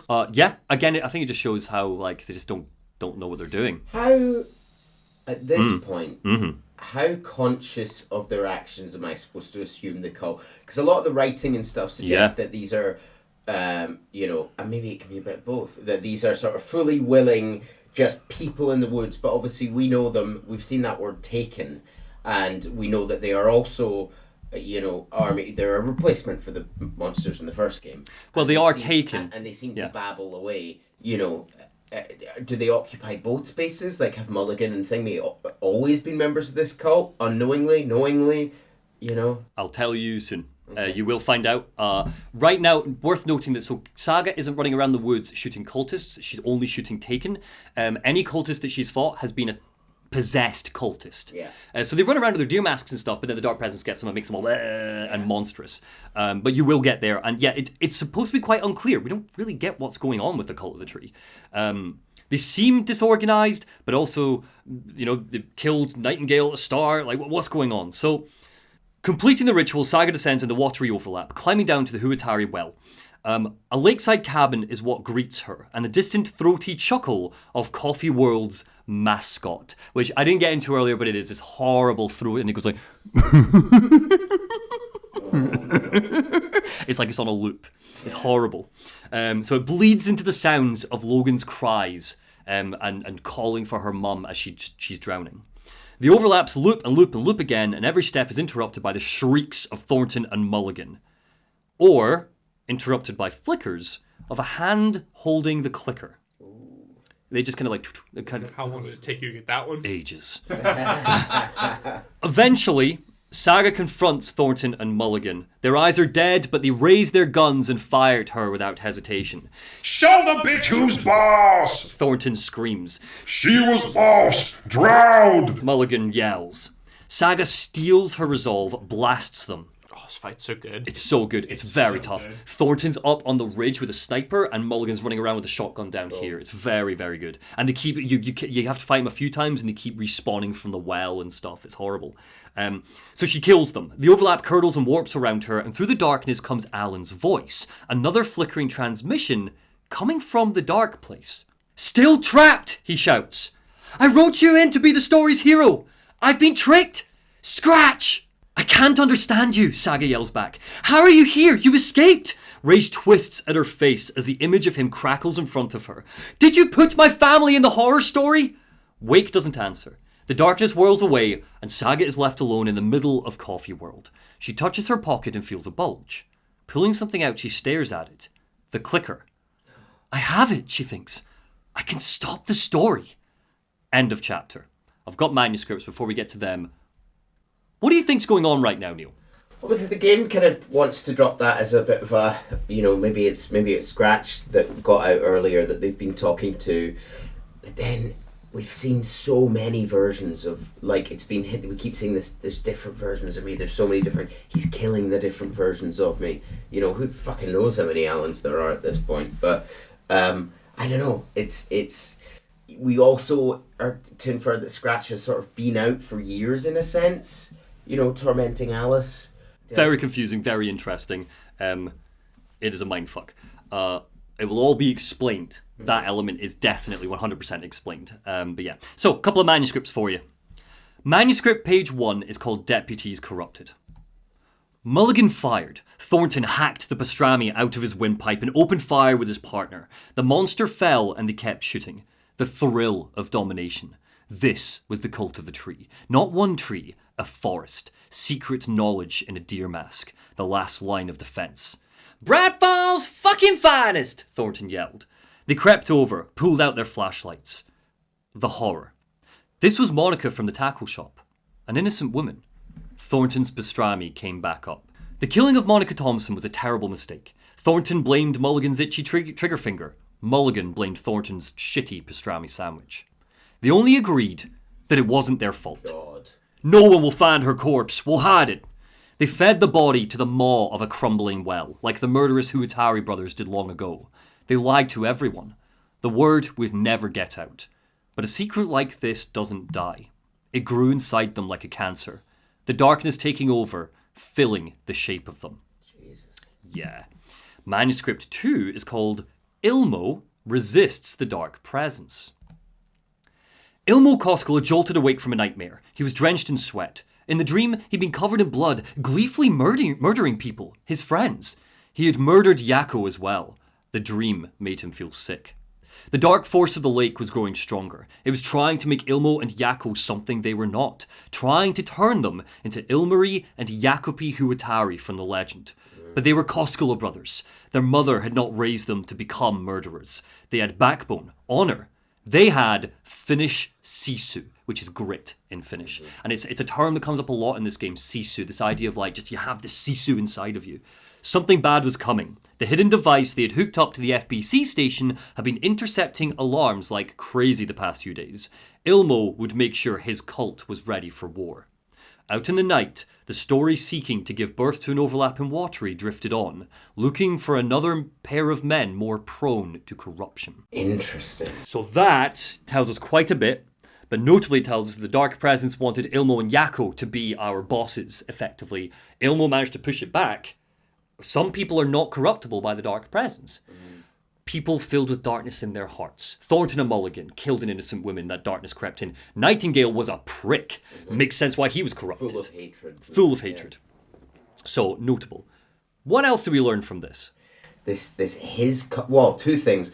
They have a hidden device so they can track the FBC station, presumably. The information coming in and out there. Also, his cult were ready for war is very interesting. Mm-hmm. Question. Yeah. Is this manuscript from this chapter, or have you moved it earlier? I moved it earlier. I was about to say. Yeah. Okay. Let's talk about lunch. Lunch boxes, to be exact. I was going to order some, but yeah. Across Saga's adventure, this is what Chase was going to tell you about earlier, she will find a bunch of Alex Casey movie lunchboxes in the woods. Surrounding these lunchboxes are colourful knitted balls of wool with a spiralling pattern. Adorable. Whenever Saga opens one up, she gets torn up manuscript pages that they act as their upgrade currency. We don't get anything special from them. But that's not what's interesting. What's interesting are the messages inside. Some of them are what can only be described as fan fiction, a zombie story about a beautiful young woman holding back hordes of monsters. Just then, I've got a little bit for you. Just then a blast, the words read. The monsters went down like an elderly person who had lost their cane. I looked up at my savior and saw a handsome face with dark hair. He wore a stylish tweed jacket and held up a smoking pistol. He smiled at me and my heart fluttered like a bird. Others are direct messages to a hero with a capital H. For example, remember, the story won't let anything bad happen to us, unless it's good for drama. Or, I was going to leave you some cookies, but I was worried an animal would get into them, so I didn't. But it's the thought that counts, right? Who left these lunchboxes? What a mystery. I also love, in just relation to them being upgrade currency, I love whenever you go to upgrade your weapon, because like in your mind palace you've got 3 magazines for the 3 weapons, and you like do an upgrade, and then it will be Alan writing like a manuscript about like, yeah, she's so good with guns. Look at how good she pulls the scope. That's genius. Absolutely. That is genius. She makes the world slow around her, Matrix style. Who could have written these? I don't know. I mean, we're presuming this is a young girl, so, you know, is this Saga when she's younger? Is this her daughter? Maybe. Is this, Maybe. Chase, Yeah. it's time. Initiation 3.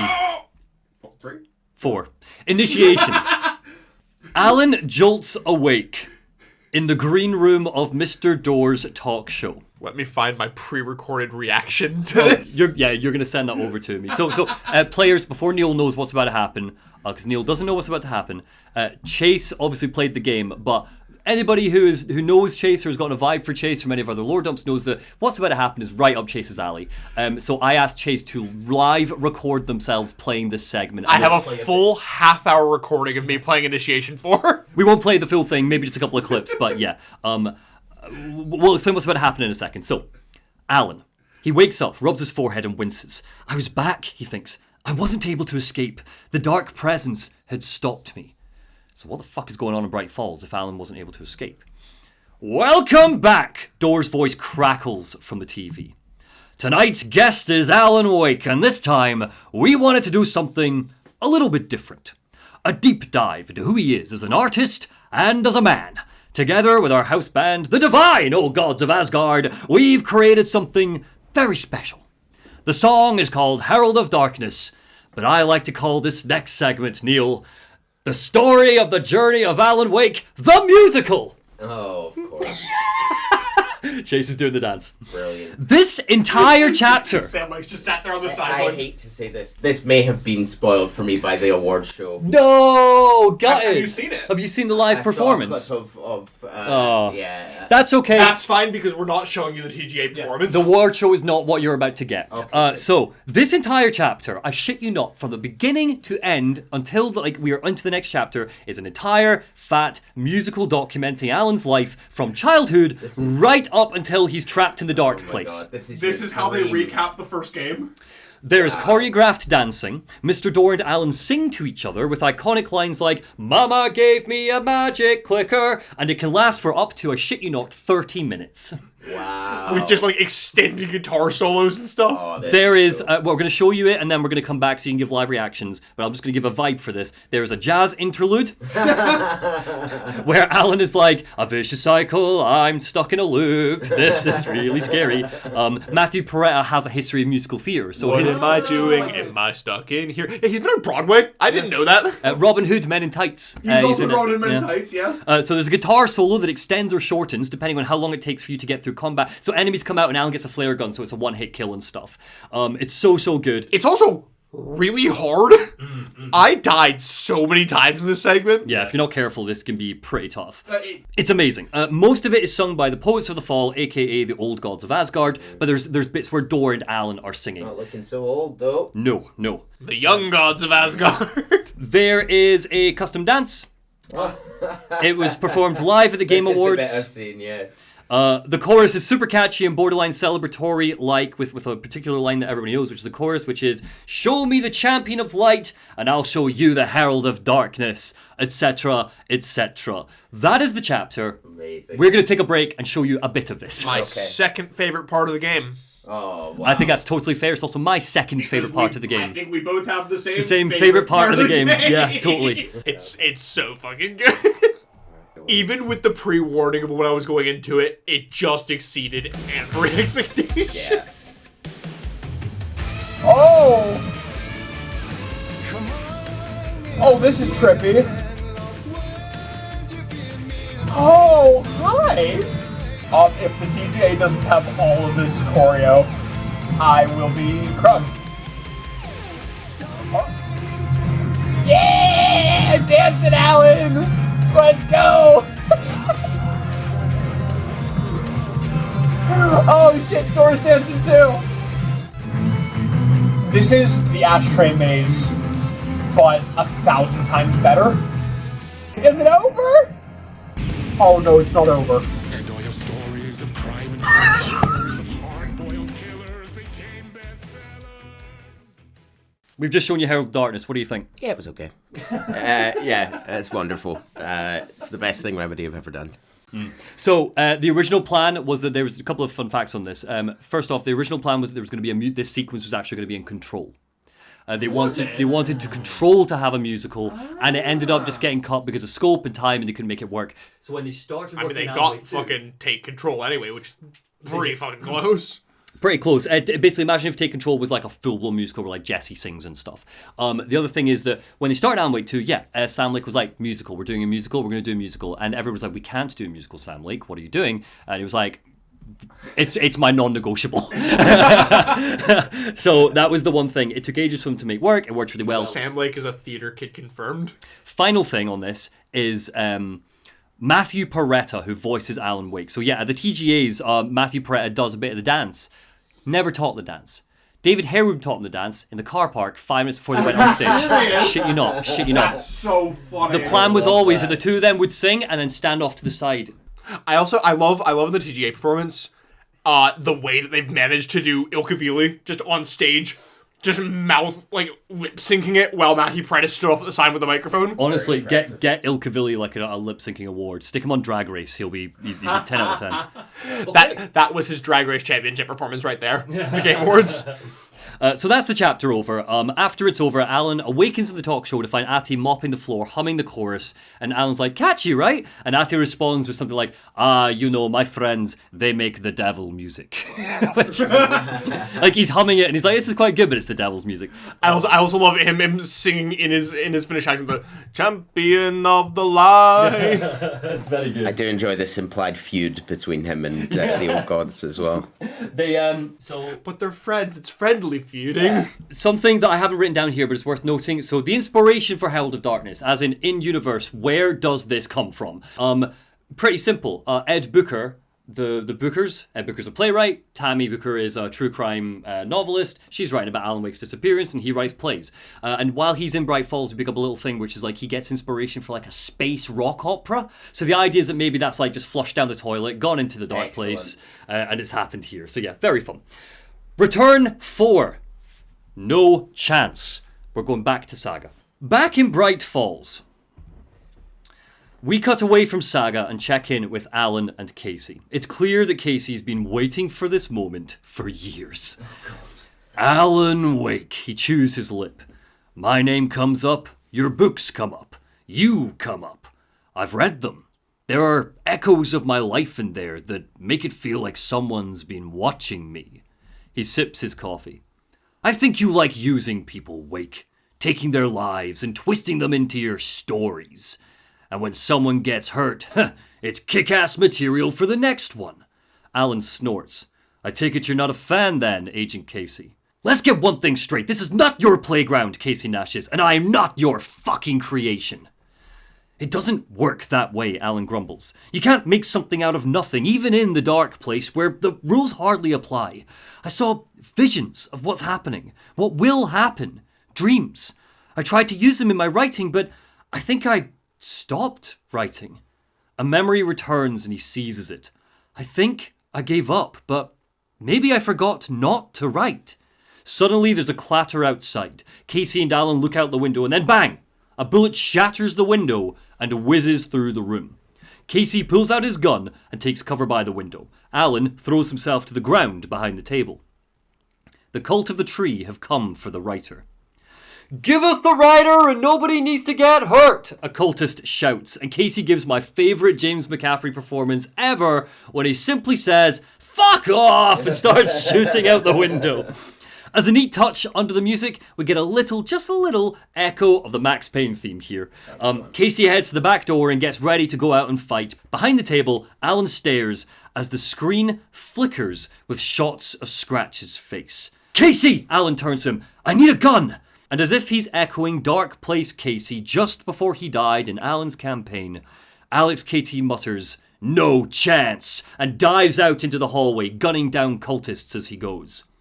We cut to black, and when Alan opens his eyes again, some time has passed. He's covered in blood, head to toe.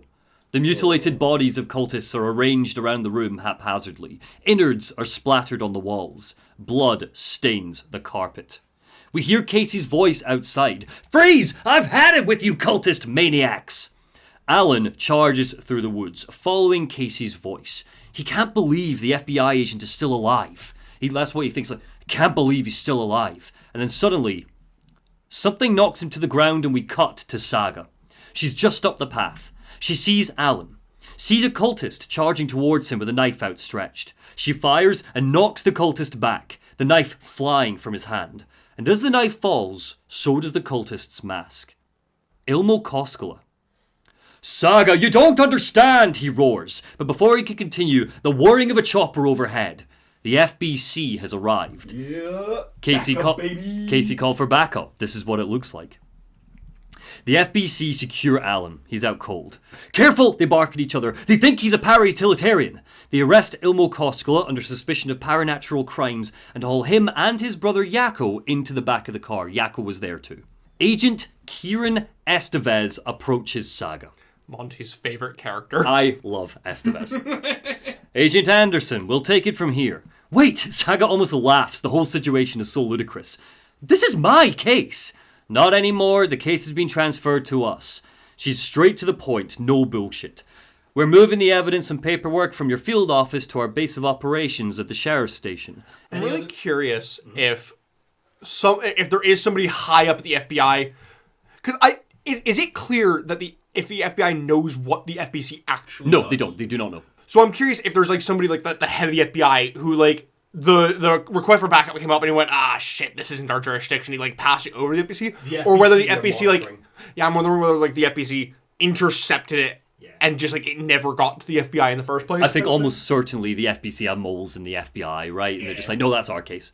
So she takes it. She's like, right, we're moving all your evidence. Do you have any other pieces of evidence? Anything that's relevant? And Saga feels the clicker in her pocket and hesitates. Nothing, she gasps. Okay, then your work here is done. Estevez forces a small smile. Hey, you did well.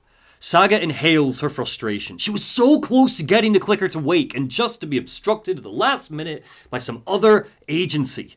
Her phone rings. An unknown number. Saga, it's Tor, your grandfather. About time you were coming to visit us, kiddo. How did you get this number? Never mind that, Tor gasps. It sounds like he's struggling with something. We got bigger problems to... you fucking hag! The line goes dead. Well, fine, Saga thinks. She might be off the case, but she can still visit family, right? The old gods might know what to do next. So, off to the Valhalla nursing home. End of chapter. No manuscripts this time. Instead, I want to talk about the FBC. Yay! So near Cauldron Lake is a large cabin, an FBC research station. This is a side quest. When Saga arrives, it's abandoned, but as she rifles through the paperwork left behind, she learns that the Federal Bureau of Control has become aware of the lake's power to change reality with art. Unfortunately, none of the researchers have a single creative bone in their body. So their tests haven't yielded much in the way of results. What they have learned is that literary archetypes add to the power. That makes sense, seeing as an archetype is something the collective unconscious, remember all that stuff, has a collective idea of. So a monster, a witch, a damsel, and so on. Across the countryside are children's chalk drawings on stone and tiny handmade dolls of these archetypes. Next to them are various nursery rhymes created by the FBC. They're puzzles. If we solve them, we get upgrades and boons. Most of them do not make sense. Disagree entirely. They all make absolute sense. I fully needed a guide for like half these because I'm like sat there putting the dolls and the drawings. I'm like, why are these not working? Why? One of the nursery rhymes describes a fair maiden who fell in love with a bear. We find a honeymoon suite with roses on a bed and a photograph of the maiden and the bear on their wedding day. Very Beauty and the Beast. But it turns out that the bear had other ideas. Oh, God. On their wedding night, he wasn't interested in chocolates. He was interested in meat. And I've written yum, yum, yum. It is so cool how like you'll go up here and it like looks really nice and then you'll do the nursery rhyme that like says the story of that happening. It's just like the reality warps as you finish the puzzle. Very cool. After Saga completes all of these nursery rhymes, a new doll appears. The Father. And if she goes back to the research station, one final puzzle is waiting for her. A radio crackles, reading out the nursery rhyme. It describes a brave but brazen hero pushing blindly through an adventure she doesn't quite understand, under the watchful eye of the Father. When she completes it, the radio frequency shifts, and the voice of FBC researcher Dr. Campbell blurts out of it. Excuse me, I've been monitoring your incessant tampering with my research. You've been playing around with my projects with no understanding of their function. Honestly, the hubris. But luckily for me, my dear, looking at my monitor, your meddlesome actions have opened a door, a gateway. He chuckles. And now I get to observe what happens when a subject crosses the threshold. Saga sighs and starts to leave, but the voice crackles back out. Wait, no, what is that? Do you see? A flash, a flicker of darkness, and when the lights come back on, the radio has nothing but static. Is there a chance here that Saga is Dor's daughter? Why did you say that? Because we know that there was a story about a man who could have been Dor at one point, went missing, 30 plus years ago in this area. Yeah. We know that she's got relatives here already who are also para-utilitarians, reality stuff. She seems to have some para-utilitarian power. And we've just had a thing with the father, and there's a little doll, and it's got glasses on a bit like Dor. Yeah. I think it's a very good theory. We'll talk more about it when we get more to Mr. Dor stuff. It's a really good place for you to be at. Yeah, for sure. End of chapter. Initiation 5. Alan chapter, and this one's called Room 665. Cheeky. Neighbor of the Beast. Casper Darling said that in Control. 665, Neighbor of the Beast. And the researchers were like, they didn't get the joke. Yeah. It's an old Remedy joke. It's a number that came up in Max Payne years ago. So, Room 665. In the dark place, the payphone rings again. It's Tom Zane. Did you visit Parliament Tower? He asks. Did you find anything there? Yeah, Alice is in danger. Scratch is reaching out to her, and there was another manuscript. Return. I don't remember writing it. Another manuscript? Tom sounds elated at that. Alan, this is... Scratch can't have it. Our survival, the survival of the cosmic fucking everything depends on it. Come to my room at the Ocean View Hotel. Yay. So we're off to the Ocean View Hotel. So just like that, the dark place changes. Notably, not motel. Not motel, hotel. Hotel. Motel Holiday Inn. Is the Hotel Cal at Ocean View? 2 out of 10. The Ocean View Hotel suddenly... Top form. The Ocean View Hotel suddenly manifests. Alan works through rooftops, alleyways to get there, but whoosh, he's ambushed again. Alex Casey steps out of the shadows and pushes him up against a wall. That's weird, I thought he was dead. Kinky. Casey accuses Alan of being the killer, the leader of the Cult of the Word. Alan tries to push him off, saying, "No, you've got the wrong man, it's Scratch!" Casey presses his gun into Alan's chest. "You're going nowhere." The lights flicker and, almost by accident, Alan's gun goes off. Bang! Casey staggers back, collapses to the ground, and bleeds out in the alleyway. Second time Casey has died. We hear the last of his inner monologue as he does. "I'd been lost in this dark place for so long. I wasn't in a dark place. I was the dark place. The vessel." Alan runs. He runs across rooftops, billboards, dodging shadows, and eventually breaks in to the top floor of the Ocean View Hotel. The wallpaper peels, the red lampshades dot corners with bloody light. A long corridor leads to Zane's room. Speakers and photographs line the walls.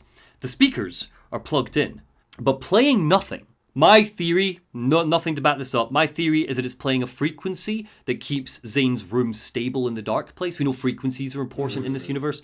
And notably, all the photographs on the walls and stuff in the corridor are of a man in a diving suit, of Tom the Diver. Tom Zane, the filmmaker, waits for Alan in room 665. Nice and shirtless. Shirtless. Every few seconds, he flits around the room, almost like he's fast-forwarding or reversing himself and Alan at a whim. A spiral painting hangs on the wall. The thought process is that, see, in Control AWE, when Jesse kind of like peered through into the motel and we saw the two of them having an argument, this was this room, probably. So a spiral painting hangs on the wall. He greets him with poetry that anyone who read Samantha Wells' blog, This House of Dreams, would recognize. So he greets him with Thomas Zane's poetry. Vindication for all those weirdos out there for years and years. who believed. Not only that, fun thing about this, so every chapter ends with a custom chapter song that Remedy created which comments on the events of the game. Sometimes it's by Poets of the Fall, sometimes it's by new artists. Regularly, the lyrics of those songs are snippets of poetry from Samantha Wells. Cool. So it's bits of Tom Zane's poetry have made up these songs. It's very cool. I love there's a documentary about how the songs were made, where like they brought them in and Sam like gave each of them like the description of like the events of that chapter. Yeah. Which was also why you weren't allowed to listen to any of the songs, because they are all just straight spoilers every song. Direct references. Which I think didn't you listen to the entire soundtrack before playing the game and like spoil yourself for things? And it spoiled things to the point where I was like, oh, well now I'm expecting this thing to happen. Yeah. When's that going to happen? It was that sort of spoiler. Yeah. So Tom turns to Alan and he goes, I'm Tom Zane. Welcome to the House of Zane. Best character. The poet? Worst character. Yeah, I know you hate him, but I love him. Hate this guy. He's so good. What is his deal? So, the poet, Alan squints. The diver, you look like me. How the hell? Or maybe you look like me, you handsome devil. The diver was a beloved character I played in one of my films. I'm a filmmaker, a celebrated auteur. Alan starts asking questions, but Zane stops him. Alan, you always get worked up like this. Come on, I'll fix you a drink. It's Negronis, just in case you're curious. Tom Zane's drink of choice is it Negroni? It's either Negroni or daiquiri. I should have double checked. Does it look like, is it in a little round glass and it's red? Yeah. It's a Negroni. I also love how interesting, with the picture of him on here, that he's played by Ilkavilli, so he looks exactly like Alan, but he's also voiced by Ilkavilli, so he's not voiced by Matthew Peretta this time. Yes, Ilkavilli is voicing just like he was in Control. Yeah. And he's got a ring around his wrapped around his neck. Is the ring important? Who knows? Well, is it his wedding ring? Like maybe. But notably, remember, Thomas Zane was not married to Barbara Jagger. Thomas Zane had a girlfriend, which was Barbara Jagger. The games are explicit about that. So whose ring is that? What is this? So let's keep going. So yeah, come on, I'll fix you a drink. Flash, suddenly they're both by a couch. Zane explains that the two of them are in this together. Two artists collaborating, remember? Crafting the keys to our escape. Your magnum opus, Return, and his companion piece, My Film. Sharing our life-altering visions. We dreamed up our transcendental work of art here, in this room. Somewhere far away, we hear a bassy thrum. A song playing. A song that we would recognize. The Happy Song by Poets of the Fall, otherwise known as Mr. Scratch's theme song from American Nightmare. Oh dear. Yes, it's like, told you I'm a psycho, that sort of song. Cue flashback. It's almost like Zane pulls Alan into the flashback. Yeah. It's difficult to get a read on everything that happens here. But drugs happen here. Yeah. They absolutely do drugs. That is explicit. They drink. They do drugs. They. I don't know what else. They're having some sort of fucking French Renaissance artistic lock-in. It looks like basically. Yeah. We basically watch as Alan and Zane, drunk and high, brainstormed and wrote together. In one scene, Zane wears a deer mask. In the next, he wears shades and licks the camera because. Why not? Alan presses his ear to... A lot of this was made up by Ilkavilli. Like he was given some direction and some ideas, but a lot of this was ad-libbed by him. Because bear in mind, this is Ilkavilli acting with Ilkavilli, so... in the next he wears shades and licks the camera. Alan presses his ear to a flickering TV screen as if he can hear something. They dance around the room, they write, they rip up pages. In a stupor, Alan turns to Zane and drunkenly says, "It's Return, because... we return." As Alan writes, Zane films him. And then, with a click of Zane's fingers, we come back to the present. And that's how the magic happened. Now look, there's a murder site here in the hotel. Find that, and you'll find Parliament Tower again. It looks like Zane's about to say something else, when suddenly the TV in the corner flickers. First, we see Casper Darling. I love him in this. Whoa! Yes! He's just like playing with a fucking radio, like, whoa, I'm so spooky. He doesn't say anything. Notably, you might remember when we covered Control AWE, this happened in that scene. Effectively, what we're seeing here is a different version of the exact same scene we saw in AWE. Casper Darling flickers on screen, and the second person that we see is Jesse Faden, director of the FBC. Wow, God. Hello, Jesse asks. My theory is that this is supposed to be Jessie when she was like peering through and we got the scene in Control's AWE and she's flickering into their reality. I think that's my theory. Zane fucking bricks it. He sees Jessie and Darling and he like drops to the ground. Wow. And then he's just like scuttles out of the room. Like, I kid you not, he drops to the ground and very sillily he like crawls his way out of shot. And as he does, he's like, "They're on to us. If anyone asks, you were never here." I love Zane so much. Yeah. Best character. So that's that. Flash. Suddenly Alan is back in the Ocean View Hotel. Again, he follows in Casey's footsteps. It's so weird. I don't know whether I'm reading too far into this. It's almost like his room's like a pocket universe in the hotel. Because when you walk into room 665, it's not his room. It's like an empty room with a single chair. There's a camera in the center.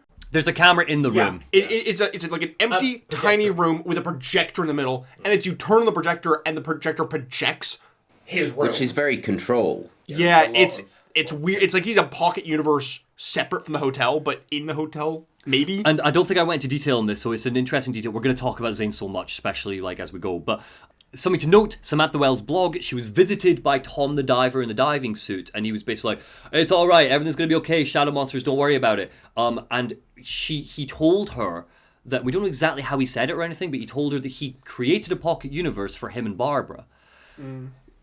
So I don't know. We're going to talk all about Zane later, because he is an enigma.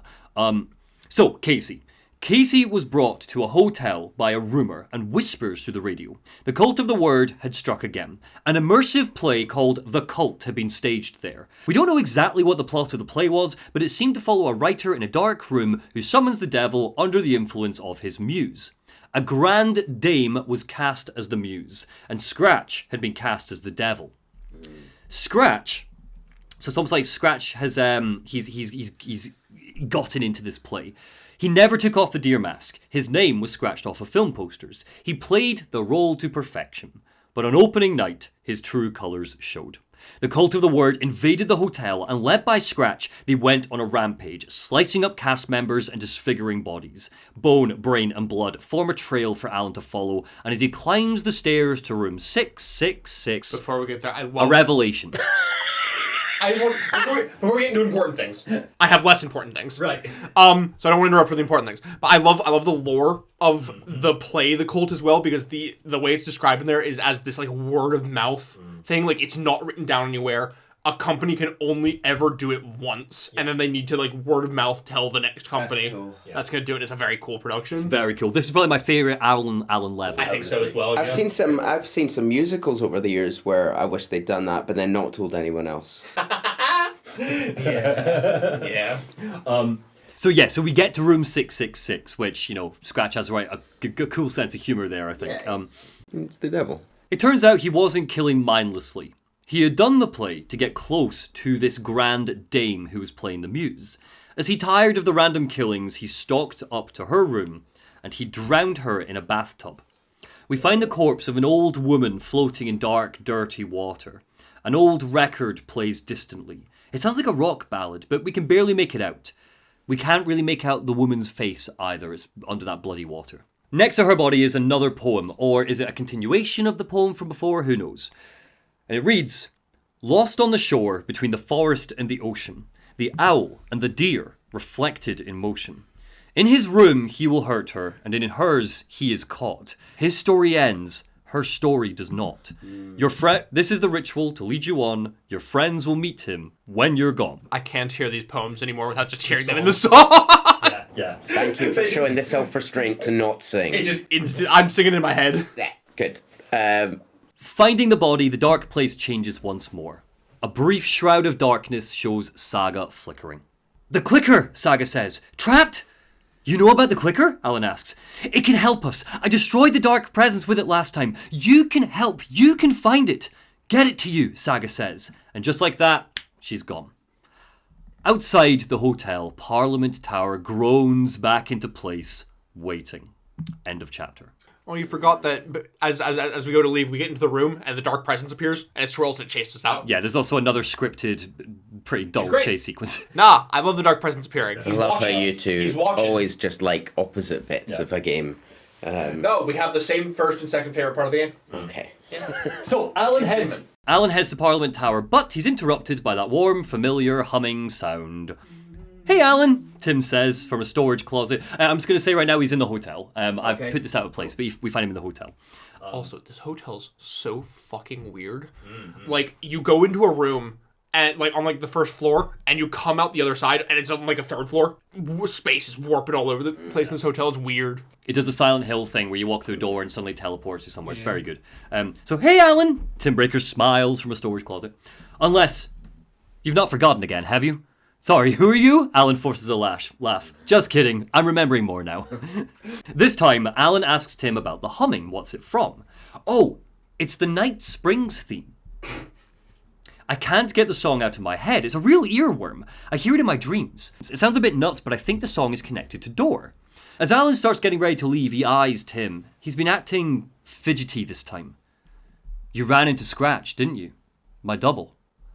Well, it's hard to say, but he sure looked like you. He had a cocktail, and he was smoking. That's Zane. He wasn't like how you said he'd be. Very touchy-feely.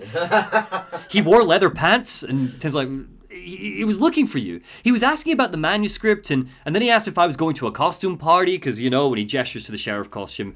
And then he asked if he could come. I told him this ain't a costume. And then he ran off. I guess he doesn't like cops. So, what's the deal there? That's Zane. Scared of the FBC and scared of cops. Anyway, enough Tim. Time for apartment. Just doesn't like authority. He doesn't like the man. The man. The man's holding him down, holding his art down. So, fun thing on this, the early concept art of Thomas Zane in this, Tom the filmmaker, he was originally designed to look a bit more like a Stanley Kubrick type. You know, like the glasses and that sort of look. And then they went more for like Bohemian rock star. Yeah. Bohemian Rockstar is so much better. I agree. But yeah, I don't know how much we can read into that being the original concept for him as a dick, but who knows. So, Parliament Tower shows us a vision of an apartment months later than the last time we were here. Alice's preparation for her exhibition and documentary is in full swing. The cameras with motion sensors are set up. More photographs are posted on the walls. We find her computer in here, and some emails from an old and unfortunately absent friend. Oh. And because he's absent, here's some art I commissioned from Shannon Manor. Yay! Thanks, Shannon. I've got a couple of these, which means we get to do Barry Wheeler voices again. Yes! It's the thing of... I don't think Barry himself would fit in this game. No, I agree entirely. Which sucks. Yeah. Because love Barry, but he's I think he's the biggest thing that shows how tonally different these two games are. These emails are important, Neil. What are we doing? Get on with it. I've been waiting fucking years to hear your Barry voice again. So, hey Alice, Barry Wheeler says via email 2 years ago. I'm more fish out of water in Hollywood than I ever was in the Pacific Northwest wilderness. These yuppies couldn't be more fake if they had 6 fingers. More than once I've thrown up in my mouth during meetings with these movie exec jerks. But I gotta be here to look after Al's legacy. Sorry, I've changed to another Barry picture. These are all by Shannon Manor, the artist. Thank you, Shannon Manor. But I gotta be here to look after Al's legacy. Everyone wants to gobble up the film rights for the Casey books, and they have moronic ideas on what to do with them. I'm painfully aware of how deeply Al would have hated adaptations if they didn't do justice to his vision. He was a master of hating things deeply, but I mean, that's why we loved him, right? The emails show... This is Barry at Coffee World. The emails show how determined Barry was to keep in touch after Alan went into the lake. He cooked meals for Alice. He visited a lot. Which I think is really important given that in Alan Wake 1, we remember they didn't get on. No, not at all. So he visited She a lot. doesn't trust him. And while I'm sure you'd be happy with me just doing the Barry Wheeler voice for the next hour, I'm gonna just show you one more email. This is the one that seems to be important. The subject line is joined a cult.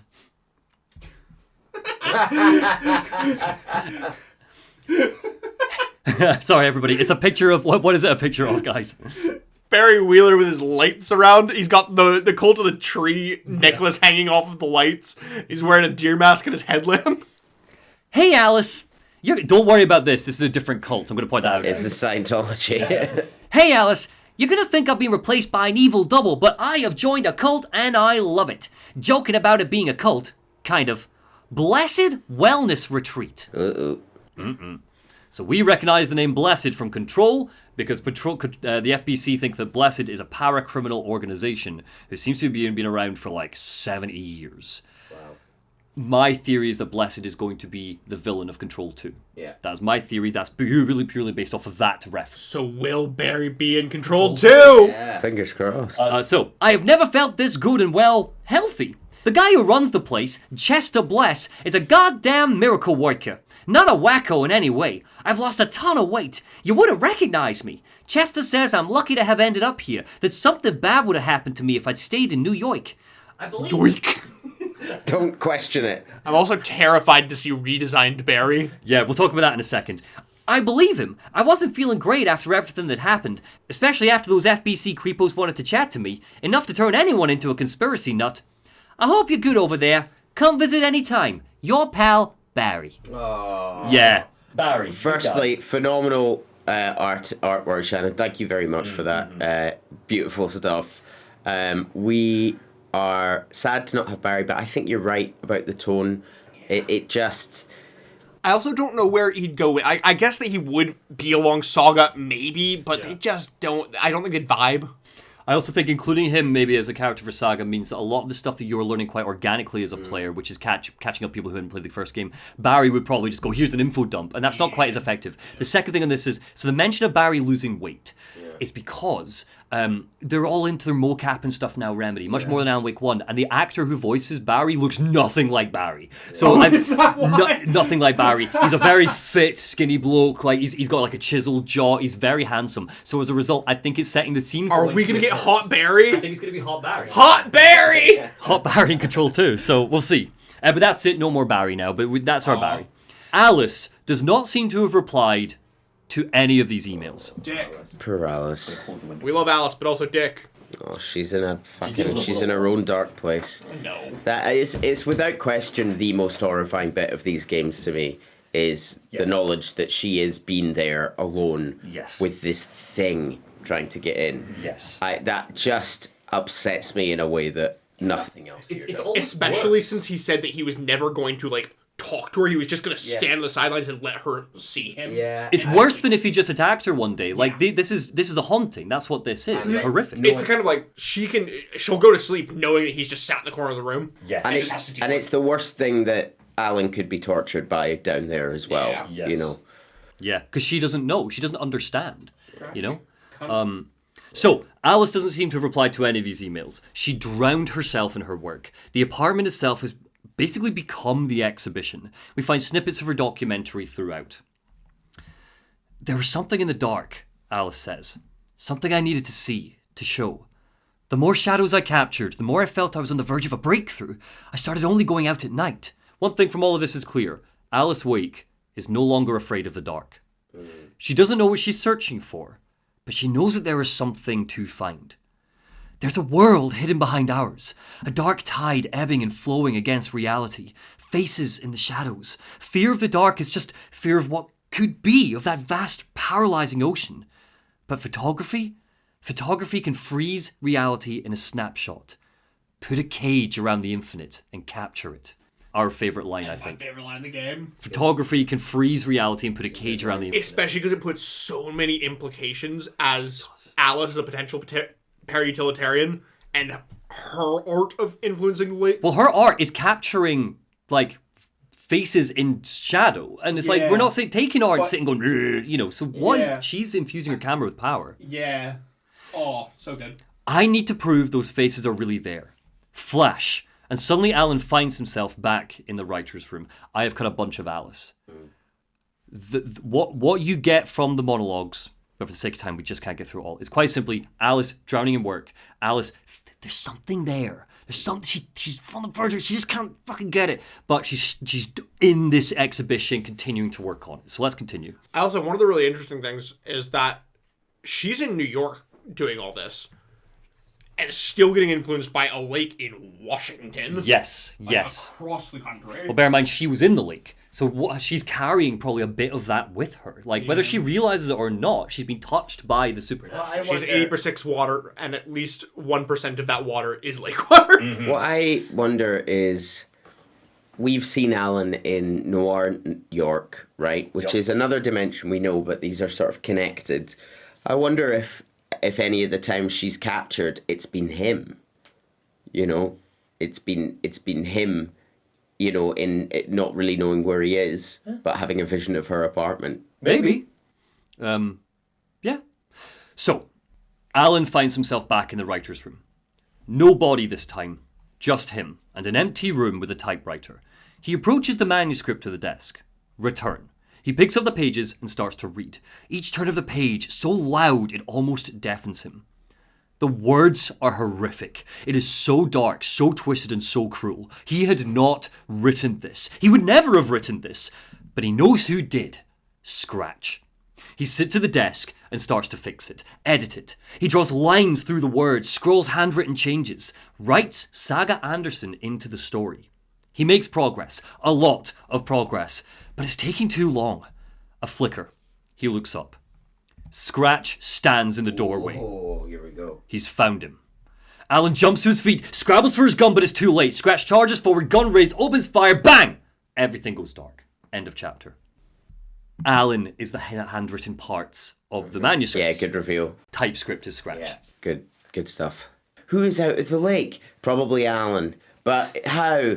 Probably a weird way. So where are you sitting with that right now? You think that the Alan Wake in Bright Falls, you think that's Alan, not Scratch? I think it's an easy thing to assume that it's going to be Scratch, but then maybe it would be a good plan for Scratch to get inside the FBC building, wouldn't it?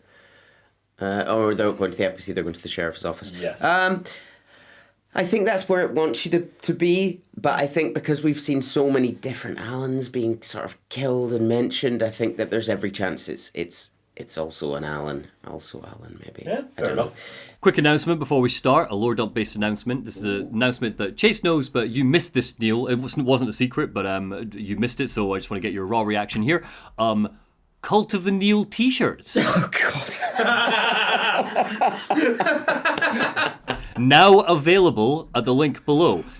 Patrons, these will not be available for you right now because you get these episodes much later than everybody else, but by the time the public release comes out, earlier than everybody else, but by the time the public release of this video comes out, link will be below for Cult of the Neil t-shirts, and I'm currently running a art competition in the Discord. Because we've got so many artists who are fans of the show, and I wanted to do something like that. I thought it'd be quite fun. So we sorted out a prize fund and everything. By the time this comes out, don't worry about it. But one of the designs, which will be on screen right now, this one will be created by a fan of the show, and I'll make sure to put your name there. We will edit in because right now we don't know. We haven't seen any of the designs yet. So we'll be deciding by unanimous vote who it is. Yes, the three of us are voting on it, and if the three of us can't agree, then the Nubis has the deciding vote. Fantastic. So look, there's the t-shirt now. Isn't it amazing? Wow! It makes me want to join a cult. Yes. You're in deep already, baby. We're gonna jump straight in with Return 5, Old Gods. This is a saga chapter. Oh, notably, we don't know where Casey is. Just want to point that out. Last we saw Casey, he was running off, bang, bang, bang, and Alan kept blacking out and stuff, and then Dark Presence shit was happening. We don't know where Casey is, but it seems like he wasn't there when Alan got arrested. Probably having coffee somewhere. Probably your diner. Probably fine. Saga kind of thinks for herself, like, he's probably fine. I need to focus on the Alan Wake stuff. Yeah. He probably took a bullet and went, I can't be fucked with this. I need me a coffee. Yeah. So Saga goes to the Valhalla nursing home. You might remember that this was set up by Barry Wheeler as a retirement home for the old gods of Asgard. So when she arrives, though, things seem a little bit off. Well, so they seem to have just been living in a trailer park instead. Yeah. Also, massive fucking retirement home for just two guys. Not just for two guys. We'll get to that in a sec. So things seem off. Did Barry set it up with the intention of multiple people living there, or did he set it up with the intention of just the old gods living there? He set it up for the old gods. Other people can come if they want. Okay. So things seem off. The nursing home is leaking. Dark puddles of water drizzle through the ceilings and walls. Rose answers the door, but she's acting cagey. It's so good you're visiting again, Saga, but Tor and Odin, they're not up for seeing anyone today. Saga pushes through, and to be frank, there's a chunk of lore dumped in this chapter. Our little Vikings. Our little Vikings, yeah. There's all that sort of like little Vikings. Thor and Odin have the biggest room, of course they do. There's a stage set up. They have the biggest room, but they also have to share. Yes. So bunch of lore in this. It's mainly given to us through collectibles and profiling, so I'm going to dispense with the pleasantries and just list what we learn. The first thing we learn is that the lunchboxes are by Rose. Yeah. It's all her fan fiction. Of course, don't know why I didn't think that. Because a lot of the early ones really only kind of just talk about the hero. They don't have the fan fiction. Whereas it's a lot of the later ones start having the fan fiction, and you go, this sounds a lot like Rose's fan fiction from the original game. I'm not going to lie. I'm a Remedy obsessive, so of course I would. I was able to tell from Lunchbox 1. I was like, yeah, this is Rose. I fully thought you were going to guess Rose. Yeah, no, it seems obvious now you say it, but no. It's Rose. You go into her office and she's got all the same, like, yarn things in her office. She seems to be leaving hints and stuff for quote-unquote the hero. Wow, does she know what's going on? What's happening? So, first of all... She heard it from her coffee stains. Let's focus on the really important shit. There is a picture of baby Saga and her mother Freya in Odin's bedroom.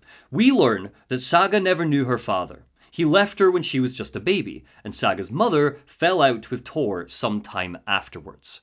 When Saga profiles Odin, something weird happens. He becomes aware that she's interrogating his essence. Before, people would rattle off broken sentences, but Odin and Saga can have a full-blown conversation in the mind place. You're the seer, Odin says. Us Andersons, we're built different. But be careful. The Prince of fucking Darkness is making a comeback. And Thor is marked by darkness. It wants to take him. From this, we pick up that A, Saga is an Anderson. This isn't story bullshit. Definitely an Anderson. The grandfather thing, totally correct. Thor is her grandfather. And B, that would make her a para-utilitarian. Her intuition isn't just intuition, it's a goddamn superpower, and that's how she could see through the story. Which is when I stopped thinking it was bad writing, and I just thought it was... Yeah. You kind of called it very early there, Neil, that like this is just some superpower she has. So she's a para-utilitarian. Saga in Norse mythology is the seer. She speaks with Odin on the riverbank, and she gives him glimpses into like life beyond and things like that. So Thor is marked by darkness, Odin tells her. Number 3. Odin has been working on a new song called The Sea of Night. Remember that? We'll come back to it another day. Okay. We find the lyrics. Don't worry about the lyrics for now. 4. Thor has gone on a rampage after getting back to the nursing home. His room is trashed and he's missing. 5. To quote Odin, bad things are about to happen in the wellness center, the medical building attached to the nursing home. In a frenzy, Thor has blundered in there. Number 6. Newspaper clippings tell us that the Valhalla nursing home was apparently once an artist's convent run by Tom Zane and Barbara Jagger. In the photo, Zane does look like Alan. At the top of the nursing home is a door with a spiral on it. Apparently, this room was once Tom Zane's writer's room. Next to the door to that room is Atty.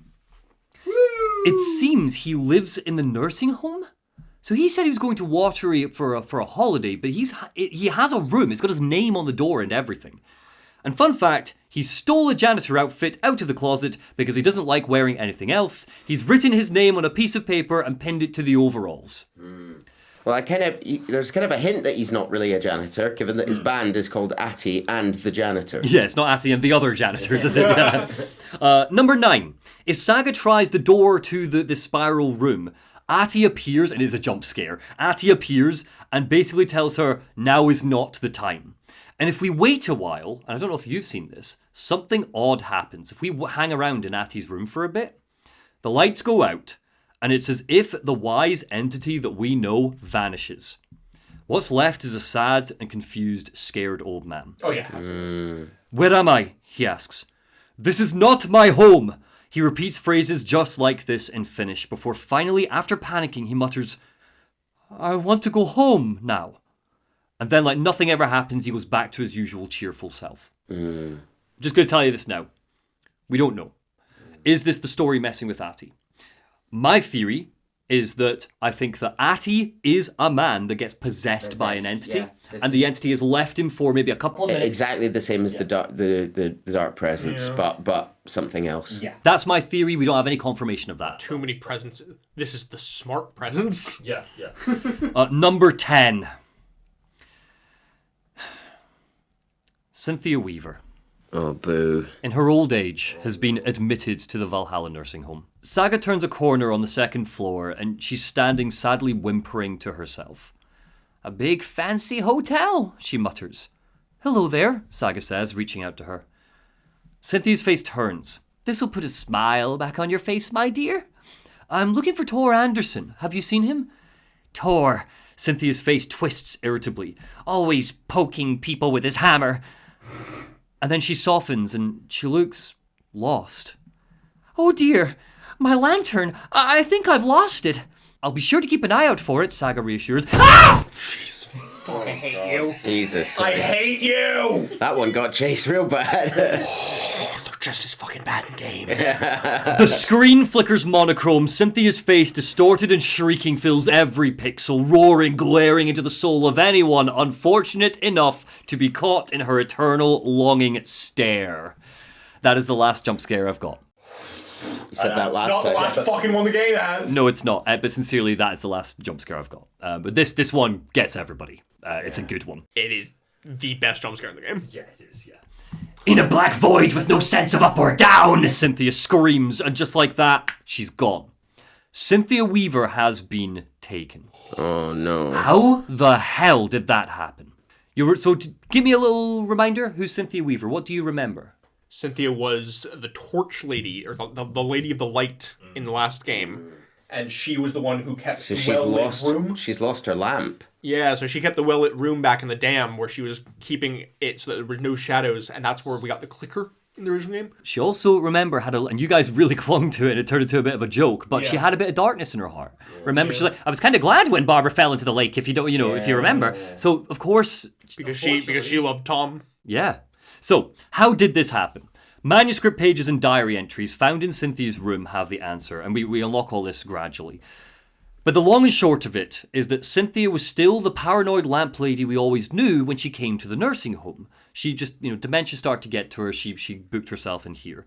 Her room was filled with bulbs and lamps, but there was one particular lamp that she held tight. A lamp in the shape of an angel that once belonged to Thomas Zane. As the manuscript says, "Rose snuck into her room one night. Luckily, the dream Alan had sent her had been very clear. Cynthia wouldn't miss one lamp. She had so many. God, Alan. Rose put the lamp in a shoebox and let it sink into the garden pond. So that's how Alan gets the angel lamp." Oh, Alan. Cynthia knew the lamp was missing the moment she came back into her room. She was overcome by grief. It had been Tom's lamp, one of the few things that reminded her of him. It had not worked in a long time, but there are other kinds of lights than the ones we can see. The invisible light of the angel lamp had held Cynthia together all these years. That sentence, written by Alan.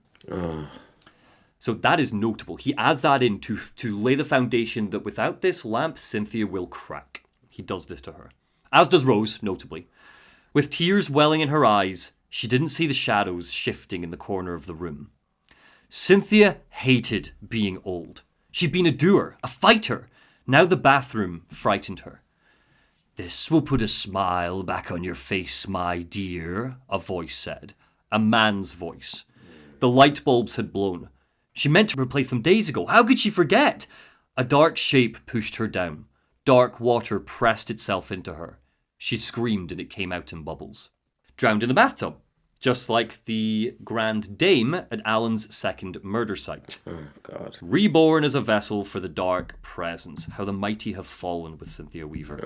Oh, man. Rest in peace. Really sucks. Are we going to talk about the promo image? Oh, yeah. You'll remember this, Neil. It was the last thing we looked at regarding Alan Wake 2. Remember, we thought it was the Knot Mother. It was the concept art of the old woman in the sewer knitting. And we thought, oh, is that the Knot Mother? It's Cynthia.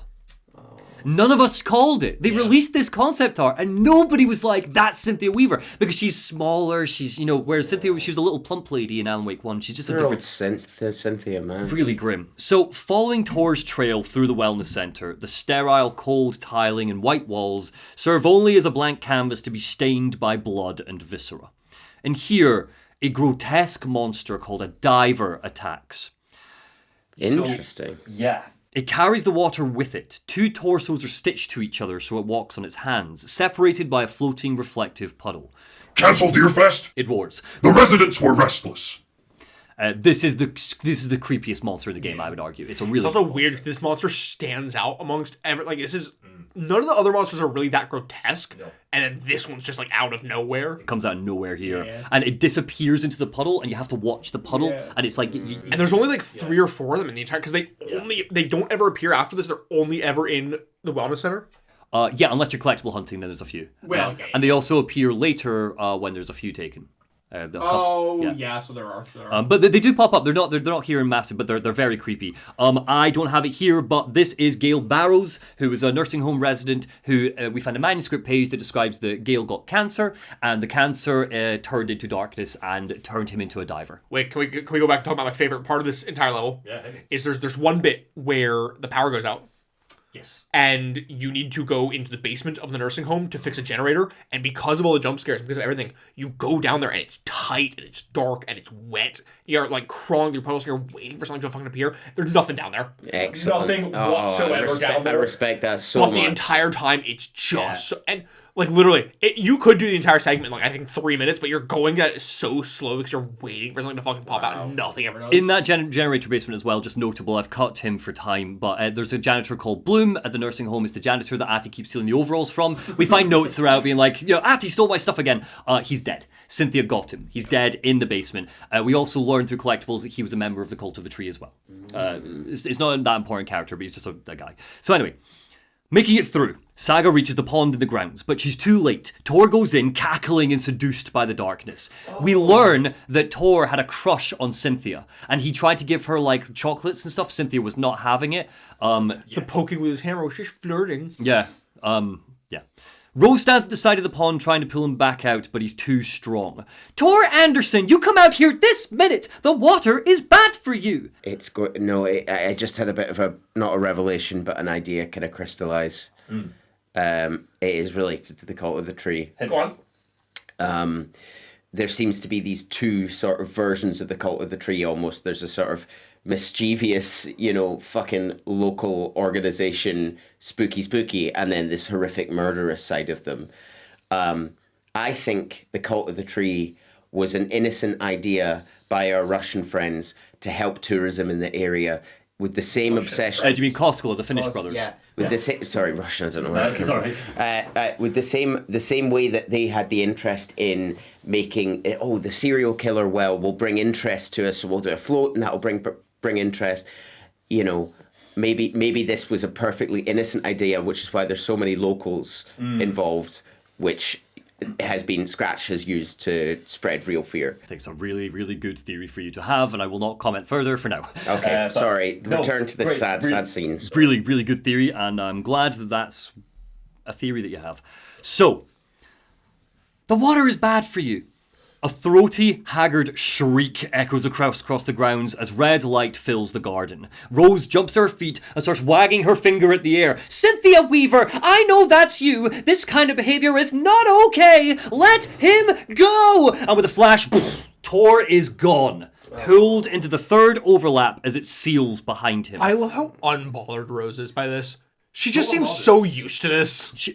We find ammunition in Valhalla Nursing Home, and the explanation is basically that Rose has been she's guns and all sorts. She's been preparing for the day that the darkness returns. I'm wondering if this is her as somebody who has previously been possessed is just now I don't know if unaffected, but desensitized to the darkness being a thing. Well, remember, from Rose's perspective, she's somebody who was taken and that has gotten over it. Yeah. So she's like, people can come back from it. That's her belief. So, yeah, with a flash, Tor is gone, pulled into the 3rd overlap as it seals behind him. Lost in a world between worlds with a thing that had once been Cynthia Weaver. Oh, God. The ritual this time revolves around an unreleased Old Gods of Asgard record. I think it's your favourite song. It is my favorite song. A song called Anger's Remorse. Fucking heartbreaking song. Tor wrote it for Saga's mother after he chased away her father.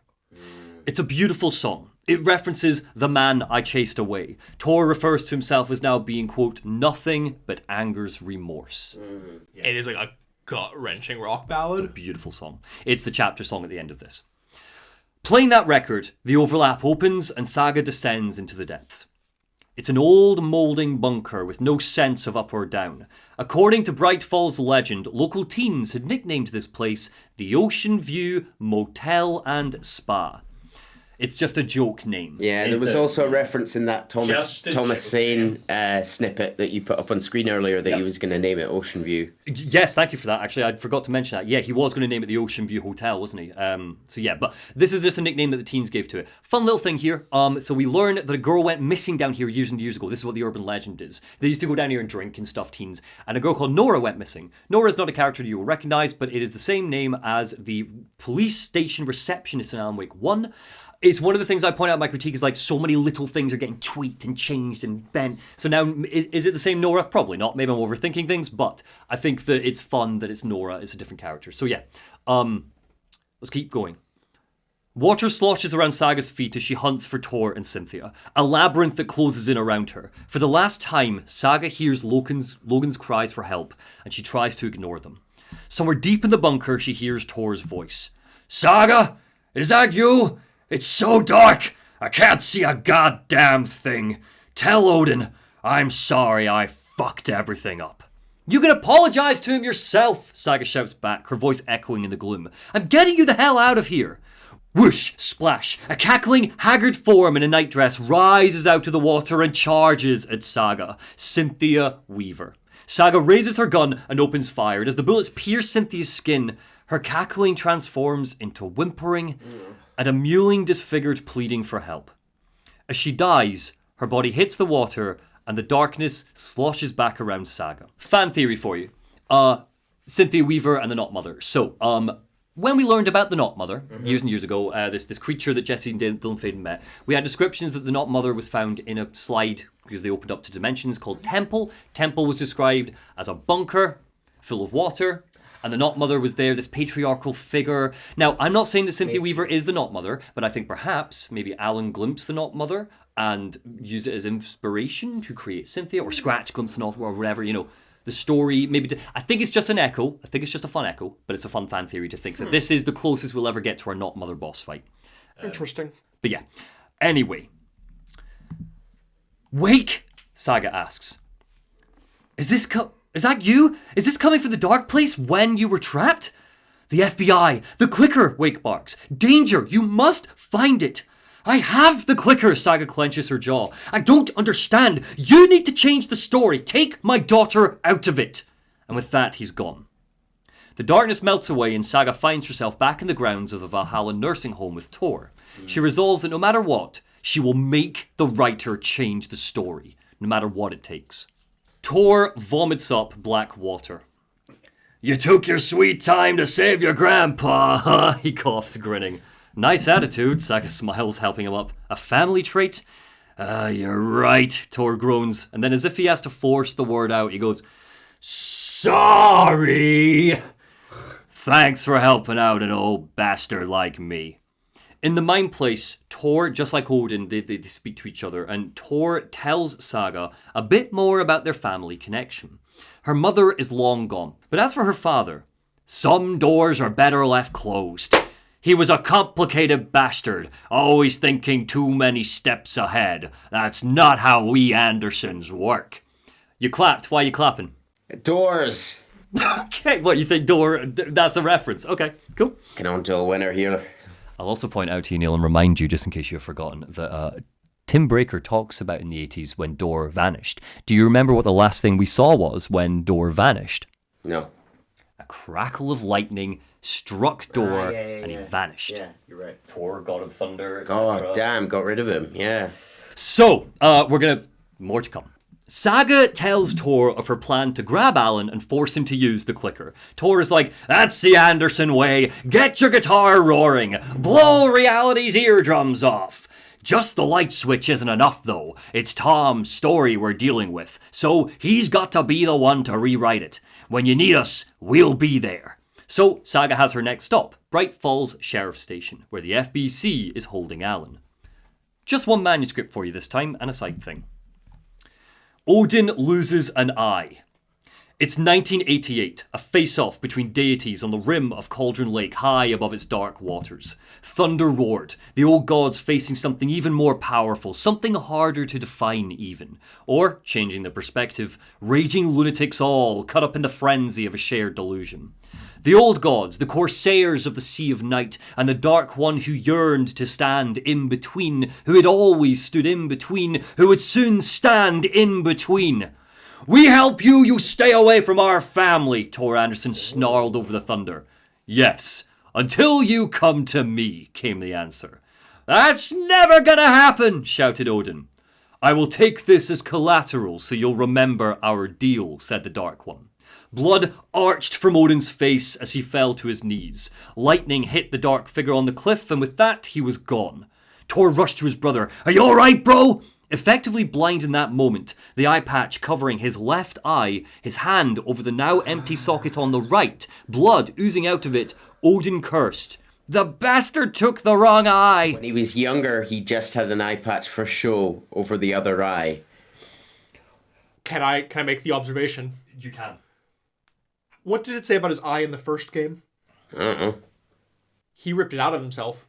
The story's changed. He cut it. He cut it out. He sliced the eye. So the During a fight. was the eye patch for show? Or he lied. During a fight with Barbara Jagger, he cut it out. That was a manuscript page. So that wasn't him saying that. That was a manuscript page that said that he had cut his eye out. Really key for this. Which is weird because, and I don't think you've actually mentioned this at this point, but I know it's been said by this point. What? Tor and Odin say that the Andersons can't be affected by the story. Yes. So how has the story changed?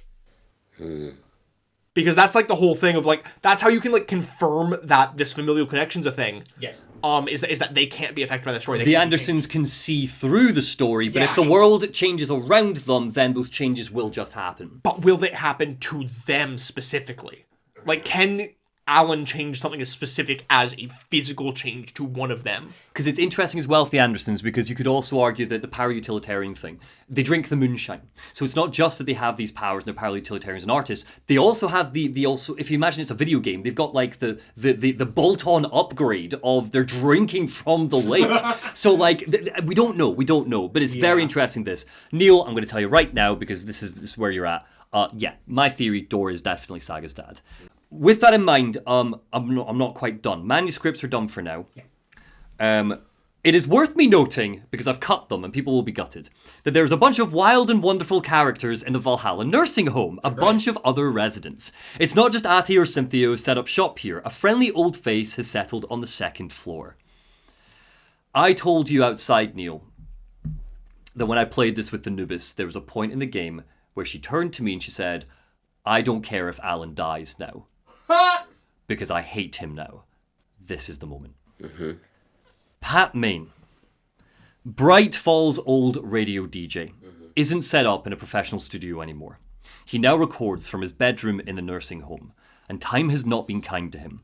We can find 9 episodes of his radio show while exploring. I'm going to show you just a couple of snippets. Radio 1. You're listening to the Pat Main Radio Hour, and boy, do we have some news for you. Davis Family Beef Jerky now has 3 new flavors. Smoked hickory, teriyaki, and hickory teriyaki. Anyway, by now we've all seen the FBI setting up shop in town, and I'm sure you're all asking the same question that I am. Did they bring all this darn rain with them? Deerfest is around the corner and we're all crossing our fingers for sunshine. I reached out to our top meteorologist for a weather report and she never responded. But I have her uncle Tapio on the line from Watery. Tapio, what kind of weather can we expect today? Rain! Tapio shouts down the phone. What about tomorrow? Also rain! Any chance the sun will peek out before Deerfest? No! Well, Deerfest is coming, rain or shine. Yes! I like the parade because they have one float in the shape of a swan. Ah, so you're a fan of swans? No! Well, let's give a big thank you to Davis Family Jerky for sponsoring the show. No! Tapio says. Wendy went missing in 2010. I heard she's dead. Well, I'm talking about Wendy Davis, Tapio. Yeah, Wendy Davis, that's the one. She's dead. Wendy Davis is one of the names on the case board at the beginning of the game. Oh. One of the missing people. Oh, I didn't know A series of radio episodes follow, where Pat sounds more and more confused. He struggles to get his radio equipment working right. He repeats himself. He goes around in circles. And worst of all, every guest of his reminds him that Wendy Davis died in 2010. Isn't there one of the episodes that is literally just nothing but him trying to set up the equipment? Gonna get there. Including when... Good. How is that? What is narrative pacing? Right, so... Including Wendy's husband, Gil. Pat refuses to believe any of this. He saw Wendy just last week. Is this some sort of practical joke? Eventually, Pat decides to just call Wendy so we can clear up this whole mess. Radio 2. Hi, Pat. A silky male voice says. Oh, that's not Wendy. No, this is Jim Figamore, director of the Bright Falls Community Theatre. Remember, I'm calling in to announce that I'll be running for mayor. Hold for applause. That's quite some news, Jim. Just hold a second. I have some questions written down here for you. The real question, Pat, is what happened to this town? The world is laughing at us. All this business with the FBI, names like Haunted Bright Falls and Spooky Bright Falls. We need a mayor who could turn this town around, and let me tell you, Mayor Setter is a joke. You know what? I hear he kills cats. There, I said it. Our future is at stake. Pets are being murdered, and it's time for change. So, vote Jim Figamore. I will remind you of all the missing cat posters. No! Vote Mayor Setter. Pat's final radio message is the sad one. Pat Main here. I'm sorry for the late start on today's program. I took a little hike to clear my head, and I couldn't seem to find my way back. I know that trail like the back of my hand, but it's somehow different now. Something's changed. I'm starting to think that I'm the only one who remembers things how they used to be. Anyway, we've got a new sponsor for you now, so the Pat Main Radio Hour is brought to you by, all of these notes just say Wendy Davis on them. I know that name. Where do I know that name? Anyway, we've got a new guest on the show. We've got where are my notes? Wendy Davis? Wendy, you're on with Pat Main. Wendy, are you there? Are you? The show goes on and on, growing more erratic and confused. Pat talks about going out for a hike 3 times before he realizes that he's been repeating himself. He talks about the rain for Deerfest, how sunshine is just around the corner. I won't recreate it, but it ends with Pat signing off, thinking he's stopped broadcasting, and he has a panic attack live on air. Oh, God. Yeah, it fucking sucks. You said something on a break. You mentioned something in passing, and I'd like to say I think this is fully a game about dementia. Yes. Yeah. So again, I'm not going to get into them, but some of the other Cookie characters, you've got like Norman and stuff, and I forget her name, but one of the residents here, she does exercises. She's great. And her whole thing is like mental and physical exercises. I will keep it up always. Like she is like, I will not be like these people. I will not get dementia. Saga bursts into her room when we're exploring, and she turns and goes, "Excuse me, my dear. You don't see me breaking into your room when you're doing your mental and physical exercises, do you?" And she's got like a headband and gym gear doing her things. It's real interesting. The cast of the Valhalla Nursing Home feels the most Alan Wake 1. Like it feels a lot. It feels a lot like the diner or the... No, like specifically like what's Dr. Hartman's clinic. Yes, it does. There's lots of echoes to beats in this game from Alan Wake 1 on purpose. You know, you think of Herald of Darkness and you think of the big rock concert moment. You think of this is the Hartman moment. Like Saga repeats like thematic beats in a sense. Almost done. At the risk of keeping things dark, before we move on, I do want to go back to Jim Figamore. So he said something that sounded a little bit nuts. The Bright Falls Mayor Setter eats cats. Well, his name has been cropping up again and again, and we have been seeing some cat posters. So eventually, after we find all of the campaign stands, we can go and meet Mayor Setter, and we finally learn the truth, and Saga confronts him. And we learn that Mayor Setter is a good boy. He's a good boy! He's a good boy! He's not gonna roll over on the issues. I was trying to work out. He's gonna sit specific The rollover line, I swear to God, like 2 hours ago was so specific. I was going, that'll come back when he's like a taken and he's like rolling over the floor. And of course, Setter is even the name of a breed of dog. Yes, He's a good boy. One of them, I think, is it's like speak and Mayor Setter will listen or something. Yeah, it's very good. So yeah, sorry everybody, just in case you can't see the picture on screen, Mayor Setter is a dog. So what about what we just saw was the moment where the Nubis had enough with Alan? After that final panic attack radio show, the Nubis turned to me and was like, I do not care if Alan gets out of the dark place. I can't believe he's done this to Pat. Like this, because has he done that to Pat? I don't know if he's done that to Pat. I don't know that that's fair. What we can say is that the story has changed the surroundings, which has made a very confused dementia old man even more confused and have a panic attack on the radio. The thing is with the dementia, something that is kind of being highlighted via supernatural dreams and nightmares is that you do anyway lose your place of time and space and. But yeah, I don't know if that's specific. Sure, maybe if Alan had never been involved, none of this would have happened to any of these people. It was just her reading. I've not left anything out. Sure. But after that, I think it's a difficult. Is it like? I don't do it justice to be. It's deliberate. Oh no, I know it was horrible. It was. It's a difficult radio station to listen to, and numerous times. And fun fact, on my first playthrough, I got a bug where I had Pat Main's fourth radio show technical issues on repeat. I couldn't unlock any more radio shows, so I finally got them on the second playthrough. But so whenever you come by them, I've just got Pat Main going like, I can't find the wires and I can't turn the thing on, and I thought it wasn't a bug. I thought it was like the game messing with me and just doing more Pat Main stuff. But yeah, and again, he thinks that Wendy Davis is alive and that she sponsored the show. It's a harrowing one where her husband calls in and is like, she's dead and you need to stop. And it's really difficult. Okay, so Initiation 7 Masks Alan episode. Let's check back in on our favourite writer. To nobody's surprise, he's been shot back into the talk show after he got shot. But something is different this time. Warland Dorr stands up from his desk and calmly removes his glasses. His shape is shrouded in darkness. No more smiles. The lights are off, and so is his mask. Tell me, Alan says, looking around at the dim studio. Was this all fake? A show? No one said otherwise, Mr. Wake, Dorr whispers. It was to indulge you, but we can stop pretending now. Masks come off, Alan mutters. Oh, I wouldn't go that far.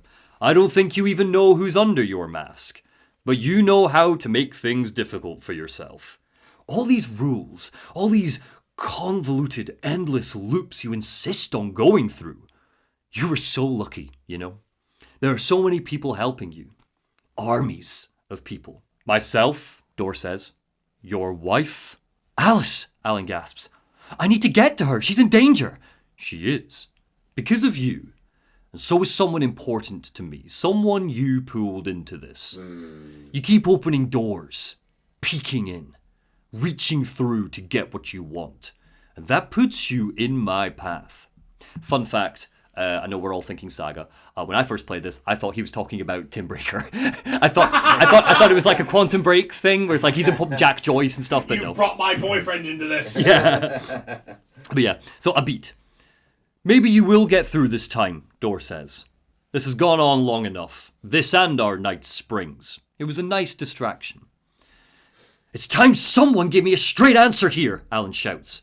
The next time we meet, the circumstances will be very different, Dorr says plainly. You would do well to return the favor by playing your part. Or stay out of my way, Mr. Wake. The lights flicker, and with that, Dorr disappears. As a fun aside, as Alan starts to leave, he mumbles to himself. I want to remind you, a minute ago he went, masks come off. Dorr went, I wouldn't go that far. Right after the scene ends, Alan mumbles to himself, Dorr, Zane, the masks were finally coming off. But yeah. What's Dorr up to? He's sick of him. He's sick of him. So I think the understanding is that these talk shows, they have been written by Alan as like a fail-safe to remind him of... It's like a reset. It's like a reset. I'm curious. Are they written by Alan? Can Alan control Dorr's actions? No. Or is Dorr purposely Dorr's a doing willing this? participant. Yeah. I think Dorr is a willing participant, but I can't figure out why. Yeah, I don't think there's enough information. Well, I have a theory on that, but I'm not going to talk about it to the very end of this game. There's also Just like before, Artie is waiting deeper in the talk show. Tom, Artie said. Those aren't your clothes. The light is at the end of the tunnel. He waves cheerily from the storage closet. If you come in last, you won't be happy. Dor didn't seem happy to see me this time, Alan says. Yeah, fearing the master is the root of wisdom, Artie nods gravely. But don't let the game get you down. He's playing his role. Ah, maybe put him in your films, Tom, like you did with me. What films? Artie laughs. I'm a fan of your masterworks. There's Tom the Poet, my favourite, and Uten You, that's the most famous one, of course. Is it true what I hear that is coming back to cinemas soon? Remember, Uten You is the song that Artie sings, his favourite song. Alan doesn't know what to say to that, and Artie also said, Tom, you put me in your movies? What's that about? Alan doesn't know what to say to that, so he asks if Artie knows what to do next. In classic, Artie leads him into the talk show basement. The photos. They're in the shoebox in the basement. What you leave behind is in front of you. In the shoebox are 2 photographs in Alice's style. The first is a hand holding the clicker, the one that we saw earlier on in Saga's playthrough, just flickering on screen for a sec. The second shows what looks like a bullet of light. When Alan picks them up, he hears Alice's voice from somewhere very far away, and it's very faint. A spark, she says, to push the darkness away. End of chapter. TV screens flicker into life, and we see Alan in his writer's room. This one is a harrowing watch. I'm drowning, Alan mutters. Every sentence is shot out with clips of him pacing the writer's room, literally banging his head against the wall, crying, screaming, swearing, rocking himself to sleep. Drowning! There's no way out! I'm sinking deeper and deeper and deeper! I died! I'm in hell! Let me die! I just want to sleep, please! I just want to go home! I've written so much! There's nothing left! All the words are gone! There's no more words! Where did they go? Did I eat the words? I don't recognize these words anymore! Who wrote this? I didn't write this! Where am I? Who am I? Alan Wake! Awake! That sounds like a character's name! Am I a character? I'm in this story! You're in this story! His face twists and he snarls at the camera. Ram these words down your fucking throat. I'll make you choke on these words. I know the words. Secret words. I eat the words. And it cuts to him stuffing crumpled bits of manuscripts into his mouth. These are my words. This story is a monster and it will eat you alive. There's no escape. Not for you. Not for me. No escape. You will never escape. And it cuts to black. I will remind you that the enemies that Alan fights shout at him things like, you will never escape, eat the words, drowning, you're a character, etc.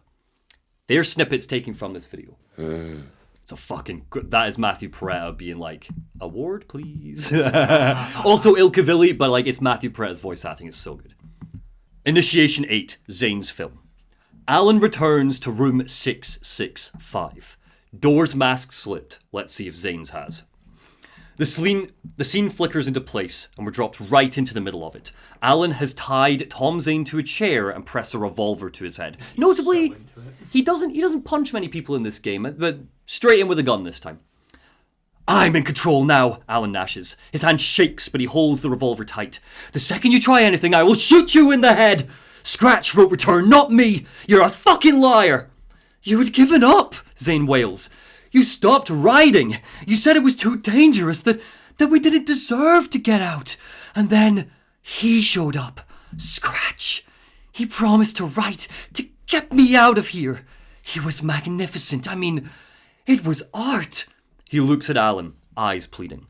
And then, when he finished, he took return and he left me behind. It's still here. Alan presses the gun into Zane's flesh. And so is he. I know I fucked up, but you can still catch him before he gets out, before he gets to your wife. Zane's eyes flash with anger. And when you get to him, don't hesitate. Kill the bastard for what he did to us. Listen, there's a murder site in my cinema where my film, Nightless Night, is playing. Alan starts to lower the gun a beat, and Zane starts to slowly smile. He leers at Alan, and the scene changes. It keeps flickering, and as it does, Alan and Zane keep switching places. Alan's in the chair, Zane has the gun, and back again. Alan winces, and in the chaos, he pulls the trigger.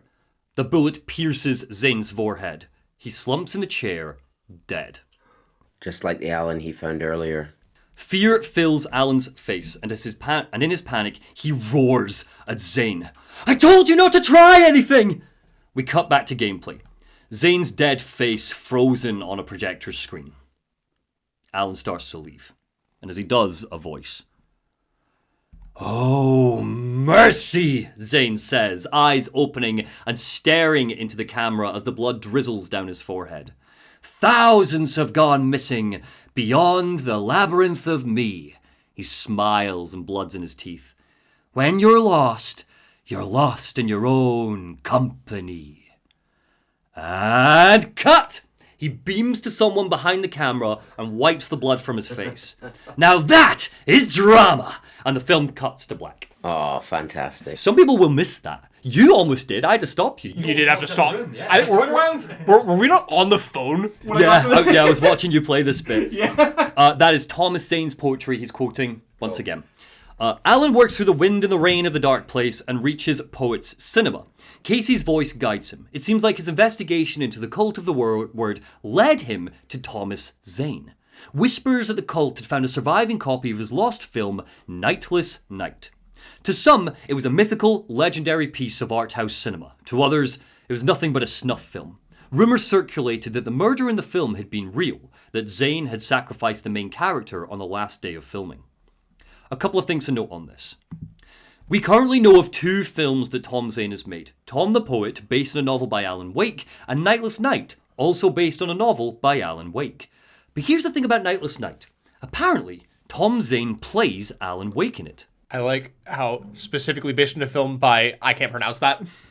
Vaco Allen. Vaco Allen? Vaco Allen. And that's who he plays. He plays Vaco Allen, Alan Wake. Finish Alan Wake. Casey's voice echoes around the cinema as Alan explores, hunting for the murder site. The victims this time were 2 NYPD cops. The cult of the word invited them to the cinema under the pretense that they were to be initiated into their ranks. It was in fact a ritual sacrifice. In the viewing room of the cinema, they tied the cops to 2 chairs and publicly carved the flesh from their bodies, chanting that all too familiar phrase, which is, "This is the ritual to lead you on." But weirdest of all, Casey found a clip of Nightless Night, and what he saw shattered him. Himself, Alex Casey, or, as he's called in the film, Alexi Casa. Somehow, he was in Nightless Night.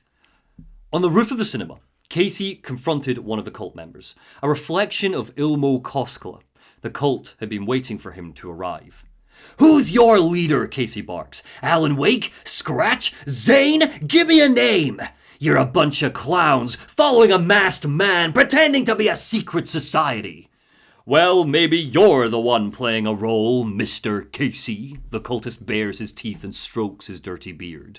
A role carefully laid out for you. A puppet, blindly performing ritual steps for the glory of the cult. Don't fucking move, Casey cocks his gun, or I'll blow you away. The cultist raises his hands and takes a step back toward the edge of the rooftop. How did you do it? Casey snarls. How did you get me into that film clip without my remembering it? The cultist chuckles. If you saw the film, you're ready to meet the Grand Master. He's waiting for you in the projection booth where everything will be revealed, where he will project a new reality onto this one. And with that, the cultist throws himself off the edge of the building to his death. Deeper into the cinema, Alan goes, stepping to a monochrome looping corridor of slide reels. As he navigates the labyrinth, he is haunted by Casey's voice. Show yourself, Grandmaster my ass! You're just a clown in a suit! Out of the corner of his eye, he sees a figure with slicked black hair in a dark suit. Was that Casey? A rattle behind him. He turns, and when he looks back, there's nothing there. He paces forwards and sees Alex Casey tied to a chair, a deer mask on his face. Who's there? Casey asks. But it's not Alex Casey. That's not Casey's voice. Look, you got the wrong guy, Sam Lake says. I'm not Alex Casey. I only play him in the movies. He's just a fictional character. You don't have to kill me. You don't have to go and get that knife and stab me. A light on a desk bursts into life and illuminates a hunter's knife. You don't have to do the ritual sacrifice that opens the way forward. You don't have to become a monster. With no other option, Alan retrieves the knife. What? As he turns back to say, he just kind of goes, huh? And he just picks it up. As he turns back to Sam Lake, we hear the chair shatter. Oh no, you don't! You'll be sorry! And Lake races out of the room. Absolutely no foundation for this, but there's a theory that I read on Reddit, which was that Sam Lake was going to be a boss. They cut it, obviously. But how amazing would that be? Anyway. We're saving that for one of the end games when you find out that Sam Lake is like a cosmic entity. Eventually, through the madness, Casey reaches the projection booth, and just like the cultist promised, the Grandmaster was waiting for him. His face is covered by a deer mask. His voice is warped and ethereal. Welcome, Alex Casey. Don't read into my voice.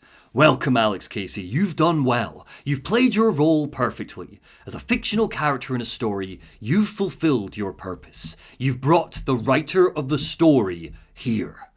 No, Casey pulls out his gun, his mouth froths. I'm not going anywhere before I get some answers. How was I in that movie? Why does this all feel so familiar? Who the fuck are you? Who the fuck am I? He collapses to the ground sobbing as huge projections of the Grandmaster's face lights up the screen and he turns his gaze to the player. And welcome to you, Alan Wake. This is the ritual to lead you on. We are just one step away from your final destination, Mr. Wake. But first, here is an unanswered mystery for you. If Casey was fictional and you assumed his role as the detective, are you fictional too? Whose story are you living, Mr. Wake? The projection fades away as we hear Casey screaming and crying. In the next room is the final murder site. The two cops, looking suspiciously like Thornton and Mulligan, stand posed in death, held up by long slivers of film reel. Horrible. Yes, it's very grim. A moose skull sits on one of their heads. Alan reaches out and the skull vanishes, presumably being sent into Saga's story. Next to them is the concluding stanza of the dark poem. A pale balloon in the sky, float and sink deeper. Night springs when bright falls for this sleeper. The surface disturbed, the reflection now a traitor, in the cavity of a skull turned to a crater. This is the ritual to lead you on. Your friends will meet him when you're gone. Darkness wraps around the room. Saga Anderson flickers into light. Saga Anderson, Alan gasps. I've been tricked. Scratch wrote return, not me. It's the key to escape. Wake, Saga says. The image of her is stronger now and clearer. What do you mean escape? Scratch, listen, Alan begs. Scratch wrote a horror story. To beat him, I need to match the genre. But the hero can break through, save her family. Do you understand? But the image of Saga is gone. End of chapter. Something a little different for you to wrap up this section. As Alan leaves the cinema, this is entirely optional, a film projector bursts into life and a movie plays. Yuten Yu, Nightless Night. If the player hangs around, we can watch the entire 20-minute film. Love that. It is made me watch this. It's an art everybody should watch. Emphasis on made me. It's an art house horror shot in live action, beautifully shot, entirely in Finnish with English subtitles. I'm going to give you an overview. We're going to watch it during lunch. To lay the foundation, it is pretty much accepted in the community that Nightless Night shows us the original version of Return before it was edited. Scratch's version of this story. Okay. So as Saga's campaign is the latest draft of Return, this film is the original draft. It's dark, it's twisted, it's cruel. Well, I can't wait to watch it with my lunch. Thanks. Tom Zane plays Alan Wake, the writer. He sits in his writer's room and clacks furiously on the keys of his typewriter. Alex Casey plays the detective, come to a small mountain town to investigate a cult who wears deer masks while finding himself trapped in a time loop. While in town, he falls in love with the writer's widow, Barbara Jagger. We see clips of him dancing with her in the community hall as Ati and the janitors sing the song Yuten Yu. The film is trippy and messy. As far as plot is concerned, there really isn't much. Things are suggested rather than progressing. The murderous Huatari brothers are here, looking just like the Koskela brothers. They threaten Casey's life and tell him that he is the Master's chosen one. He bonds with Atty, who's looking for a new job, maybe as a janitor. He asks Casey if the Federal Bureau of Control is hiring, and Casey points out that he's an FBI agent, not an FBC agent. Also, Atty drinks his coffee through a sugar cube for some reason. I don't know, it's really gross. This is like an old Finnish thing, but yeah, it's really minging. Eventually, Barbara Jagger lures Casey out to the Huotari well, strips him down, and makes him drink mysterious liquid, just like Max Payne being drugged in Max Payne. Casey doubles over in pain, vomits, and starts to die. And as he does, the cult surrounds him. This is the ritual to lead you on, they say. He returns, and you in turn are locked in the room. They stab him, pulling his innards out and bathing in his blood, and as they do, a Christ-like figure emerges from the well, Alan reborn. Our closing scene is Casey locked in the writer's room. He stares into the distance as a realization draws on his face. And what is that realization, Chase? It's not a loop. It's a spiral. It's not a lake, it's an ocean. He shrieks as we cut to black. Let's go get lunch. We've just come back from watching Nightless Night. Just want to kind of digest it for a sec. So Nightless Night is a movie that Tom Zane made. It is widely regarded as the original draft of Return, as I said. Notably, Casey is the vessel, the planned vessel, the one that replaces Tom Zane / Alan Wake. So what Tom Zane told us was that he wrote Return with scratch, and then he made Nightless Night based off of that work. Yeah. So, and we kind of flash to that we witness almost that flashback. And Alex Casey is notably missing in the current day. We don't know where he is. Last time we saw him, he was being ravaged by the Dark Presence, and then Saga was like, he'll be fine, I need to focus on the case. For now, let's continue. Return 6. Scratch. So playing as Saga. When Saga makes it to Bright Falls Sheriff Station, night has come. A thick layer of mist hangs around the town, as if trying to contain the monstrous things that wait in the shadows. The station itself is a mess. Alan and the Koskela brothers are still locked in their cells, but the Taken have attacked. Nobody from the FBC has survived. Well, almost nobody. Anderson? Estevez stares disbelievingly at Saga from a janitor's closet. Her leg is busted up, but she's okay. And I love the delivery, and I love this line. Didn't I tell you to fuck off? Looks like it's a good thing I didn't, Saga smiles darkly. Looks like it. This whole situation is a classic boondoggle, which is Estevez's catchboondoggle. Boondoggle. She says that. Boondoggle. Boondoggle. She just really likes the word. Yeah. What is classic about this? This whole situation. It's a classic boondoggle. I think a boondoggle is meant to be like a clusterfuck, I guess. Yeah. So like, it's a classic boondoggle. She winces as she bandages up her leg. Listen, there's something in here with you that we call the Shadow and a Taken. I got it. Saga blasts through the Taken, shambling around the station. So, remember this from Control, that's what they call the Dark Presence. They call it the Shadow. That name, quite important. Just remember that that's what they've called it. I forget, what do they call the is it like shaded? Oh, maybe, but the Shadow's all that matters. Yeah. So, regardless, Saga blasts through the Taken, shambling around the station. She clears it out, and it's secure for now. Casey. Where is my partner, Alex Casey? We found him, Estevez mutters. He's alive, but he had a close encounter with the Shadow and it did something to him. We took him down to the morgue for examination. Guess I'm going to the morgue. Wish me luck. According to the Luck and Probability Department, it's statistically bad luck to wish someone good luck during a crisis. So yeah, we find Casey in the morgue, blasting the crap out of Taken. He's fine. He's made a little fort for himself out of desks and everything. Yeah. Like what I've done with the place, he grins. He's hurt. Don't give me that look, Anderson. It's a flesh wound. Gave me a chance to have a nice chat about... Why did they leave him down in the dark room? Yeah. We have this enemy called the Shadow that we know thrives in darkness. Let's leave him in the darkness. Unattended in the morgue. Smart. So I think it's more just like everything went to chaos in case he ran to the morgue and shut himself in. So yeah, he's hurt. Don't give me that look, Anderson. It's a flesh wound. Gave me a chance to have a nice chat about ex-wives with Kieran. Agent Estevez, I mean. Estevez, gay, confirmed. Saga doesn't believe him and profiles him. And when she does, Casey's essence tells us that he is scared. I'm a goner, his essence states. Swell. A shadow crawling under my skin, in my head. Call my ex, tell her I'm sorry. Terminal case Casey. Saga tries to coax more out of Casey, mentioning Logan, and at the sound of her daughter's name, Casey's face crumples. He shoots her a sympathetic look. Oh no. Saga, Logan is gone. She drowned. Running out of time and desperate for this all to be over, Saga dashes up to the holding cells where Alan and the Koskela brothers are locked away. Ilmo and Yako are not happy to see us. FBI, FBC, you government fucks screwing everything up for us, Ilmo yells at Saga, banging his hands on the bars. You shot me, typical government stooge. Wake, Yako breathes through gritted teeth. Let me out right now so I can kill him.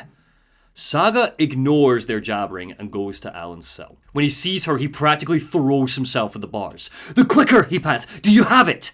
Saga pulls the light switch out of her pocket and hesitates. You wrote Logan into the story. Another you told me so. From the dark place. My daughter is dead because of you. A child. What is wrong with you? Listen, Alan barks. Scratch. He's coming. You have to listen to me. He's almost here. Give me the clicker. You will save my daughter, Saga glares. Promise me. There's a rumble from somewhere far away, and the lights start to flicker in the cell block. Don't give it to him, Yako barks, looking up at the lights. He's a fucking monster, Saga, Ilmo roars. Alan makes a choking sound. His head snaps to the floor, snaps to the ceiling. It sounds like bones are crunching, like darkness is oozing from his pores. A red light bleeds into the room, and Scratch finally says hello. The being formerly known as Alan's expression is blank. He stares hungrily at the clicker. When he speaks, his voice is gnarled.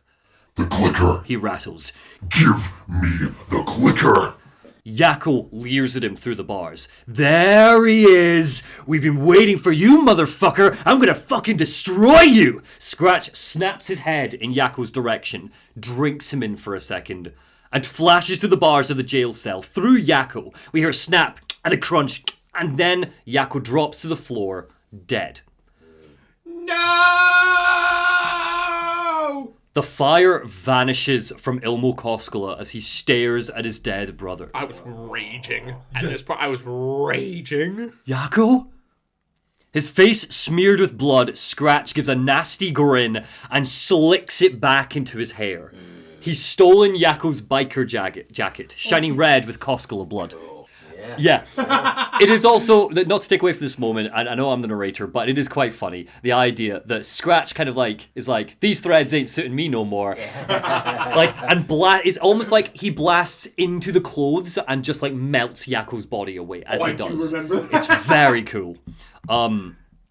Yeah. His face smeared with blood, Scratch gives a nasty grin, slicks his hair back. Anderson? He rasps. You're in my story. Give me the clicker, you cow! Saga panics and races out into the station's car park. It's really good, this. As in, Alan is like, give me the clicker, you cow, and we just transition immediately into gameplay, no cutscene or anything. And we're just standing in this narrow jail cell as Scratch starts to barrel towards you. And if you open fire, no reaction. So you turn around and you run. I think I died. Yeah, everybody, that's their first response. But you turn around and you get the hell away from him. So yeah, he's coming. Scratch pursues. She bursts into the car park. The whole time, he's dashing in the darkness. Saga is trying to activate the FBC equipment, bright shining light encased in black rock. You remember that stuff that can work against entities. Saga! Scratch roars. This is my story! Give me the clicker! Saga manages to activate the last light of the array just as he reaches for her. The fight's actually pretty hard. It is a tough fight. Especially because it doesn't really explain what to do. No. You're just thrown. You're panicked. He's so fast. All this equipment is just kind of there. Basically, so this you slowly turn these light arrays to him. Every bullet doesn't do any damage. You can knock him back a bit to slow him down, but as you're doing it, he can come up and grab you. Yeah. So, long and short of it, she does it. It knocks Scratch back, pins him down. He reaches out, trying to rip the clicker from Saga, but the light burns too much. Return! He roars, and a burst of darkness, he retreats into the woods. Saga catches her breath, looks at the empty trash parking lot. What do we do now? End of chapter. It's a quick one, that. Return 7, Summoning. Saga retreats inside the sheriff's station. Estevez and Casey are holed up in the office. Scratch was pretending to be awake this whole time, Saga says. He must still be trapped in the dark place. It's so obvious now. Why didn't I see it? He almost got the clicker from me. Textbook boondoggle, Estevez sighs. He almost won me over, Casey grunts. I should have trusted my gut. An insane monster cloud came at me in the woods, and it had a face inside of it. Wake's face. He winces and touches his injuries. Notably, Saga tries to profile Scratch to figure out his next move, and when she does, for the briefest of seconds, he takes control of her mind place. The clicker! He snarls before she banishes him, resolving not to profile him again. The FBC usually handles this stuff, right? Saga turns to Estevez. Any thoughts? Good news, we have Bureau Intel on all of this. Bad news, it's highly classified. Good news, consider yourself deputized into the Federal Bureau of Control. Here's all the files we have in the shadow, and we can use it. It is delivered like that. It is so good. My favorite character too now. She's so good. She is fine. So here's all the files we have on the shadow. We can use the equipment out the back to trap Scratch. Long story short, she goes to read the files and she gets caught up. Everybody now understands the shadow in the way that the FBC understands it. We know all this now. It's fine. So look. Light hurts it, it's a dark presence, etc. It's not just Scratch, Saga mutters. It's the story. I can't let it destroy my family. Family isn't easy in this line of work, Kieran Estevez nods. My ex-wife couldn't take it. You're better off without her, Kieran, Casey says. Trust me. These were the kind of cases my ex hated, Estevez says, turning to Casey. The ones that could kill me. That's funny, Casey smiles. The cases that might kill me were my ex's favorite. Oh, what are they like? What are they like, the old ball and chain? Oh. I know that Estevez is gay, and that's whatever, but I also ship this. Like, it doesn't need to be romantic, I just ship it. Give me a Casey Estevez game. Like, I would play the shit out of that. So anyway, Ilmo has been let out of his cell. He stands next to his brother's corpse, mourning him. Saga tries to comfort him, and soon conversation turns to the cult of the tree. I was going to say they're being very, very nice to him, and I obviously have my explanation for all this, which I mentioned earlier. But right now, as far as all they're aware, he's behind the cult stuff, you know. Look, Elmo says, what kind of cult calls themselves a cult? We protect Watery and Bright Falls. Saga, we're the good guys. A secret neighborhood watch. The torchbearers used to do it, but they got old. Couldn't keep up. You remember the torchbearers. So I said in my critique, like, who are the torchbearers? I don't know who the torchbearers are in Casey's investigation, but in Bright Falls, the torchbearers are the list of people that Barry called. Sarah gave him, like, the code name is Night Springs. Pat Main was on there. Frank Breaker's up. Frank's dead. Pat's too old. Cynthia, so he's like, they got too old. Secret neighborhood watch. Couldn't keep up. We've always known about the horror inside the lake. When the Taken come out, we kill them. The symbols, the masks, it was all to scare people and keep them out of the woods. So there's your cult of the tree You're pretty close. You're pretty close. Yeah. Couple of fun things on this. First is that we pick up a manuscript page that isn't in this, and I'm not going to give it to you, where it documents the moment when Ilmo and Yaku broke into the lake house, and that's how they got the documentation. They stole it all. They actually broke in pretending to be like coffee sellers or something, and they went in and was like, free coffee, here you go, and then it's like, whoop, take that, and then off they went, which is quite fun. Absolutely heartbreaking. Like, because you think Ilmo's going to, like, you got the Huatari Wells stuff, you got the thing about, like, the two brothers, and you think, this is probably going to be a thing, it's Thornton and Mulligan. Like, Ilmo is a good guy. Yeah. And, like, the business aspect as well, he's built up as this, like, cold businessman, but... I don't think he's ever put as a cold businessman. I think he's just somebody who, like, always wants to think about the next... The Mocha the Moose stuff and some of the notes you get in Coffee World, it initially portrays him as being a bit of, like, money, but that is not what he's about. Again, I pointed out earlier, they legitimately just want to infuse some life back into Watery, and this is how they got around it. You kind of hit the nail on the head, Neil, just without they know what's going on and they're trying to help. Yeah. The Nightingale thing at the beginning, Nightingale was a Taken. They got the Taken and they were going to do a ritual to kill the Taken. That's what they're going to use the clicker for. So they're the good guys. That is, I think that is the one part there that I'm like, why a ritual? Why not just kill him? I get it. I think it's the one part of the entire thing that feels a smidge plot holy, but I'm willing to overlook it. Again, like, they get these documents from the FBC that's all about, like, rituals are important, blah, blah, blah. They don't really understand the mechanics of this, and they're like, rituals matter, let's make a ritualist. I just love how much, like, all the documentation that's like, fucking FBC, fucking hate the FBC. Like, it's so them versus the FBC. They really hit the FBC. I also love you've left them out, but there's a third type of collectible in the game, the cult stashes. This is where I was gonna go. Yeah. Oh, no. You're welcome to take it if you want. Yeah, it's they've just got all these because they're like a neighborhood watch, they like feel like they need to be ready anytime. So they've got just a bunch of lock boxes just out randomly in the woods that are filled with, weapons, bullets, heal packs, whatever. And they all have like little puzzles to do locks because they. A couple of them have mathematics puzzles, like very tough ones that the Nubis had to help me with. Yeah. They're not all like that. It's just 2 or something, but they're pretty fake. But just remember when they way back in Coffee World where they're like only smart people. Yeah, I wonder when that becomes. I didn't put the cult stashes in here because I think there's enough hints, but that's one of your major early game hints where it's like, who's doing all these goddamn cult puzzles? Yeah. And then you get them and be like, people love puzzles. And it's the more, because each one also has like a little piece of paper on the top of the lid that has like notes and details and stuff. And the further into the game you get, the more that they just kind of come across as like, oh, by the way, there's a meeting over at Jim's house this weekend. Like, just these, like, real obvious, like, this is, like, just a community organization type thing. They start to bicker with each other, too. So, it's like, who keeps putting together, this puzzle was too hard this time, you need to make them easier. And it's like a note underneath just being like, get better at the puzzles, schmuck, it's good. And if you get all of them, then in the last one, you get the key to a lighthouse over in Watery, and you go in, and it just, like, if you didn't already pick it up at this point, it just lays everything out.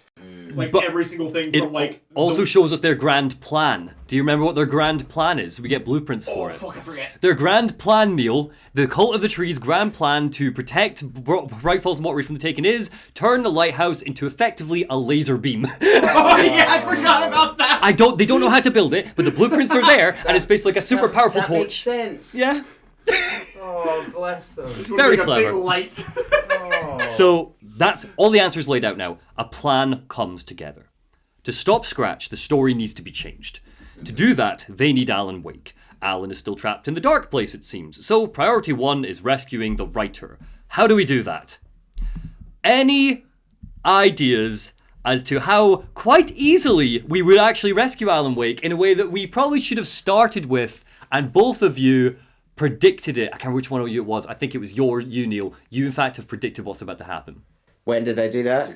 On our control lore dump. What would be the easiest way right now if you're in Bright Falls to get Alan Wake out of the lake? Go into the lake? Saga dials a number. Tor, I need the old gods of Asgard. I need a very special song. Oh, yeah, of course. Yeah. You said in one of our lore dump episodes where it's like, why doesn't nobody just call Tor and Orn? They'll have him out like that. Yeah. Which... I feel like I can say now, because obviously this is where this is going. Good, yeah. Going back to what I wanted to say back during the door scene, where he specifically notes out, why do you have all these rules? Why do you make this so hard for yourself? Yes. Tor and Odin, they write a song in like 5 minutes and just gets them out. However, and this is really important, bear in mind that what Alan says about metaphors and stuff in other games, you have to be, his writing in this is very functional, very blunt to make sure there isn't room for metaphors. Metaphors equals opportunities for the dark place to seep in and mess with the text. Tor and Odin, it's music, so it's metaphors gone mad. And Tor and Odin are very open, and they've discussed this openly a few times. They're like, look, we don't really do things by the rules, and sometimes there's like bad stuff happens because of our art, but it's cool, we're gods, it's fine. Yeah, like, it's just a thing of like, they change things so much easier than Alan. Alan, you're making it so fucking hard for yourself. He does, yeah. You're making it so hard for yourself. Just write a children's book. the argument there is that it's not on purpose. He's not setting out to set out these rules. It's again, Alan keeps losing his memory, he keeps dying, he keeps being reset. It's like Alan doesn't know what's going on or who he is or what the rules are anymore, so it's all these things. Regardless. Write a children's book that says, and once upon a time, Alan woke up, and he came out of the lake, and everything was happily ever after. No, because children's books always have a happily ever after. People have to believe it. Who believes a children's book? Who believes music? What do you mean? No, it's emotion. That's a poor way of wording. Remember, it's emotion. It's not believing that something is true. It's emotion. You have to have an emotional... The children believe a children's book. The children have emotions. I think there's a dramatic difference in the power there. Then why do we do nursery rhymes? Well, yeah, the nursery rhymes don't do much. That was supposed to illustrate that they didn't have any creativity. Yeah. The nursery rhymes are kind of whatever. They do tiny changes, not some massive thing like pulling a power utilitarian out of the dark place after he has spent years writing loops and nets and nonsense for himself. Alan is trapped by his own stories. I still think it's Alan's less trapped by his own stories and more trapped by his own rules. Regardless, let's get hype. So, Let's get hype. Saga calls the Anderson brothers, and Tor, on the other hand, is like, hell yeah, the tour bus is already loaded, and we've said our goodbyes, just like the old times. They are literally on the way. They knew this was coming. It was like, old times, baby, you need a song about Tom, right? A writer, a lake of darkness, bringing him into the light. It writes itself! Which it does, it obviously writes itself. Estevez and Casey start loading up all the FBC equipment. So good.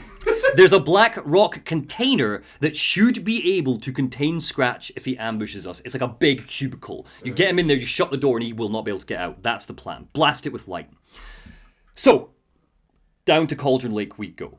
Following a trail of chaos left behind by Tor and Odin's tour bus. There's like a new path through, and it's just broken trees and stuff. And I love because you can, as you're going down, you can see their tour bus like driving ahead of you, and you can hear them shouting at each other. We hear them in the distance crashing through Taken, cheering and bickering. Kiddo! Tor calls, We're almost at the gig, and Odin's run over 4 minions of darkness! The bus is our hammer! I hope to God those were really minions of darkness. Yeah. I'm driving with one hand! Odin yells, suddenly a crash and a skid.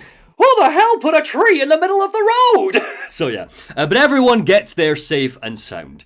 Tor and Odin amp up and prepare for the dark ocean summoning. Anderson! Casey waves from a cliff. The 2 golden Odies. They brought moonshine! And Odin's like, where are my chimes?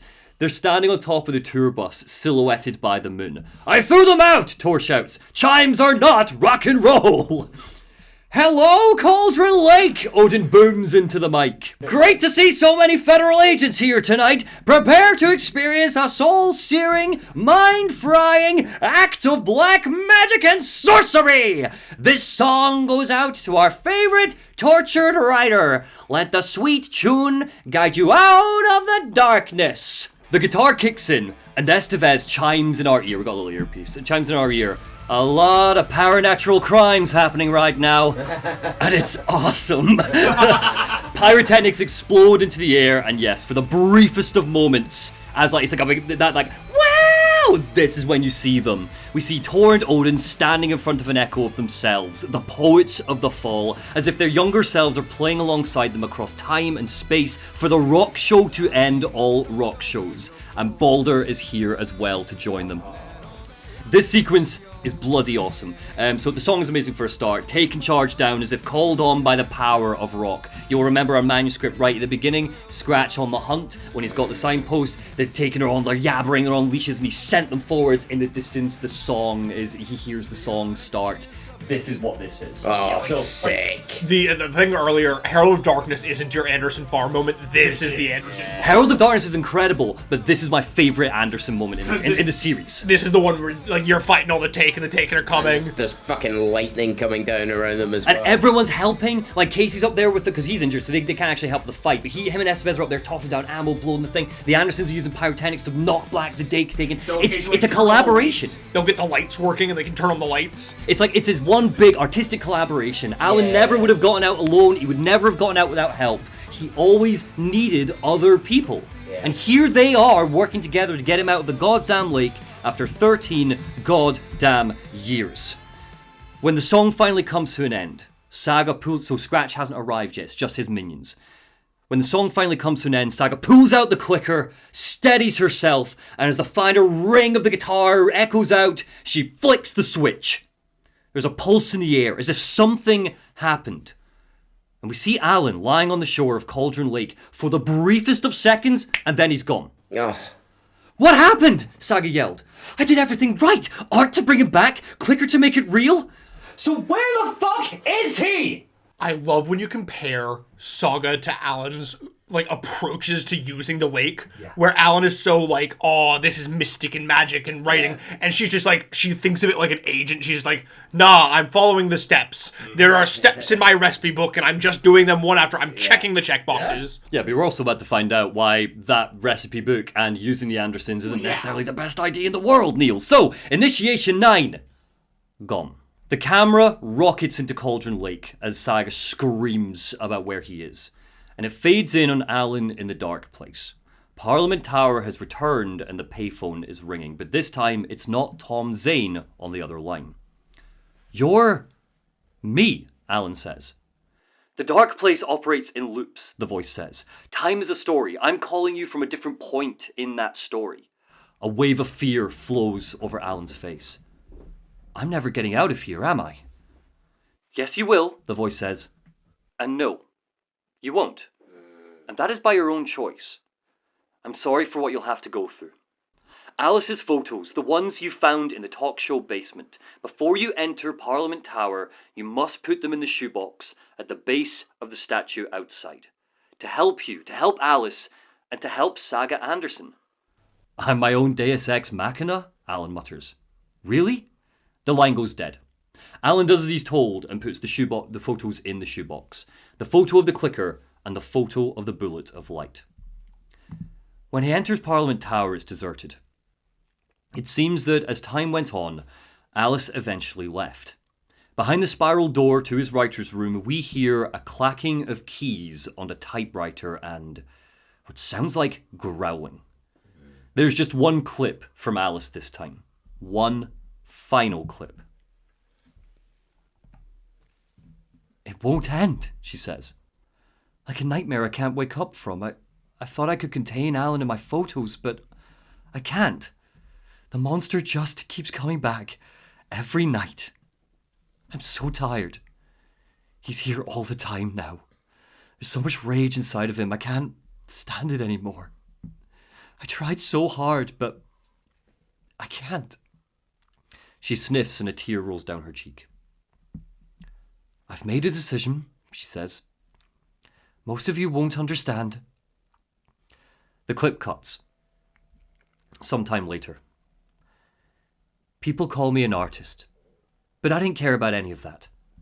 I just wanted to show the world what I see.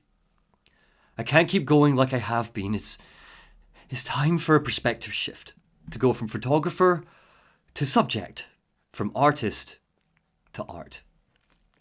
Her hand moves as if to turn off the camera. She hesitates, tries to find her next words, and fails. The clip cuts again, and small words fade in over a slate of darkness. Alice Wake took her own life. God damn it. Shortly after completing her work on The Dark Place. She will be missed, but will live on through her art. What follows are her final photographs. 13 photos appear, one after the other. On a cliffside, Alice Wake activates her camera. She turns away from it and walks to the edge, and she steps off. Alan enters the writer's room. Rage scars his face. Alice is dead, he thinks. Scratch tortured her until she couldn't stand it anymore, until she broke, and all that time, she thought it was me. We see Scratch at the desk. He was still here, Alan's monologue hisses, scratching my edits out of return. Without hesitating, just like Tom Zane told him, he charges forwards, raises the gun, and fires. No! Bang! Oh, that's the loop. It wasn't Scratch. It was him. A past him trying to fix the story. Alan drops to his knees. It was me, he mumbles. It was all me. I haunted Alice. I killed her. A rumble from behind, as if lured in by Alan's pain, fear, and anger. The dark presence arrives, a billowing black cloud. It eats his mind, devours him. Alan doesn't fight it this time. He accepts it. And as it takes him, the loop resets, and he fades away. Awaking on the shore of Cauldron Lake all the way back at the start of the game. Oh, they're the same person. Are you okay? Saga Anderson asks, leaning down and touching him. Let's digest before we move on. What do you think of that, Neil? They're the same person. They're just different stages. Alan Wake was never pretending to be Scratch. Yeah. Scratch is in fact a possessed Alan Wake. Yeah. It's all the same. It's just the different points in the timeline. American Nightmare is canon. Yeah. Alan did kill Mr. Scratch. Yeah. This is a different Scratch. This is a remolded Scratch by the story. That moment, that epiphany that Alan has, is why I included this, the writing video where it's like, dark things trying to devour me, become me. Oh no, he has the idea for Scratch. He creates Scratch. It's not, the rumors and the gossip and all that stuff from American Nightmare, that was like Scratch Draft 1. And he killed Draft 1 Scratch, and this is latest Draft Scratch. This is why he's not the suave serial killer. No, that version doesn't belong in this story. This is rabid, feral, monstrous. This Scratch is Alan's Jungian shadow. The Carl Jung's shadow. That's what this is. Full disclosure, just before we talk about this, I was disappointed by that when this reveal happened. Not only was I like, oh, and once it washes over you, and once you kind of digest what you've just witnessed and what the game has been, and we're not done with reveals, but once you're done with what the game has been, I was a little bit bummed. I was like, oh, okay, so Mr. Scratch is dead. Because Mr. Scratch, Psycho Scratch, he's fun. It's a shame he's not in the game. But the emotional response to learning that Alice has killed herself because Scratch has haunted her, and it was Alan all along not realizing. Like, the power of that. Matthew Peretta, the voice actor for Alan Wake, he didn't know this happens. Don't know why, but he didn't know this happened. He knew that Alice died. He thought that she got killed. So when he was playing it with his son, he saw that last monologue. Wait, he finished the game and then still didn't know? Didn't know. Oh. He didn't get Alice's monologues because she didn't film with anyone else. It's just her in her room. So he never got that. And it was just him. Someone forgot to tell him, or it's a silly thing. But so when he's playing it with his son, when she jumps, he was like, no! Like, that's his reaction. He was like, no! He talks about it in an interview with Behind the Voice. Great podcast. But yes, it is fucked. It's very, very, very fucked. It's a hard watch because it's the darkest moment in the game. Like the way the 13 photos go, it's almost like a slideshow. Like it's as if you're walking. Silence, nothing but silence and clicks. Just like, this is horrible. Yeah. Back in the present, Saga's mind reels as she pieces it all together. I think the idea is that because she's the seer, she gets a vision of this, and she just figures it out. She's the seer, as if Alan's journey has been beamed straight into her skull. So again, we think that maybe like Alan and Saga is like side by side. No, Alan's section is an entire flashback up to the beginning of the events of the game. Chronologically, it's crazy. So anyway, they did bring Wake back from the dark place with the song and the clicker. It's just time skewed when he arrived because the dark place time loop, it all works weird. Scratch wasn't pretending to be Wake, she mutters. They're the same person. And almost as if he heard her calling him, Scratch appears. This is why I'd argue there's a bit of a hole in using the Anderson brothers, because technically we do summon Alan to the lake. It's Scratch. So yeah, it's like it's all these weird ways where the dark place can play with it. The clicker! He twitches. My story! Confronting Scratch is tough, but as the rain weathers her face, Saga is able to hold him back. Eventually, she lures him into the FBC containment cell. He roars in her face and raises his arms, ready to throttle the life out of her, and as he does, Saga slams the door to the cell shut. I think we're both in agreement. This is a really disappointing fight. It's a very disappointing because it is just the same fight from the police fight. There's no difference besides location. The seer and the monster trapped in a cage together.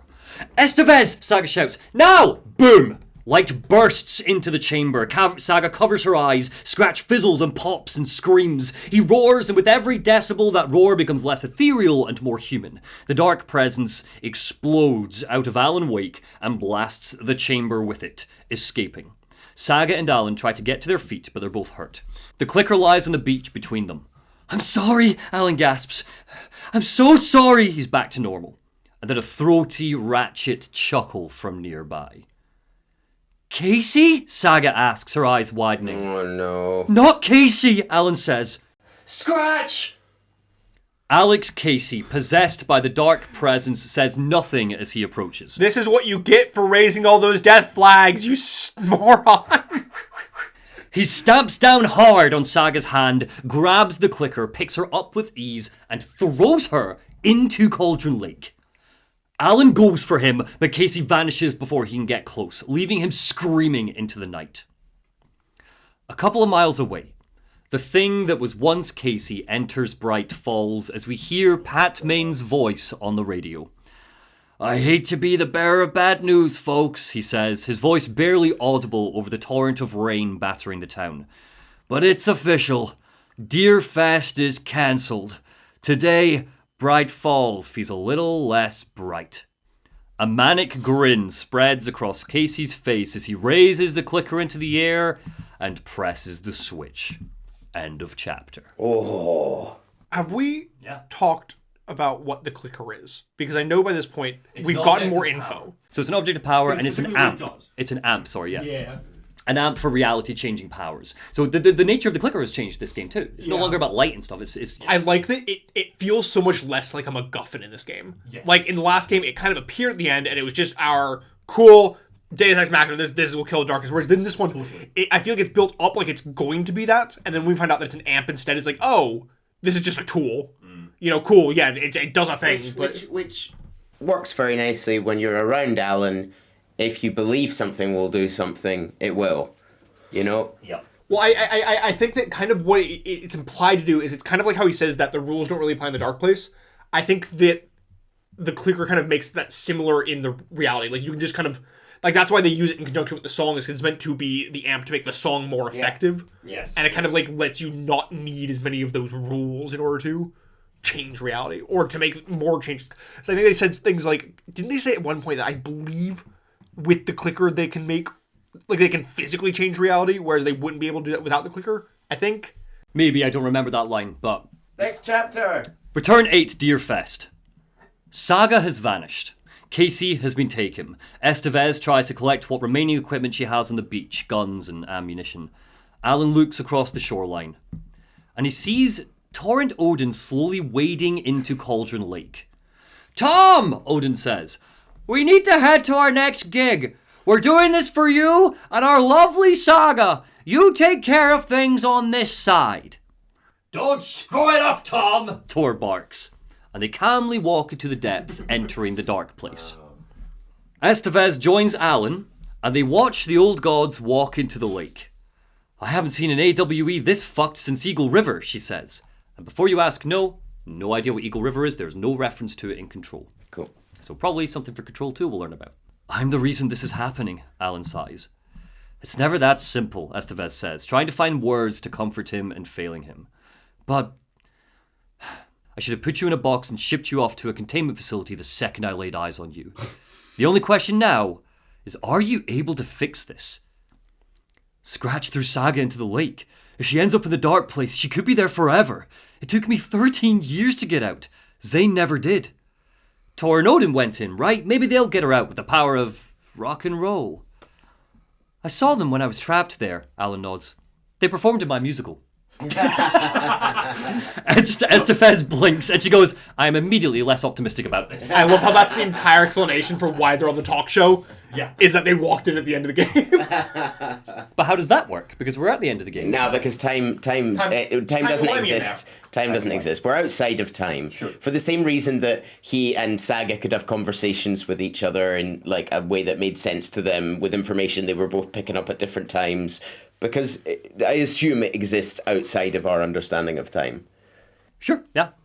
Just like the good old days. Alan works through the woods with a gun and a flashlight. Eventually, we're fighting Taken and stuff. It's very Alan Wake 1, this bit. Eventually, he makes it back to Bright Falls. The whole town is an overlap now. The entire town is one big threshold. Scratch's ending, whatever that looks like, is preparing to bleed into our reality. Alan stares at it. It took him 13 years to get out of the dark place. And if he steps into that overlap, he'll be going back in. Alice died. All of this had been for nothing. He took a deep breath, closes his eyes, and steps forwards. And when he opens them, we see Scratch's ending. Eternal Deerfest. Deerfest. But this Deerfest is very different. It's a whole festival created for the sake of Alan's ego. Banners are draped to promote his latest book, Return. Everyone in town wears deer masks. They've all read it, and as we walk by, they praise the words and the deftness of the plot. It's so clever how Wake tricks the reader into thinking the Cult of the Tree is the story's antagonists, one person says. The rock concert sequence from the first book is topped by the Dark Ocean summoning, another says. And then Patman, why no love for Barry? Do you think he's being saved for something in the future? So they're praising Alan Wake 2, the game. It's very but it's sickly. It's not. It's fun. It's funny at first, but it's like it is a lot. It's wrong. It's wrong. It is wrong. Absolutely. And the game knows it's wrong. So Alan knows that he needs to change the ending, but he doesn't know what the final page of Return even looks like. Remember, he has to continue the story. He can't just change it. So he hunts for a copy of Return, and he finds one final Koskela advert. Ilmo Koskela doesn't praise Return as a story. He praises the thickness of the pages, the font, the blurb. He explains that Alan lives in the manor just up the hill, the manor that was once a nursing home and an artist's convent in the 60s. Wake's latest book is tasteful and pleasant to the touch, Ilmo Koskela says. Isn't that right? He turns his head, and we see a thin outline of a shape where Jaakko Koskela would have once been. Ilmo looks to the ground and chokes back a sob. Alan finds a copy of Return, and this was probably one of my awe moments. Like, this kind of hit. Alan finds a copy of Return, and as he does, Bright Falls turns on him. It's amazing, they scream. When's the sequel coming? Tell us what happens next. What does it mean?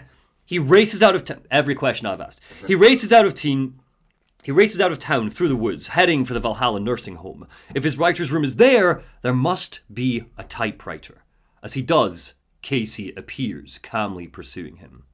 You are home, he screams. Everything revolves around us, our ending. We belong together. The front door of the nursing home flies open and a warm, smiling face beams at Alan under a bright light. Get your butt in here, Alan, Rose Marigold scolds. Alan throws himself into the hallway and Rose slams the door shut. They're safe. For now. We're safe in the light, Alan. Rose, how are you here? I'm here to save you, silly. I got all your messages, your instructions. I found every hidden message you left for me in the radio, the wind, in the forums on my Alan Wake fan site. Alan blinks and he goes, No, Rose, I haven't been leaving you any messages. Whether or not that is, I don't know. Whether or not that's true or just him not remembering is up in the air. Rose laughs. Okay, sure, Alan. Only a crazy person would think you've been leaving them secret messages. Wank. Wink wonk. Now get your butt upstairs. This ship won't right itself, no matter what William Shakespeare said. Upstairs awaits the door with the spiral pattern on it, and Atty. We loop around and come together, Tom. I've put everything ready for the visitors. All you need is water. Water is the oldest balm. Water finds its way. What water brings, it takes away. It can be clean or dirty. It can give life or drown it. Atty. Despite himself, Alan smiles. And there's a noble thing here. I don't know if it matters, but it's just so interesting. This pronunciation of Atty, when Alan says it, it's got that Finnish pronunciation to it. Every other time he said it like an American would say Atty, or like I say Atty. This is like Atty. Like there's that beat, that pause. It sounds Finnish. It's the way that Sam Lake says Atty. I don't know why that matters, but this seems to be a thing. So Atty. Despite himself, Alan smiles. His presence soothes him. Somehow you being here makes sense. Can you help me find my way? One last time. Atty wags a finger at Alan and unlocks the door to the writer's room. Now comes the end of the rhyme, Tom. Alan enters the writer's room and considers the task in front of him. He can't cut corners. He has to take everything already in return and extend it to a conclusion that would save everyone. An echo of a future conversation bleeds into the room. The ending will have to be dark no matter what, Saga's voice says. The more people we save, the greater the cost, and the hero must pay the price. Alan sits at his desk and starts writing. There's a whole conversation there where the two of them are brainstorming the ending. I'm just giving you that snippet. But just, they are collaborating on this ending. Alan sits at his desk and starts writing. Flash. Saga Anderson's eyes open in her mind place. The door is locked. She's trapped here. This is what her dark place looks like. Photographs and case notes litter the room, and she gets to work, piecing together a way out. You're lost! A voice shrieks at her. Her voice. Another Saga is down here, haunting her efforts. I'm not lost. I will get out of here, she growls, placing another photo on the board. A photo of Logan. Before her eyes, it twitches and it changes. Dark splatters of water stain it. She picks up another photo and tries again. This one darker. Again and again. She pins the photos to the board, and each one grows darker than the last. You let her drown, the voice shouts. You're blaming a horror story instead of blaming yourself. You failed her. In her last moments, as the water took her, she wondered why you weren't coming to save her. Saga pushes through. Slowly her mind place heals. She confronts the mistakes she made, relying too much on manuscript pages than acting like a detective, not taking the time to make sure Casey was okay when he was clearly infected with a dark presence. She confronts it, and she moves past it. Objects manifest in her mind place to remind her that she is a good mother, she is a good detective, and she is a good friend. This is Alan Wake 1 DLC, Saga Edition. That's what this is. Remember, Alan was just drowning in it, and he was like, I'm falling. Saga has that resolve that Alan doesn't. She's got grit. She's got Sisu. One of these objects is a photo of Alex Casey at Logan's birthday party. These are objects that manifest in a reminder of what she's fighting for and what she might have lost. Just a week after his divorce, Saga insisted he come in an effort to cheer him up. In the quiet hours of the party, as the two of them dried plates in the kitchen, he thanked her, confessed to her that he needed this. Soon, the shrieking voice dies away. The door unlocks, and she steps out into Alan's manifestation of the dark place. The payphone is ringing. You don't know me, but listen, Alice Wake says. Alan's lost. He doesn't have the ending. You need to help him. Go to the statue at Parliament Tower Plaza. To make your ending come true, you'll need what's inside the shoebox there. Saga doesn't recognize the voice, but follows the instructions, finding 2 photographs, one of the clicker and one of the bullet of light that Alan put into his shoebox earlier. She sees a vision of Alan and they talk through the plan. Casey is a real person, not a character in the story, so Alan can use that to drive the dark presence out of him. Both Saga and Alan are heroes in the story, so it's fitting that they write the story together. That's what's happening right now by them talking. They're effectively brainstorming, but one or both of them must pay a price to get a good ending. But Casey and Logan are off the table. No sacrificed loved ones. Alan agrees to the plan. Wait, what was that sound? Is that a distant, friendly humming? Yeah! Agent Anderson? Tim Breaker says. Is that really you? He seems older, more fraught. When I say older, I don't mean old man Tim. It's just like maybe he's aged a year, you know? He's been here for a while. Not quite a rambling mess like Alan was, but it seems like he's been down here longer than we thought. Sheriff Breaker, how did you end up in the dark place? Tim explains, and as he does, Saga catches a flicker of Warland door in her mind. She grabs it, holds onto it, and profiles him. Oh. Yeah. A door that stands between 2 rooms is in both. A door that can lead anywhere is everywhere. That door is the center. He governs the currents of reality. The dark place has many faces and many names. It is a mirror reflecting all possible realities. The family of doors have the power to shift between these realities. This is confirmation. Oh, Tim gasps. I have a manuscript page for you. The page I was going to give to you back in the sheriff's station. How long has it been? I think I'm supposed to give it to you now. Don't ask why. The manuscript describes door shifting between layers of the dark place. We don't learn anything specific, simply that he has the ability to walk between worlds and that he can manifest doorways to do so whenever he wants. It is also implied that this moment is why he pulled Tim Breaker into the dark place, purely so he could pass on the manuscript page when the time is right. Which leads into my theory. Why is Door playing along with Alan? Oh, and this manuscript, to confirm, this manuscript, there's a phrase along the lines of like, he felt eyes watching, he felt the typewriter trying to control his movements. He let it for now. He plays the part. He's not unwilling. My theory, pure theory, why does Door play along with Alan? The argument could be that simply he sees Alan as someone that he can use in the future, and maybe this is an alliance for the future, who knows? My theory is that Door is probably the reason Saga Anderson is the hero. I think Door gave Alan the idea to bring her in so that she could then understand and learn about oops and ahs and supernatural shit. But then why confront her? Why confront him about bringing her in? Because the scene at the mask, the whole mask scene, it's just part of the story. Who's to say that's not a part that he was playing? And I think there's strength to that when you consider something we'll get to. I know he is like properly neutral. Like he's like, well, maybe like lawful neutral. Something. But like, do you think that he would put his granddaughter at risk?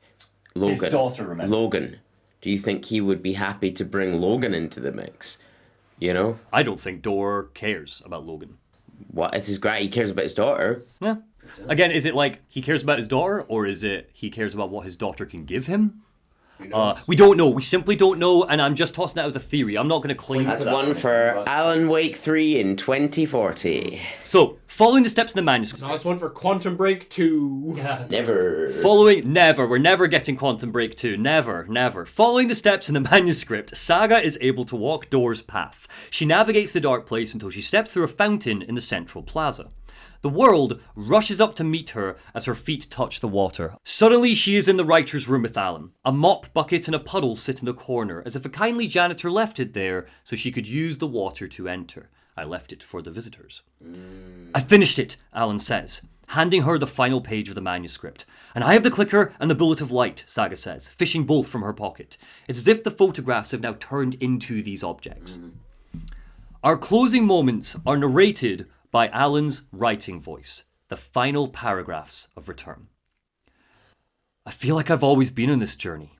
It must end here, this darkness. Casey appears in the doorway and leers at Saga and Alan. The end? It hisses. What lies under the surface now shifts, Alan's monologue continues. A play of shadows catching my eye, thrusting my face into the water.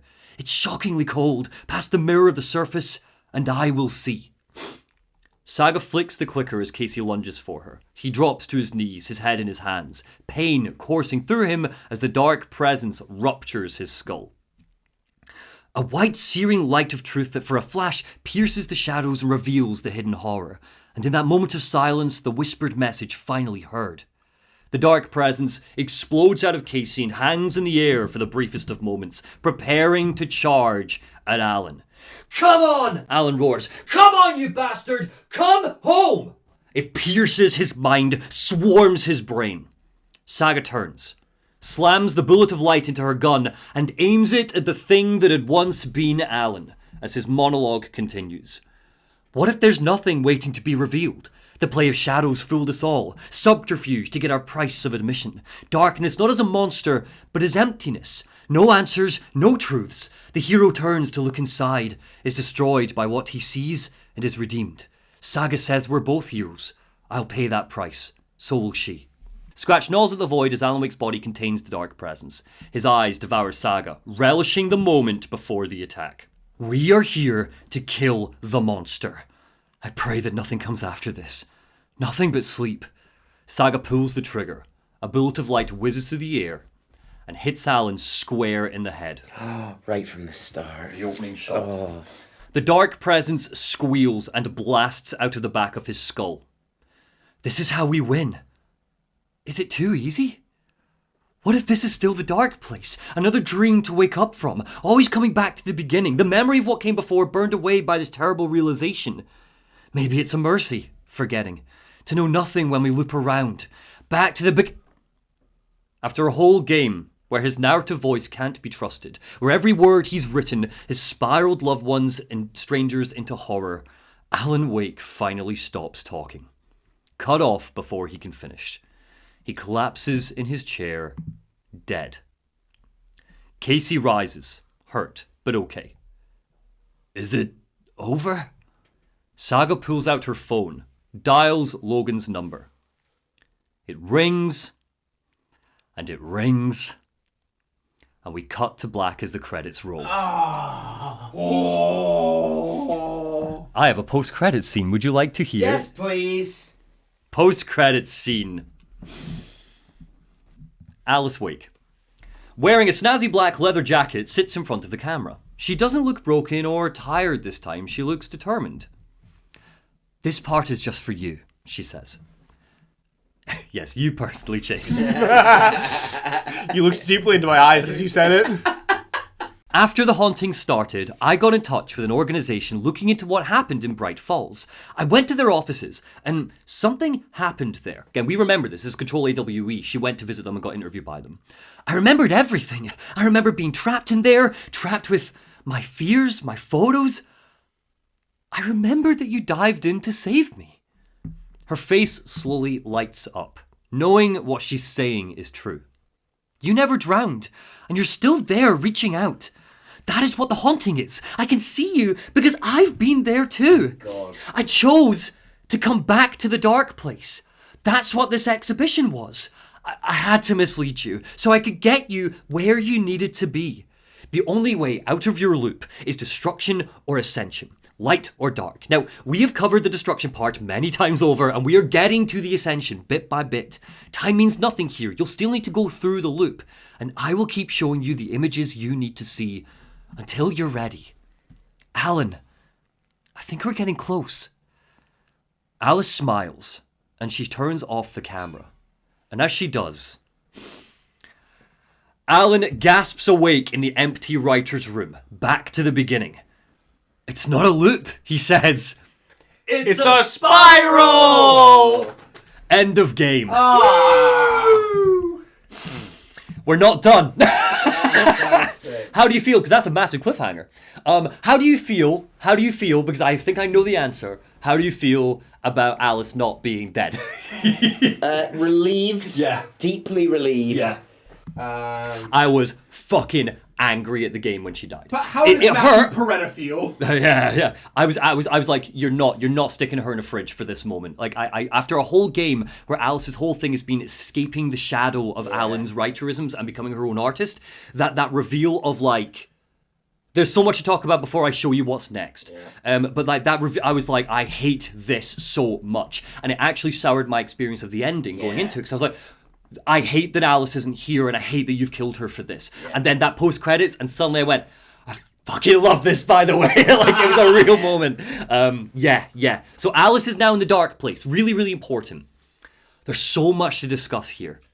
Shall I just do what's next first, and then we discuss? I want to hear what Neil's thinking going in. Yeah. What are you thinking going in? Where are you at? Oh, well, in summary, The game is over. I loved the game. I think that it answered loads of our questions from the first game. I can see why people might think that it left a few threads hanging. What threads? Specifically? Well, he's not out of the dark place. He's not. You get out, but you don't. That's what he said. One of my curiosities is, are Saga and Casey out of the dark place?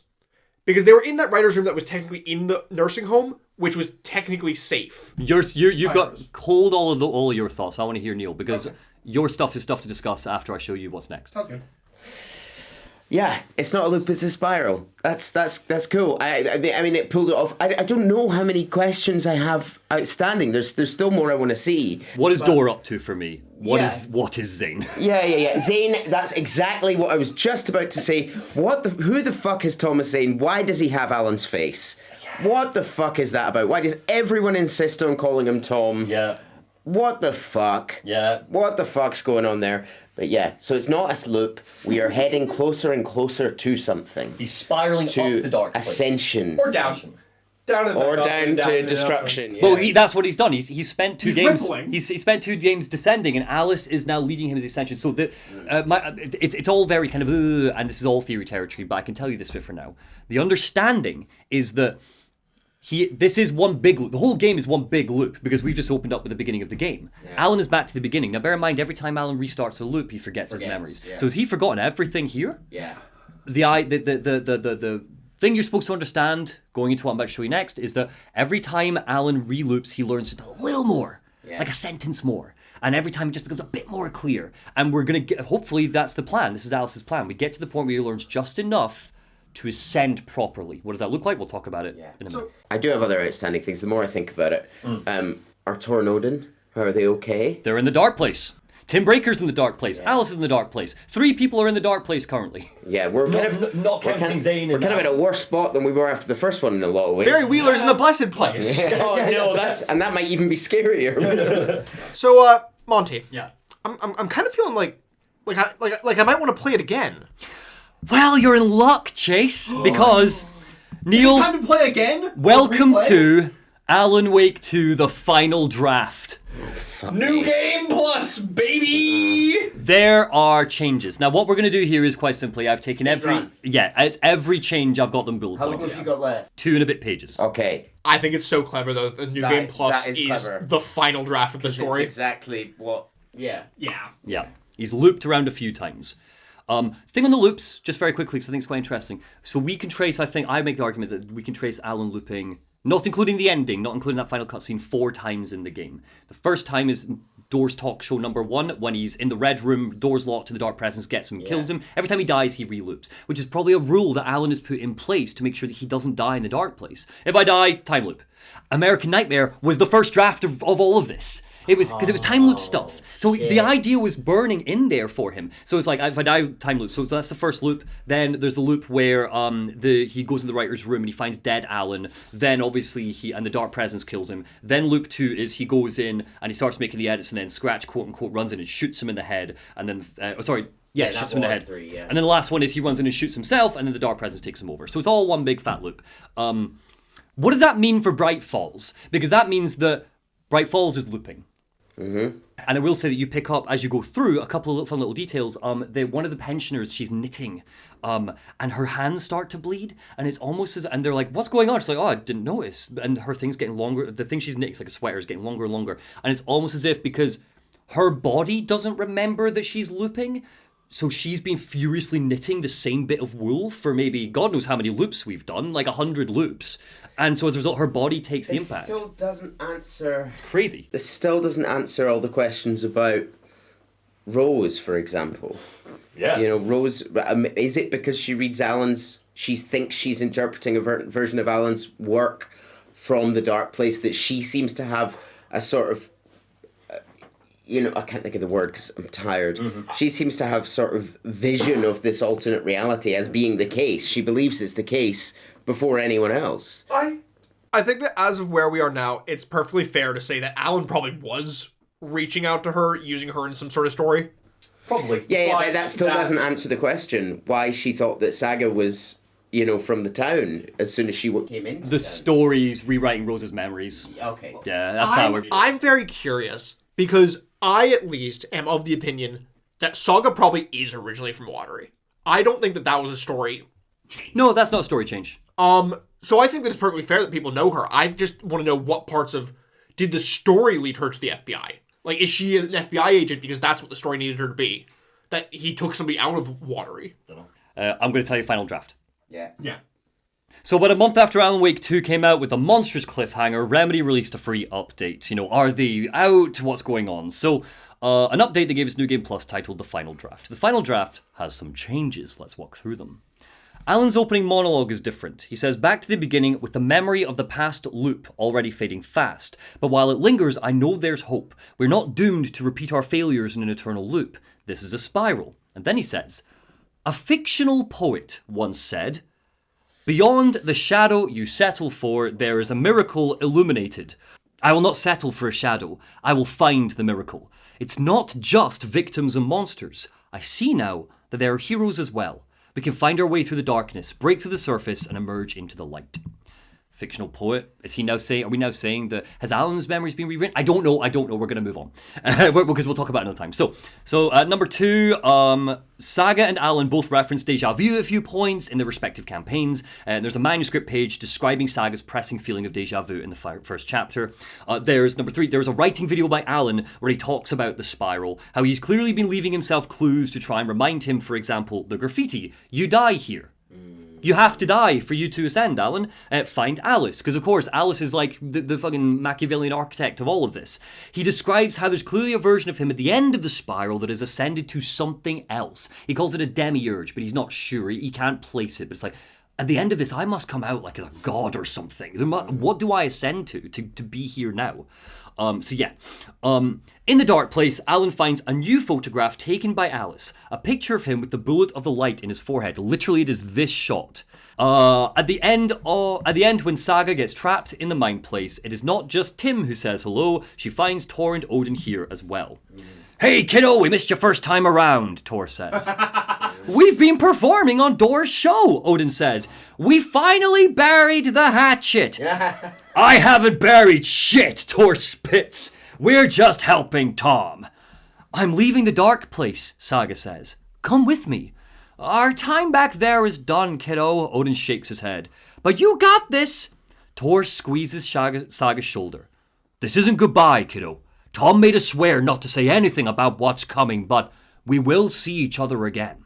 The fifth thing, I've been desperate to show you, and I've been fighting myself not to just slot it in somewhere. These only appear in the final draft. So, remember Casper Darling from Control? Yes. It turns out that when he climbed inside Hedron, he ended up in the goddamn dark place. Motherfucker. So he's down here too. He has in fact been here for 665 days. Oh, God damn it. We find 2 videos documenting his time here. The first video is neat. He hears Alan's voice on a radio, which you'll remember is his voice because this is Matthew Peretta, and he's the voice actor. When he hears it, he's like, is that me? That's weird. He doesn't seem concerned about being in the dark place. He's managed to cobble together some limited equipment and is trying to get readings, but so far, nothing concrete has come up. He's on a different layer of the dark place to everybody else. In fact, he's probably further up than everybody else. The issue he's running into is that because it's a realm of ideas and dreams, any hypothesis he comes up with comes true. So it's hard to find the root of the thing. The second Darling video is called Collaboration. Are we getting a Darling song? I have explored every scientific method of investigation I know, and it's all dead ends, he says. I feel like I need something else. Some mad, creative mindset to help me. Jesus. Not a scientist, an artist. This is a place for an artist. And almost like he summoned him, Tom Zane arrives, holding a couple of cocktails. So he's like, he's walking around the dark place, like waiting for it to give someone this cocktail. He's got 2. So he's like, hey man, and he croons at Darling, and they're flirting with each other in this scene. The sexual tension is so heavy. Fantastic. Like they absolutely left here and fucked. And this is, let's bear in mind, Alan's face and Alan's voice. Zane comes in, he's like, hey man, and Darling's like, oh, someone else is here? It's like, Darling, Dr. Casper Darling, it's so good to meet you, and they shake hands furiously. And Zane's like, well, hello, Darling. I'm Tom. These are all from the game. Have we met? You look familiar, Darling squints. And Zane goes, well, you sound familiar. Wait, hold on. And he squeezes Darling's bicep and turns his head. You work out a lot, don't you? I mean, look at you. You're swole. Which is obviously a reference to Matthew Peretta being topless and hench. Casper Darling being so hench. Darling ugly laughs. It's proper, like, he ugly laughs and looks into the camera with a big cheesy grin on his face, and he goes, well, I am active. He turns back to Zane. You wouldn't happen to know a way out of here, would you? Zane shakes his head. Drink. He hands Darling a cocktail and they clink their glasses. You know what? You and I, we should join forces. Come up with a plan for escape. Art and science, an unstoppable force. Yes! Darling claps his hands together all excitedly as they wander off screen, and we just hear him go, yes, well, we need to start testing immediately. And Zane drinks from his cocktail and follows, going, yeah, sounds great, yeah, absolutely. But yeah, and that's it. They absolutely walked out of here and fucked. I think they walked out of here and they recorded the Dynamite video from Control. Also that. I think Zane is behind the camera for that now. That's recorded in the dark place. He definitely did. Anyway, all of this is leading up to the bit that really matters. So that's everything, except for the true ending. Oh. So everything plays out just as it did. Which I remember both of us being a bit disappointed that was kind of it. I don't think I was. I really liked this ending. No, not the ending. General changes. That general changes. This was kind of it. I think we were expecting like more manuscript pages and stuff. Notably, the scene between Dor and Alan, where Dor's like, my mask's coming off, and blah, blah, blah. You know, maybe you will get out this time. That's why I think that's just still part of the play. That's why I think. Like, they have the identical conversation. So really, Dor, every 20 times Dor goes, all right, okay, right, by the way, fuck you, Alan, I've got my own schemes. I think it's just part of the script for Dor. But regardless, next, true ending. So everything plays out just like it did first time, except Alan's closing monologue is different. He acknowledges that they've all met here before, him, Casey, and Saga.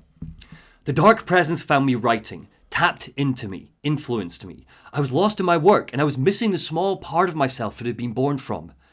Alice, love is strange. Even apart, we're still together in our memories. We put each other... Again, dementia. Like, just the power of memory, and the terror of losing those. We put each other through hell to set us free. Again and again. Different versions of us. Alice helped me get here, where I needed to be. Saga shoots Alan with the bullet of light. He slumps back in his chair, dead. Saga calls Logan, puts the phone to her ear, and it rings and rings and rings. The understanding is that the way that the spiral works is that in the first playthrough, that phone, nothing ever happens with that phone. It rings and rings and everybody kind of gets blasted back to the beginning almost, is the way I read it. But, you know. So rings and rings and rings. Finally, we find out what happens next. It rings. And rings. Click. Mom! Logan cries down the phone. Mom, when are you coming home? I had a really bad nightmare. Explanation, I think, for how we're going to say that, like, how the residents of Bright Falls deal with being trapped in a time loop for 13 years. They just all dream it, and it's fine, I guess. Tears well up in Saga's eyes as she comforts her daughter. She promises she'll be home soon. Alan gasps awake. The bullet hole in his head filling with light, a third eye. He leaps to his feet as the shock of dying leaves his body. Wake? Saga's mouth slowly opens. The ending worked, Alan says, looking into the distance as if he's seeing something that nobody else can see. Scratch is gone. Alice's smiling face overlaps with his own. And we see relief flood her. At last, we hear her say. Thank you, my love, Alan says, his third eye fading with Alice. We hear his closing monologue in his narrator voice. And so I return. With me, I bear the torch of knowledge. The light, the miracle illuminated, the master of two worlds. No, his face fills with determination. The master of many worlds. The end. It's a weird response to an incredible ending. No, the ending, it's the specific master of many worlds, because you skimmed over it earlier. That is also on Tim's board as a descriptor for Warland Door. It is. And we now seemingly have two Masters of Many Worlds, which feels like too many Masters of Many Worlds. Their powers are nowhere similar, are they? Yeah. Same name, different interpretations. Then they shouldn't have used the same name. No, it's part of the fun. Alan is quite literally a master of many worlds. The Dark Place has bajillions of worlds in it. Sure. I love this ending so much, I just hate that one line. That's fine. It's the only part of the ending that I don't like. Do you want to hear a couple of fun lore dump quotes from you two? Absolutely. Oh, wow. What's this from? 12 minutes and 20 seconds into the AWE episode, Neil. It bodes well for Alan in Alan Wake 2 that he's managed to connect with the most powerful supernatural organization on the planet. The FBC in the end did actually technically help, the equipment. 17 minutes and 55 seconds into the AWE episode. Chase, getting confused between the Alan Wake 2 trailer and the Return Quantum Break Easter egg. I do think it's interesting, having seen the Alan Wake 2 trailer, that Sam Lake is playing Alex Casey. This is before we knew that Sam Lake would be playing Alex Casey. 19 minutes, I don't have them all, this is just the last one. 19 minutes and 36 seconds into the AWE episode, Chase says, oh, it's you, Chase. Tor and Odin would write a song that gets Alan of the Lake in like 2 seconds. So there you go. I have questions here. We're going to stop before we get to theories, though. I would like to do Night Springs, and then I know we've got stuff we might want to talk about, but let's get all the information. So, I think we just leave it there, and we tell the audience goodbye. But there will be something coming soon, correct? But wait, I'm getting a phone call.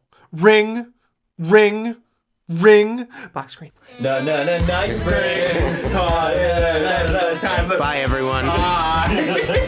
Hey, Neil. What's up? You seem down. Oh, thanks, Neil.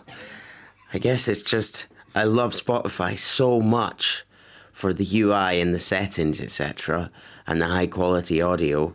I just wish I could enjoy the videos that accompany all of my favourite podcasts. Great news, Neil. Have you not seen the latest updates? You totally can now, including Lore Dump, where there's going to be videos now. Thanks. I feel less depressed now. Hi everyone, and welcome back to Torch Time. Today's story is all about Alan, age 45. The first word, not the writer of the last. With the terror of the light and the shadow cast. The third eye now opened to project the night. This is the moment to write.